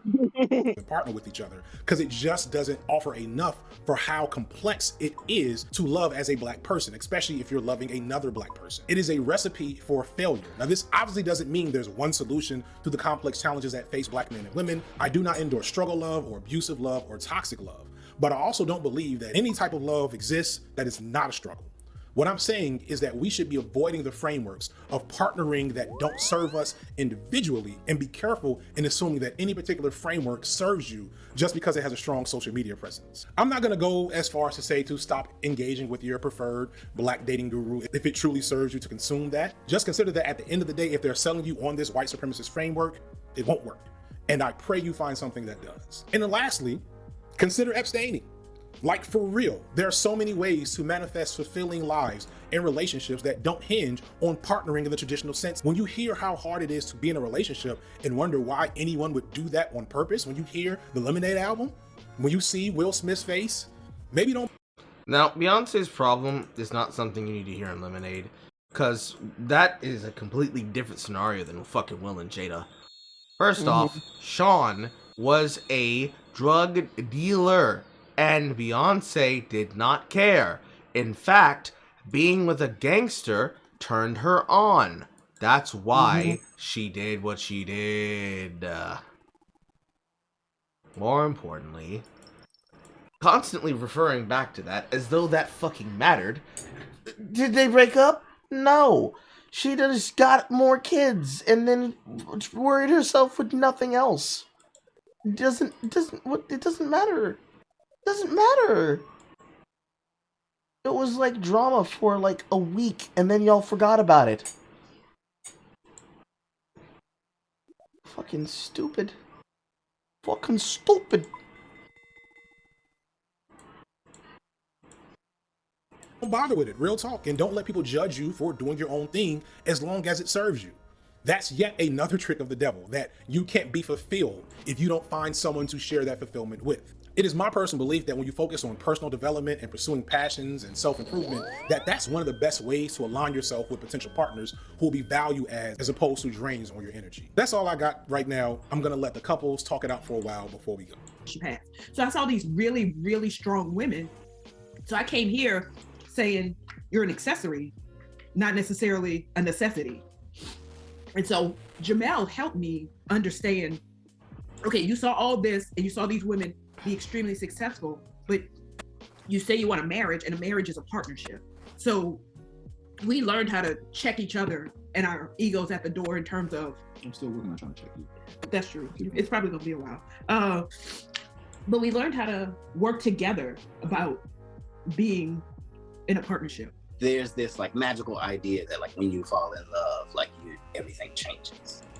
And you feel differently about, historically, like the traditional, like mononormative and patriarchal ideas that when a man falls in love, all of the other people disappear from your purview, and you don't want. Like, Nigga, you fell in love with 5 or 6 different people. And Shut the fuck up. Some time ago, I stopped worrying about what love was supposed to be. And they were all Scorpios. We're supposed to feel like, and just like, do I like what I'm feeling? Do I want to keep feeling?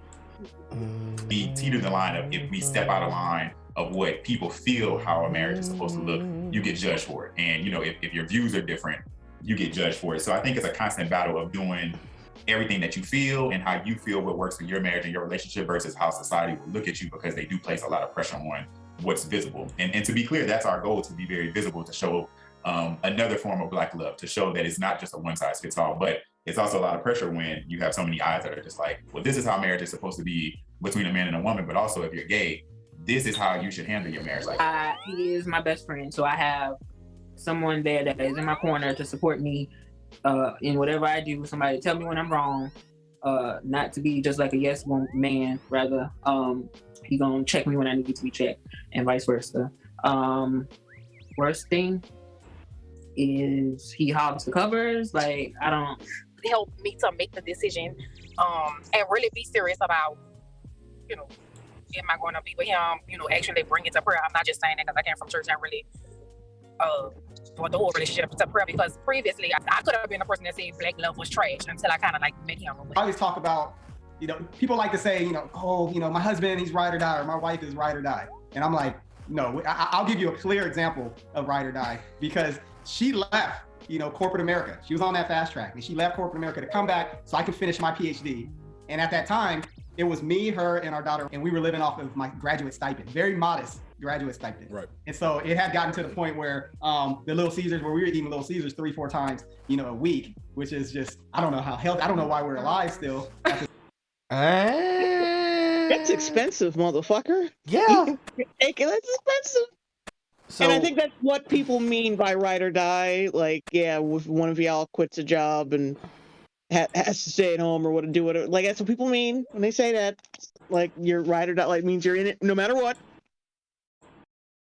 I mean, no, like, you know, anything, you know, what's reasonable. I mean, no matter, like, all the shit that's reasonable, like job loss, loved one loss in general. I mean, I'm not talking about cheating or anything, you know? But yeah, that's what people mean. Why are you correcting them? Sounds like gay shit. This point, just this year, we were talking about toddlers being wild, that they're feral. You know what I mean? Like, just wild. He was such a gentle and tender and loving little itty bitty baby. And then 2 happened, and we watched him turn into a full human being with his own thoughts and ideas and language, and and it's just like, you want to jump off that? And now I'm anxious all the time. Like, it's just I think what I said. And he swears up and down that I threatened the waitress. I don't think I did. No, you did. You did. Oh, these motherfuckers are wretched. You can just tell. I told you. That's why I reacted the way I did. I could tell by looking at her. Oh, he's had to deal with her shit in public. The waitress wouldn't talk to me. She kept making googly eyes at him, and I was like, jealousy. Excuse me, but I don't remember threatening her. And then my toxic ass is like, yo, this is she threatened the waitress. This might be the one. And that's something that when we took marriage counseling, they told us. Okay. She is going at the waitress. This is the one. I have found. And over jealousy, not over like disrespect or like spitting in your food. Because she was jealous of her. She was jealous because this girl might have gotten all this chocolate. this my big old. She want to get inside this. She want to get inside this gamer shirt, nigga. Oh.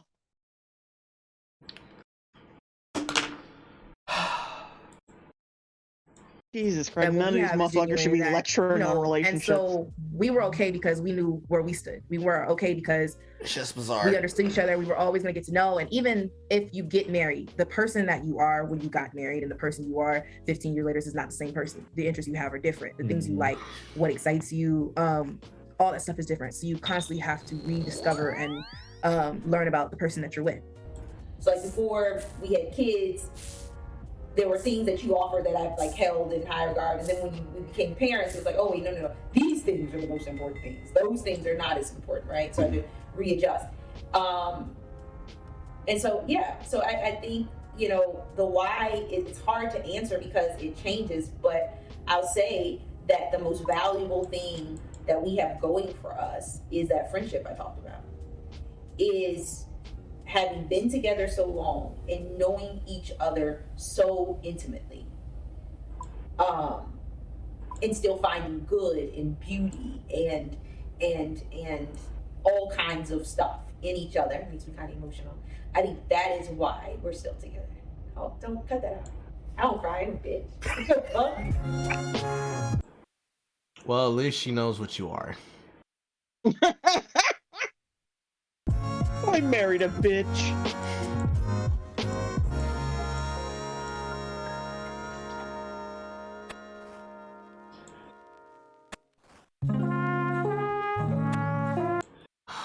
It's over.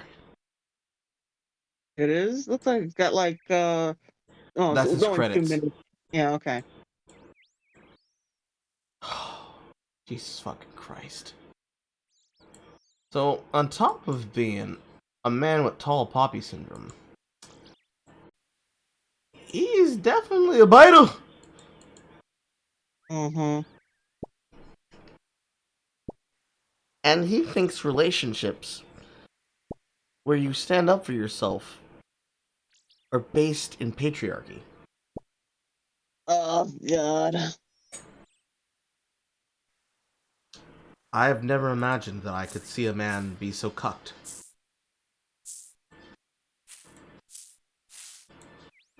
But we have gotten there. We found one. We found one, and it is embarrassing for everybody. Everyone is embarrassed. Everyone has to suffer.